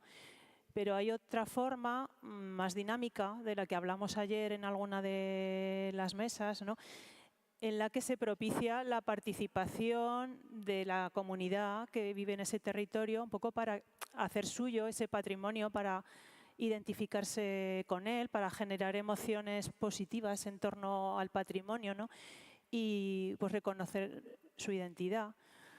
Y bueno, pues me gustaría hablar un poco de eso. Ayer me gustó mucho una cosa que dijo, creo que se llamaba Roberto, el alcalde de San Juan de Plan, cuando hablaba de que bueno, el Museo de San Juan de Plan se había creado por la implicación muy directa de un grupo, sobre todo de mujeres del pueblo, pero que ahora bueno, pues se estaba buscando un relevo generacional, pero ya no iba a ser en las mismas condiciones que el grupo inicial que creó el museo. Había que actualizar esos vínculos de la gente más joven con ese patrimonio, hacerlo suyo, actualizar los símbolos, ¿no? O sea, la importancia de mantener siempre el vínculo de la gente que vive en un territorio con su historia, ¿no?, a través de lo que hay en el museo. Entonces, me gustaría que me contarais un poco si tiene algún tipo, algo ya hemos ido diciendo, ¿no?, algún tipo de actividad el museo fuera, en ese territorio, un vínculo con la población, si sentís que la población de la zona siente el museo como suyo, si hay signos de ello, si hay intercomunicación y bueno, pues eso, ¿qué es lo que hace el museo para conseguirlo? Si tiene alguna actividad en ese sentido, vamos. Bueno, a través de asociaciones de amigos, que yo creo que es una forma clara, ¿no?, de medir ese impacto? Bueno, contadme un poquito. A ver, nosotros realmente sí que sentimos que la gente de la diócesis y del entorno siente el museo como algo suyo, pero también eso te obliga a salir del museo e ir a ellos. Claro. Es decir, desde el museo, por ejemplo, nosotros gestionamos toda una serie de rutas guiadas por los pueblos del entorno, además de lo que decía María también, que una visita guiada al museo te permite dar a conocer el patrimonio que hay en esas localidades. Entonces, para nosotros la experiencia completa del museo no se vive dentro del museo, sino que se vive cuando ese público va a la iglesia de origen de donde proceden esas piezas, ¿no? O sea, es imposible comprender las pinturas de la Sala Bagüés si no ves la iglesia Bagüés, ¿no? Entonces, para nosotros intentar fomentar todo ese tipo de actividades, o cuando las propias localidades, los propios pueblecitos, normalmente para las fiestas patronales, te piden que vayas y des una charla sobre el patrimonio de su localidad, ¿no? Nos piden que salgamos para que precisamente puedan valorar y difundir todo el patrimonio que ellos tienen, y eso es una forma de vincularte pues, muy directamente. Y en nuestro caso yo creo que una de las actividades pues, que más nos acercan y que más repercuten en el territorio es las 12 ediciones que llevamos del taller de pintura al fresco para adultos. Es un taller de pintura al fresco que tengamos conocimiento, no se hace en ningún otro sitio de España, y es un fin de semana de inmersión para enseñar a los alumnos a pintar al fresco. Entonces, en principio, la dinámica que nosotros llevamos es que durante 2 años formamos a pintores en Jaca, pero luego el tercer año el taller sale de Jaca y va a los pueblos de los que proceden las pinturas. El primero fue en Bagüés, luego hicimos otro en Navasa, otro en Urries, todas localidades de las que proceden nuestras piezas, y es absolutamente maravilloso porque durante un fin de semana nuestros alumnos se alojan en esos pueblos, comen en el restaurante, participan directamente con los vecinos, ¿no? Y además los pueblos es verdad que nos reciben en todos los casos muy bien, ¿no? Y lo que se hace, bueno, pues es dejar unas réplicas de las pinturas, ¿no? En la localidad. Y yo creo que esa es una de las actividades que más nos ayudan a, bueno, pues sentir, ¿no? Acercar el patrimonio. En vuestro caso. Bueno, pues yo creo que esta pregunta es todo un reto. Conseguir que no se piense que el museo es una cosa ahí localizada, que porque está en Barbastro y no está en Monzón y porque no está en Roda de Isávena. Sí. Bueno, evidentemente tiene que estar en algún sitio, pero en vez de verlo así, vamos a verlo como una oportunidad que el museo precisamente sea motor para todo el territorio y que sirva para dinamizarlo. Entonces, como retos que nos ponemos para romper esas barreras que existen, en primer lugar, pusimos en marcha la pulsera turística de Barbastro, que era ya romper en la propia ciudad de Barbastro, porque hasta que el museo no se inaugura en 2010, prácticamente no había nada que ver en Barbastro. La catedral estaba siempre cerrada, no había museo para ver. ¿Cómo va a haber turismo? ¿Cómo va a haber visitantes si no tienes las puertas abiertas?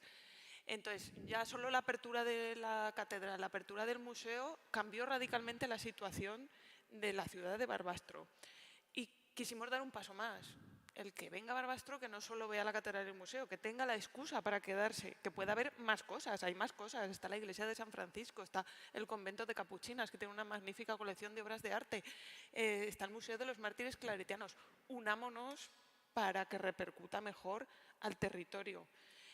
Y ese es otro paso, pero es que el siguiente paso que tenemos marcado es la ruta de las 3 catedrales, porque tenemos la suerte que tenemos una diócesis muy pequeña, pero tiene 3 catedrales.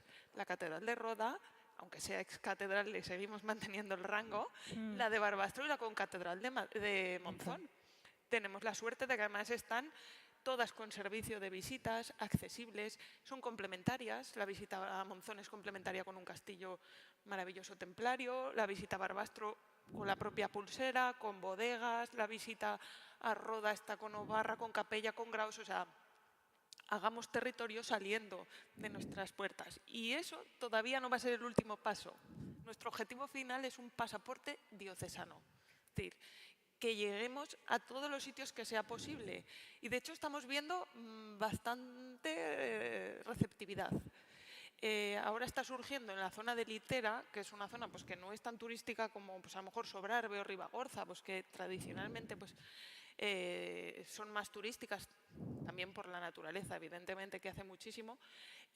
Cómo están surgiendo grupos de voluntarios que quieren que les organicemos para enseñar su patrimonio, porque ellos se sienten orgullosos también de lo que tienen y dicen, bueno, ¿y por qué la colegiata de Tamarite de Litera no es tan conocida? O la iglesia de Baels, que es una iglesia con decoración barroca espectacular. Entonces, desde el museo también estamos ayudando a gestionar esos grupos que surjan pues para repercutir en el territorio, que no sea el museo solo esas 4 paredes. Evidentemente, si un museo puede contribuir al desarrollo social, económico de una comarca, pues es algo estupendo, ¿no? Claro. Además, creo en vuestro caso también tenéis, como has dicho antes, importante ayuda por parte del tejido empresarial de la zona. Hacéis actividades, ¿no?, en torno al vino, también para vincular con otras. Por ejemplo, recientemente, claro, el Día de los Museos se ha celebrado con un cuadro de Velázquez que tenemos como pieza invitada, que nos ha cedido una colección privada de Barcelona. Y la acción ha sido también con pues, un socio que es Enate. Hicimos una cata de vino, porque en el cuadro el protagonista es el vino, y ayer un concierto, porque el protagonista del cuadro es la música a través de los instrumentos que aparecen representados. Entonces, esa asociación de amigos con esas empresas involucradas ha hecho que con el paso del tiempo todo lo que se hace en el museo tenga un pozo de cierta calidad. Entonces, piden hacer sus eventos en el museo, no solo porque está bien ubicado, sino porque el entorno está muy bien y porque, pues bueno, asociarte al arte siempre es también un símbolo de prestigio para las empresas. Bueno. Alfredo, ¿qué relación tenéis con vuestro entorno en este sentido? Yo creo que aquí habría que hablar de lo que... Me acuerdo que aquí hubo un congreso sobre accesibilidad y yo presenté sobre accesibilidad social. Es decir, cuando la gente habla de accesibilidad piensa siempre de las capacidades diferentes físicas, pero aquí hay un problema muy serio de lo ajenos que son los museos a sus territorios, ¿no? Claro, el monográfico, estamos hablando de La Res, un pueblecito de 80 habitantes, y que de pronto estamos hablando de dibujo contemporáneo, o sea, realmente, ¿no? Y como yo, bueno, pues mi trabajo durante tiempo ha sido acercar primero a la gente del pueblo, y quiero decir que cuando yo pensaba que ya lo tenía resuelto, no. Es decir, lo tienes que resolver cada día. Cada día. Y es interesante porque es un esfuerzo constante, ¿no? Segundo, junto con el Ayuntamiento de Sabiñánigo nos parecía interesante y siempre les prestamos exposiciones monográficas que tienen que ver con la animación a la cultura y les hemos prestado pues, este año con el realismo, otros años con el monográfico, con el cómic en cuanto a las historietas y tal. Nos ha parecido muy interesante. Pero justo antes de pandemia, junto con la directora del Museo Etnológico, hicimos un curso para docentes de cómo utilizar los museos como herramientas. Y entonces estructuramos una serie de herramientas que nos parecían muy interesantes desde las matemáticas, la historia, que se podían utilizar. Pero llegó la pandemia y se paralizó todo. No sé cómo conseguiremos. Nos interesaba que como una conversación que he tenido ahora con Alicia, con la directora de máster, en cuanto a la importancia, nosotros casi le estamos dando vuelta a eso, a que sean el contacto con los educadores, para que sean los educadores o desde la educación, no sé si seremos capaces, de que entre todos la realidad social de Sabiñánigo y entorno, a la que atacar directamente de modo y manera que los niños sean mucho más sensibles. También lo hemos hecho con las propias actividades didácticas del museo. Nuestras capacidades tan limitadas son inventarnos juegos, ¿no? Juegos autogestionados con un personaje, que es el Larry, que lo sacamos a pasear por todos lados, que es nuestro fantasma, pero es una manera muy barata y muy operativa, que consigue que las visitas sean muy cómodas, hayamos traído al visitante familiar y que los padres tengan una visita muy cómoda y los niños tengan otra visita. El otro día nos dejó una niña del País Vasco una nota en el juego que nos encantó, que nos puso que era se le había pasado muy bien y era el primer museo en el que se divertía. Y, ostras, pues nos gustó y lo vamos a utilizar en eso. Bueno, lo que hablábamos ayer de cómo traer otra historia que a mí me ha gustado, a la hora de comunicar, la gran dificultad que tenemos con la comunicación, ¿no? Y invito a que veáis en streaming una conferencia que dieron aquí en el máster muy interesante sobre comunicación Y voy a hacer una reflexión muy rápida en torno a la diferencia que hay entre los folletos informativos y los folletos publicitarios. Los museos no tenemos folletos publicitarios. Y si queremos meter gente, tendremos que buscar las herramientas para meter gente dentro de los museos. Y es verdad. Y yo a partir de ahora he decidido que voy a hacer publicidad. Pero una publicidad, venga usted, ¿no? Porque me acuerdo de todas esas herramientas que aprendimos en el máster con una maravillosa mexicana, se llama Patricia, que nos abrió los ojos a muchos y que hemos utilizado esos sistemas y que podemos ir mejorando. Y en redes sociales ya ni contemos. Porque claro, si además de todo eso tenemos que hacer redes sociales, porque si no estás no existes, pues entonces imaginaros lo que es la vida del servidor. O sea, pues no llegó. O sea, ayer me tuve que ir porque tenía que acabar de montar una exposición que inauguramos esta tarde y además mandar todos los correos más las redes sociales. Bueno, en fin, pues eso. Pero yo creo que es fundamental trabajar diariamente para que la gente del entorno entienda el museo como algo propio, aunque de base no lo sea, ¿no? Muy bien. Eduardo, cuéntanos un poco esa estrategia de extensión por la provincia que busca, que habéis conseguido. Sí, bueno, realmente, a ver, a través de lo que es el propio museo ya tenemos presencia en lo que es el territorio con las diferentes subsedes del museo, ¿no? Pero desde un primer momento siempre hemos visto lo más interesante es involucrar tanto a las administraciones locales como a los propios pobladores, ¿no?, del territorio. Y esto ha costado mucho y en unos primeros momentos nosotros nos dábamos tanto a lo mejor dentro de lo que era el proyecto, la idea que siempre hemos tenido, no solo no hacer muchas sedes, secciones repartidas por el museo, sino involucrarlos. De hecho, lo que os comentaba antes, de las que habías proyectadas inicialmente, ha habido 2 que no estaban en el proyecto inicial. ¿Por qué? Porque hubo un momento que de allí donde encontrábamos fósiles o huesos, todo el mundo quería tener su sede de Dinópolis, ¿no? Eso poco a poco, pues a base de talleres, conferencias, exposiciones temporales, o sea, presencia en el territorio y haciendo muchísimas actividades, creo que le estamos revirtiendo un poco lo que es esa primera idea inicial que tenía todo el mundo. De cara a que hoy en día nos encontramos con que son muchas administraciones locales que ya nos piden asesoramiento, pero porque tienen ellos iniciativas propias.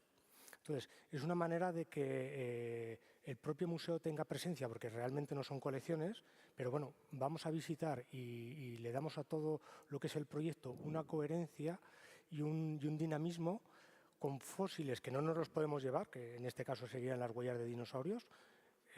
Tenemos huellas de dinosaurios también dentro de las colecciones, pero bueno, los yacimientos maravillosos que tenemos tienen que estar donde se hallan, ¿no? Entonces, estamos dándole un dinamismo a todo lo que es el flujo de visitantes y la puesta en valor de este rico patrimonio aragonés, que vamos, nosotros mismos nos estamos hasta un poco asombrando de los resultados que está dando. Sin ir más lejos, el año pasado, pues bueno, inauguramos la carretera de los dinosaurios, que une el Castellar con Galve. Son 50 kilómetros en el cual una persona, un visitante, puede hacerlo sin ningún tipo de explicación y va recorriendo una serie de puntos en los que va viendo yacimientos paleontológicos de dinosaurios, con huellas de dinosaurios y también un centro pues, en el que también se muestran unas, en el Povo concretamente, pero que son unos corpóreos de las faunas que hubo a lo largo del Mioceno. Bueno, entonces, cuando estamos nosotros trabajando allí, nos hemos asombrado de días de perros, de estos que dices, hoy no viene por aquí nadie. Vienen familias pues, a ver lo que estamos haciendo, a ver los yacimientos y a hacer la ruta. Y son familias que vienen además derivadas de gente que son visitantes de nuestro propio museo. Por tanto, lo que estamos haciendo es alargando lo que es la oferta dentro de lo que es el museo y el visitante al final está más tiempo. De hecho, se está viendo que muchos de los visitantes que en un principio venían a lo que es el museo venían para un día y ahora ya están planificando de fin de semana o de puentes. ¿Por qué? Porque la oferta vienen porque les llama a lo mejor lo que es la paleontología, ¿no? Dentro de Teruel hay muchísima mayor oferta, pero es el vínculo con el cual estamos derivando una serie y un flujo de visitantes al resto del territorio. Y luego la gente del territorio cada vez está más concienciada del valor de lo que tiene. Es yo creo que lo más importante. Y a esto sumo también el esfuerzo que estamos haciendo nosotros también desde el museo, no solo para el público en general, sino a la hora de hacer cursos dirigidos a profesionales de nuestro gremio, pues para enseñarles todo este proyecto. Y es verdad que hay muchísimo interés de verlo como modelo para transportarlo a sus territorios. Eso te quería comentar así al hilo de lo que has dicho, ¿no? Que esa demanda cada vez mayor de todos los municipios, ¿no? De que hagáis cosas en su territorio y tal, es un signo, quiero interpretar, de que la gente empieza a apreciar el patrimonio paleontológico como algo propio, como no es una cosa marciana, ¿no? Que hace a lo mejor 20 años nadie tenía esa conciencia. Vamos, de hecho hay municipios que están ahora súper implicados. Es verdad que pues, tenemos los medios que tenemos y podemos, dentro de lo que nuestras posibilidades, pues intentamos atender a todo el mundo y asesorar a todo el mundo y asesorarles también en lo que es conseguir fondos para lo que es la acometida de nuevos proyectos relacionados pues, con todo esto. Y luego también lo que son, desde el punto de vista educativo también, de los colegios y todo, creo que la labor de los 20 años que llevamos haciendo una didáctica dirigidas a los niños principalmente, está dando su resultado, porque aquellos que les íbamos a dar los talleres hace 15, 20 años, ahora mismo pues, pueden ser el alcalde de un pueblo, puede estar relacionado con el turismo y está dando sus resultados, pero claro, ha costado muchísimo. Muy bien. Bueno, me dicen que abramos el debate ya, que nos estamos pasando. Queda abierto el debate. ¿Alguien tiene? Juan.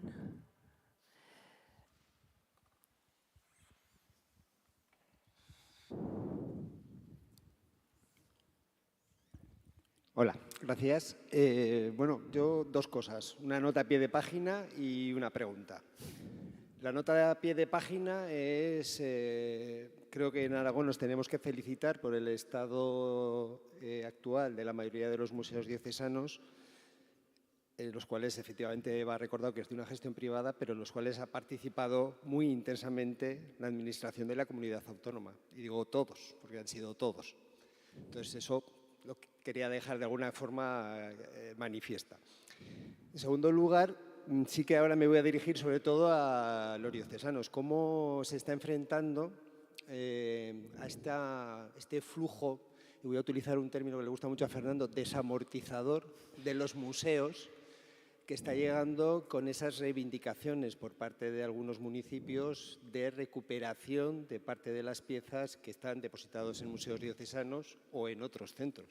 Si hay algún planteamiento, si os ha llegado el caso a vosotros, si se plantea, no se plantea, qué debate hay, sobre todo desde el punto de vista interno. Bueno, las piezas, y pasarán igual en el diocesano de Jaca, están en depósito, proceden de las parroquias. Es verdad que hay alguna adquisición, hay alguna donación, hay algún depósito de empresas que no son parroquias, y en principio las piezas que están en el museo están porque en su lugar de origen no reúnen las condiciones oportunas para estar. Entonces, tienen que ser los técnicos y los profesionales que trabajan en la conservación del patrimonio en cada diócesis, en este caso, los que decidan si las piezas pueden estar en su parroquia o no.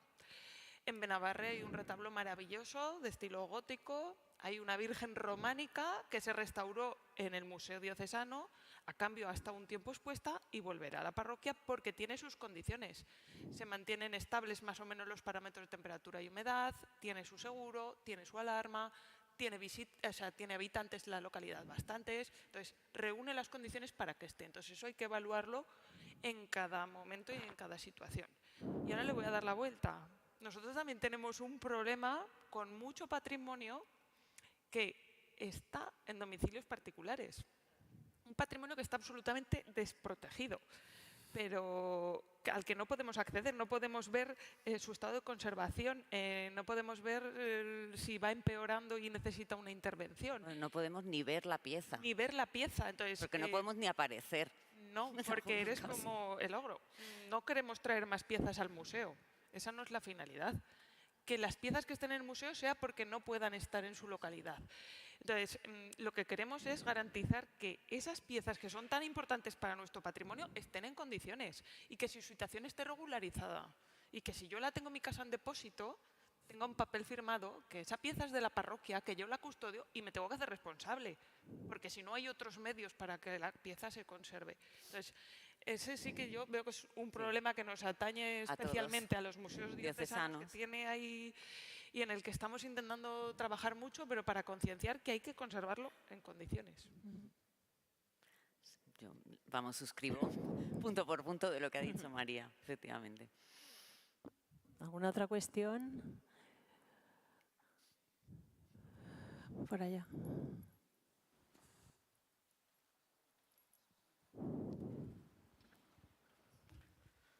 A ver, perdonad por el atraso que vamos a tener en comer, pero no me podía quedar sin deciros que un ejemplo, quizá el ejemplo más ejemplificante, ¿vale?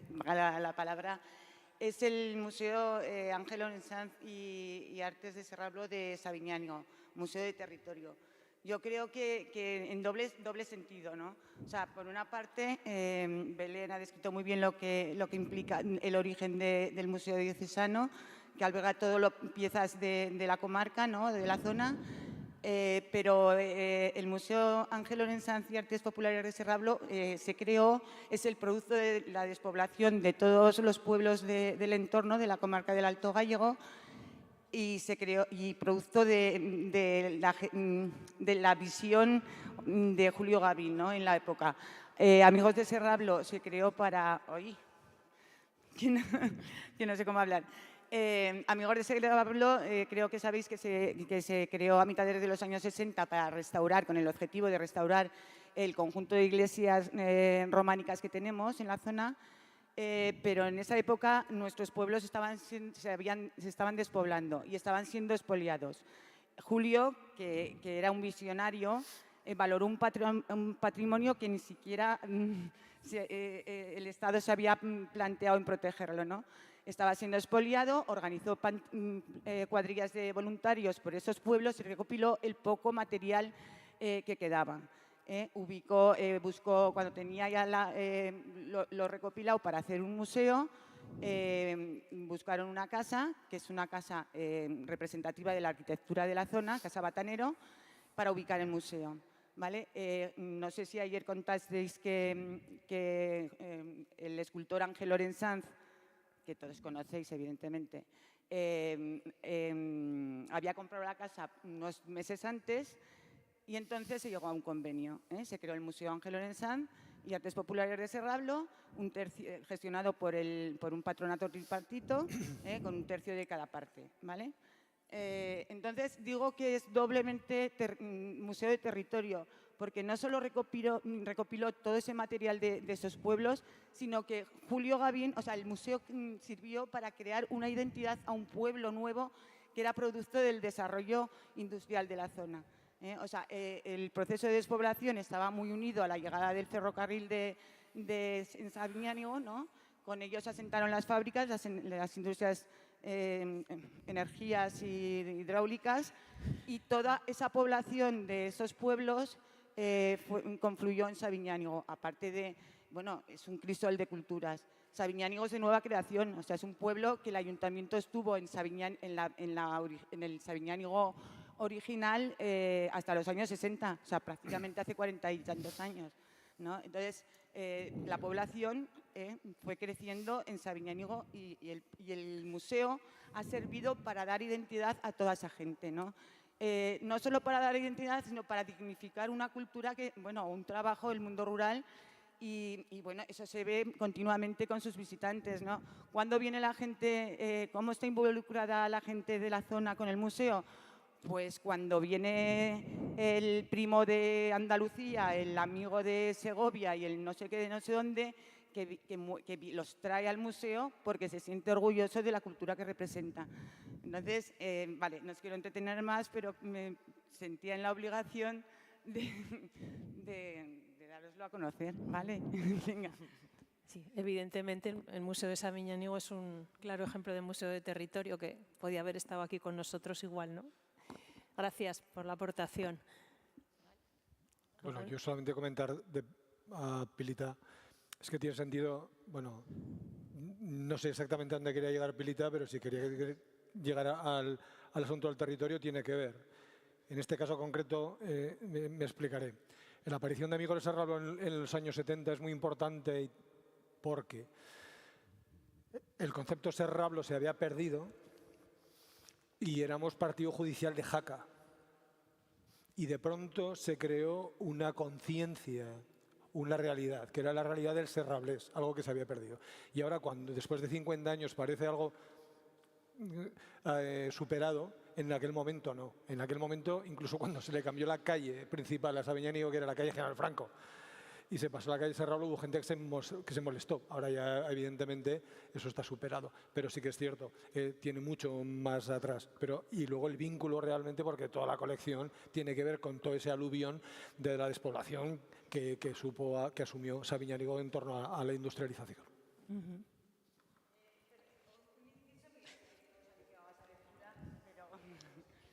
Pero por si acaso, ¿vale? No, lo quería vincular también pues porque la génesis es un poco a la inversa bueno, similar a los museos diocesanos, pero con la diferencia que el diocesano está apoyado por una institución, o sea, por un poder fáctico, ¿no? En la época. Recopiláis un tipo de arte o de piezas que tiene valor ya en sí mismo, ¿no? En cambio, nuestro museo es el museo del pueblo, o sea, es la cultura del pueblo, ¿no? Sociedad civil. Sí. Ay, sí. No, es que algo por ahí me está despistando, no sé qué. Bueno, pues que quería incidir en eso, ¿no? Que tiene doble valor, creo yo. Y luego la gestión es mucho más difícil. Ahora, por ejemplo, el tema de las jornadas, que era cómo gestionar toda la colección, nosotros que el 90% de las piezas son producto de la recopilación por esos pueblos. Ahora que los dueños de las casas están muriendo, nos vienen las familias continuamente a donar todo el material que tienen dentro, pues o para rehabilitar las casas o para venderlas, ¿no? Pero, claro, emocionalmente están vinculados a ellos y no saben qué hacer, con lo cual el museo parece el almacén o es donde eso era importante. ¿Qué se hace con esas piezas? O sea, ¿qué criterios se siguen? ¿Cómo le dices al vecino que la colcha de su mamá que no la necesitamos o yo qué sé, o simplemente un botijo, yo qué sé, ¿no? Pues habrá que decirle que no. Claro, que hasta ahora no era problema porque la colección estaba como muy conformada ya con lo recopilado, porque Julio lo creó cuando pensó que el museo ya teníamos una buena colección. De hecho, tenemos una excelente colección y tenemos una casa que es un lujo de casa, ¿no? Entonces, os invito a que todos los que no lo conozcáis os acerquéis, ¿vale? Vale. Creo que había otra pregunta por ahí. Buenas. Bueno, yo simplemente quería comentar una iniciativa, un proyecto que estamos desarrollando desde el Museo de Ciencias Naturales de la Universidad de Zaragoza, en el hilo de la vinculación al territorio del patrimonio paleontológico que estabais comentando, que es el proyecto de Paleolocal. Vale, como comentaba Eduardo, el problema que tenemos con el patrimonio paleontológico muchas veces es que los investigadores vamos a las localidades, extraemos el patrimonio, lo llevamos a la universidad o a la fundación o cada uno a su institución y pasan muchos años hasta que obtenemos resultados de ese patrimonio, hasta que preparamos los fósiles, conseguimos financiación.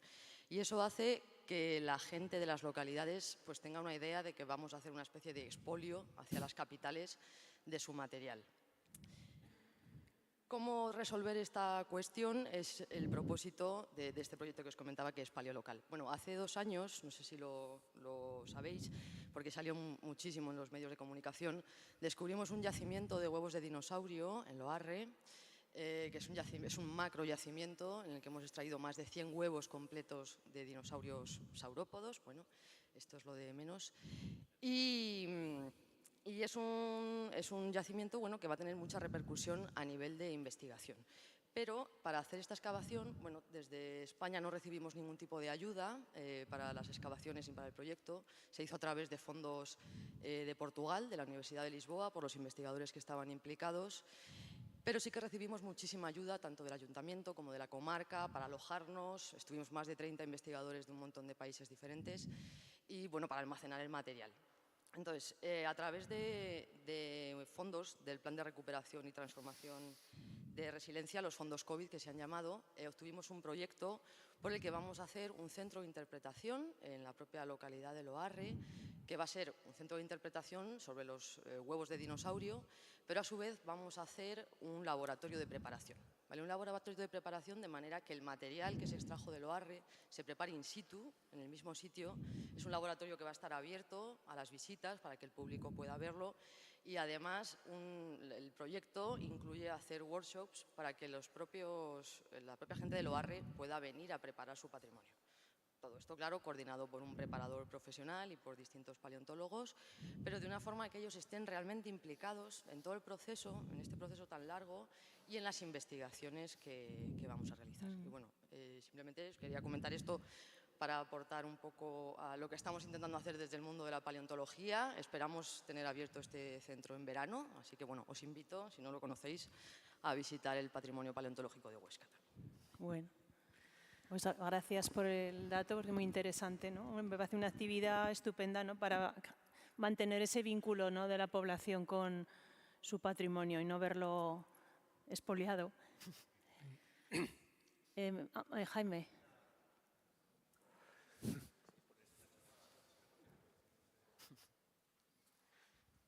Una intervención pequeña para... Sí, pero no se oye. Vale. ¿Me se oye? Sí. Para felicitaros. Yo creo que, aparte de la exposición estupenda que habéis hecho, el trabajo que hacéis en los museos diocesanos es magnífico. Y sobre todo para resaltar un aspecto que a mí me ha llamado mucho la atención y que no es habitual en los museos, porque las piezas cuando entran en los museos se quedan sacralizadas y las tenemos protegidas como debe ser, ¿no? El hecho de que seáis capaces de que esas piezas vuelvan a recuperar su uso original, porque es su uso original, a pesar de que tengan que correr algún riesgo, que yo creo que es encomiable, porque merece la pena. O sea, muchas veces no lo podemos hacer, ¿no? El esfuerzo que hacemos muchas veces en llevar piezas a localidades pequeñas para exposiciones de un día, de 2 días, va un poco en esa línea también, de en cierta medida reintegrar esos fondos, aunque sea de manera muy esporádica, a su comunidad de origen. Yo creo que es fundamental, porque además es la esencia de la pieza. O sea, esas piezas han sido diseñadas, construidas, pagadas por el pueblo normalmente para ser usado en una serie de rituales, en fin, religiosos, creamos o no creamos en ellos, pero es así, ¿no? Yo creo que es una iniciativa que sí que permite conectar con el territorio, que la gente responderá bien y que además seguramente, habrá casos para todo, pero seguramente la gente comprenderá que esas piezas están muy bien custodiadas todo el año y cuando es necesario recuperarlos se recuperan. Sí. Yo por eso te he dicho que los museos diocesanos en ese sentido somos privilegiados, porque realmente es que tenemos esa suerte de que nuestras piezas pueden volver a sus pueblos pues durante una romería, un triduo o lo que sea, ¿no? Pero es verdad que en eso son una suerte. Y claro que nuestras piezas en esos momentos corren riesgo, pero bueno, el mismo riesgo que pueden correr cuando mandas una pieza a una exposición. Quiero decir, los asumes de la misma manera. Y es más, cuando el pueblo ve la pieza allí, comprende que hay que cuidarla y protegerla de una determinada manera. Entonces comprende que tienes que utilizar guantes, o sea, todo eso lo entienden y además como lo haces delante de ellos y lo ven, porque tú cuando llegas con la pieza la sacas, la ves, la revisan, está el restaurador, comprenden la importancia de esa pieza y entienden que esté en el museo, donde además la puede conocer mucha gente y que luego les acompañe en esos momentos puntuales. Pero eso es una suerte que tenemos los diocesanos, sí es verdad. Y va vinculado a la emoción. Totalmente. Porque, por ejemplo, en el caso de la Virgen de Troncedo, una vez nos la pidieron para una comunión porque la comulgaba la nieta de la señora que había salvado la pieza durante la Guerra Civil, aun a riesgo muchas veces de sufrir consecuencias personales, ¿no? O un señor del despoblado Castarlenas, que además es famoso porque se ha recuperado su portada y se ha llevado a Graus, a Espacio Pirineos, pues un señor dijo, es que hay un relicario aquí, por favor, quiero rezar un poquito. Encantados, se lo subimos, él rezó y se quedó conforme. Quiero decir, el pueblo ya no existe, ¿dónde guardas la pieza? Además, una pieza que contiene reliquias, que es una pieza de uso religioso, ¿no? Pues que se pueda cumplir esa doble función, es lo que los hace también vivos y estar más vinculados al territorio. Y con los compañeros del Museo Diocesano de Huesca que tenemos aquí también, muchas veces hemos comentado cómo hay gente que viene a rezar a las piezas que tú tienes en el museo, muchas veces. O sea, nosotros vamos conociendo a la gente de verano, ¿no? Porque que vuelven en verano, porque ya no viven en Jaca ni en el entorno, pero sabemos que todos los veranos vuelven porque empiezan a venir a ir a rezar a su Virgen concreta. Entran todos los días, rezan y se van. Lo asumes, para ellos es realmente su Virgen ante la que rezaban en su momento. Bueno, pues creo que, bueno, Fernando, que de por Bueno, nada, muchísimas gracias también a los participantes de esta mesa. Y bueno, pues ahora no me queda sino ya cerrar estas cuartas jornadas. Cuartas jornadas que se han dilatado más en su celebración de lo que esperábamos por la pandemia. Como ya se ha comentado a lo largo de estos 2 días, pues hubo que aplazarlas en 2 ocasiones por razones de causa mayor. Y desde luego, pues yo creo que han sido muy fructíferas. Hemos aprendido, yo personalmente, mucho de lo que se ha expresado, por tanto, por los diferentes ponentes, tanto en la primera mesa, la de arqueología, antropología, donde vimos pues, todos los problemas que implica la gestión de la arqueología territorial y todos los problemas que generan los fondos. El tema de la documentación, todo lo relativo a los restos antropológicos y todos esos problemas de carácter ético que generan. También es verdad que también aprendimos mucho de ver cómo en un gran museo, como es el Museo de América, a través de la ponencia de Andrés Gutiérrez, nos comentó, digamos, unas colecciones heredadas, ¿no? Y, digamos, esos problemas que causan esos mensajes que transmiten o transmitían centrados en el eurocentrismo, ¿no? De alguna manera, ¿no? Y esas respuestas que están dando, digamos, de alguna manera para mitigar, ¿no? Esas visiones tan particulares, digamos, pues eso, centrados en el ámbito europeo. También, pues bueno, la mesa de etnografía y patrimonio inmaterial aprendimos muchísimo.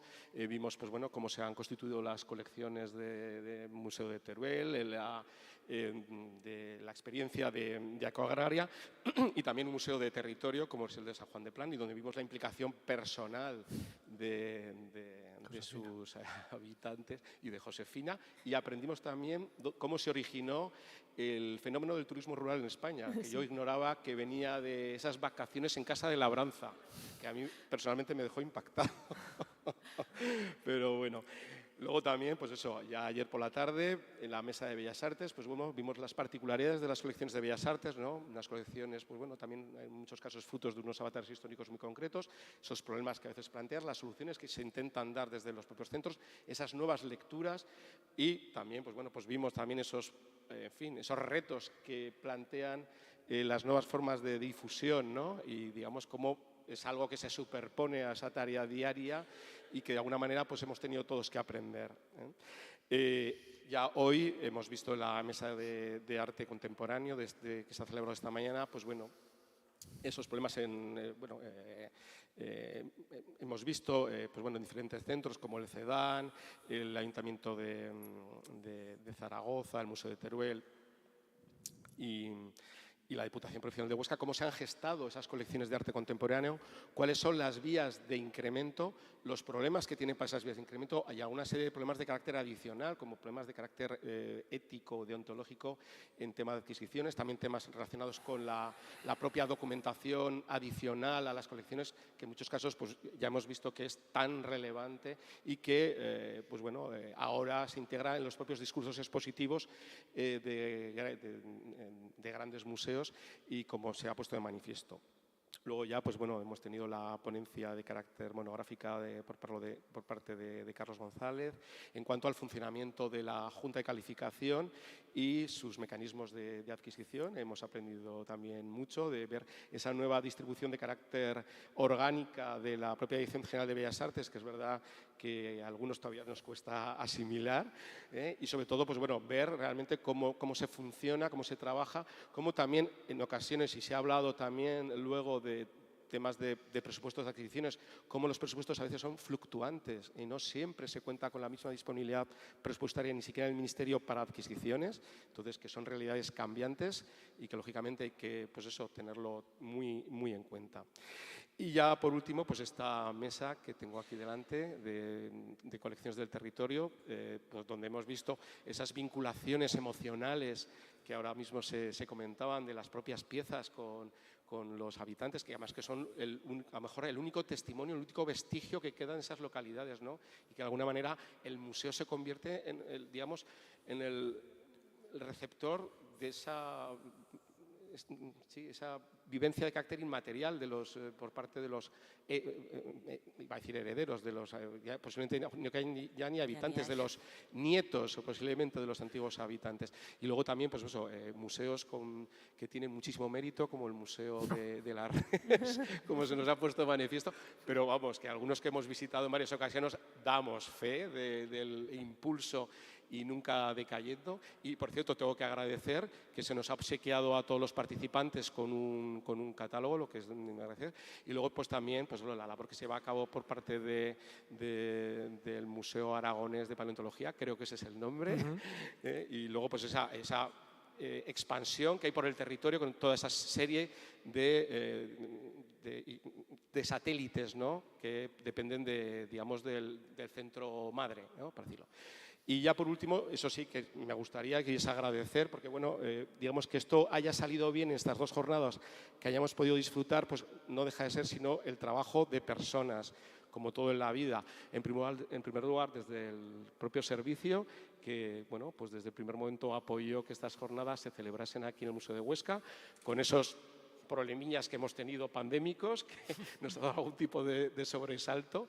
Y también, por supuesto, a quienes han coordinado esta muestra, que ha sido nuestra compañera Ana Armillas, Belén Egea aquí en el Museo de Huesca, auxiliada por Mariela, pero también al personal aquí del propio museo, porque esto no es imposible, y especialmente mis compañeras también, María José Arbues y Silvia Abad, porque sin ellas tampoco esto hubiese sido posible.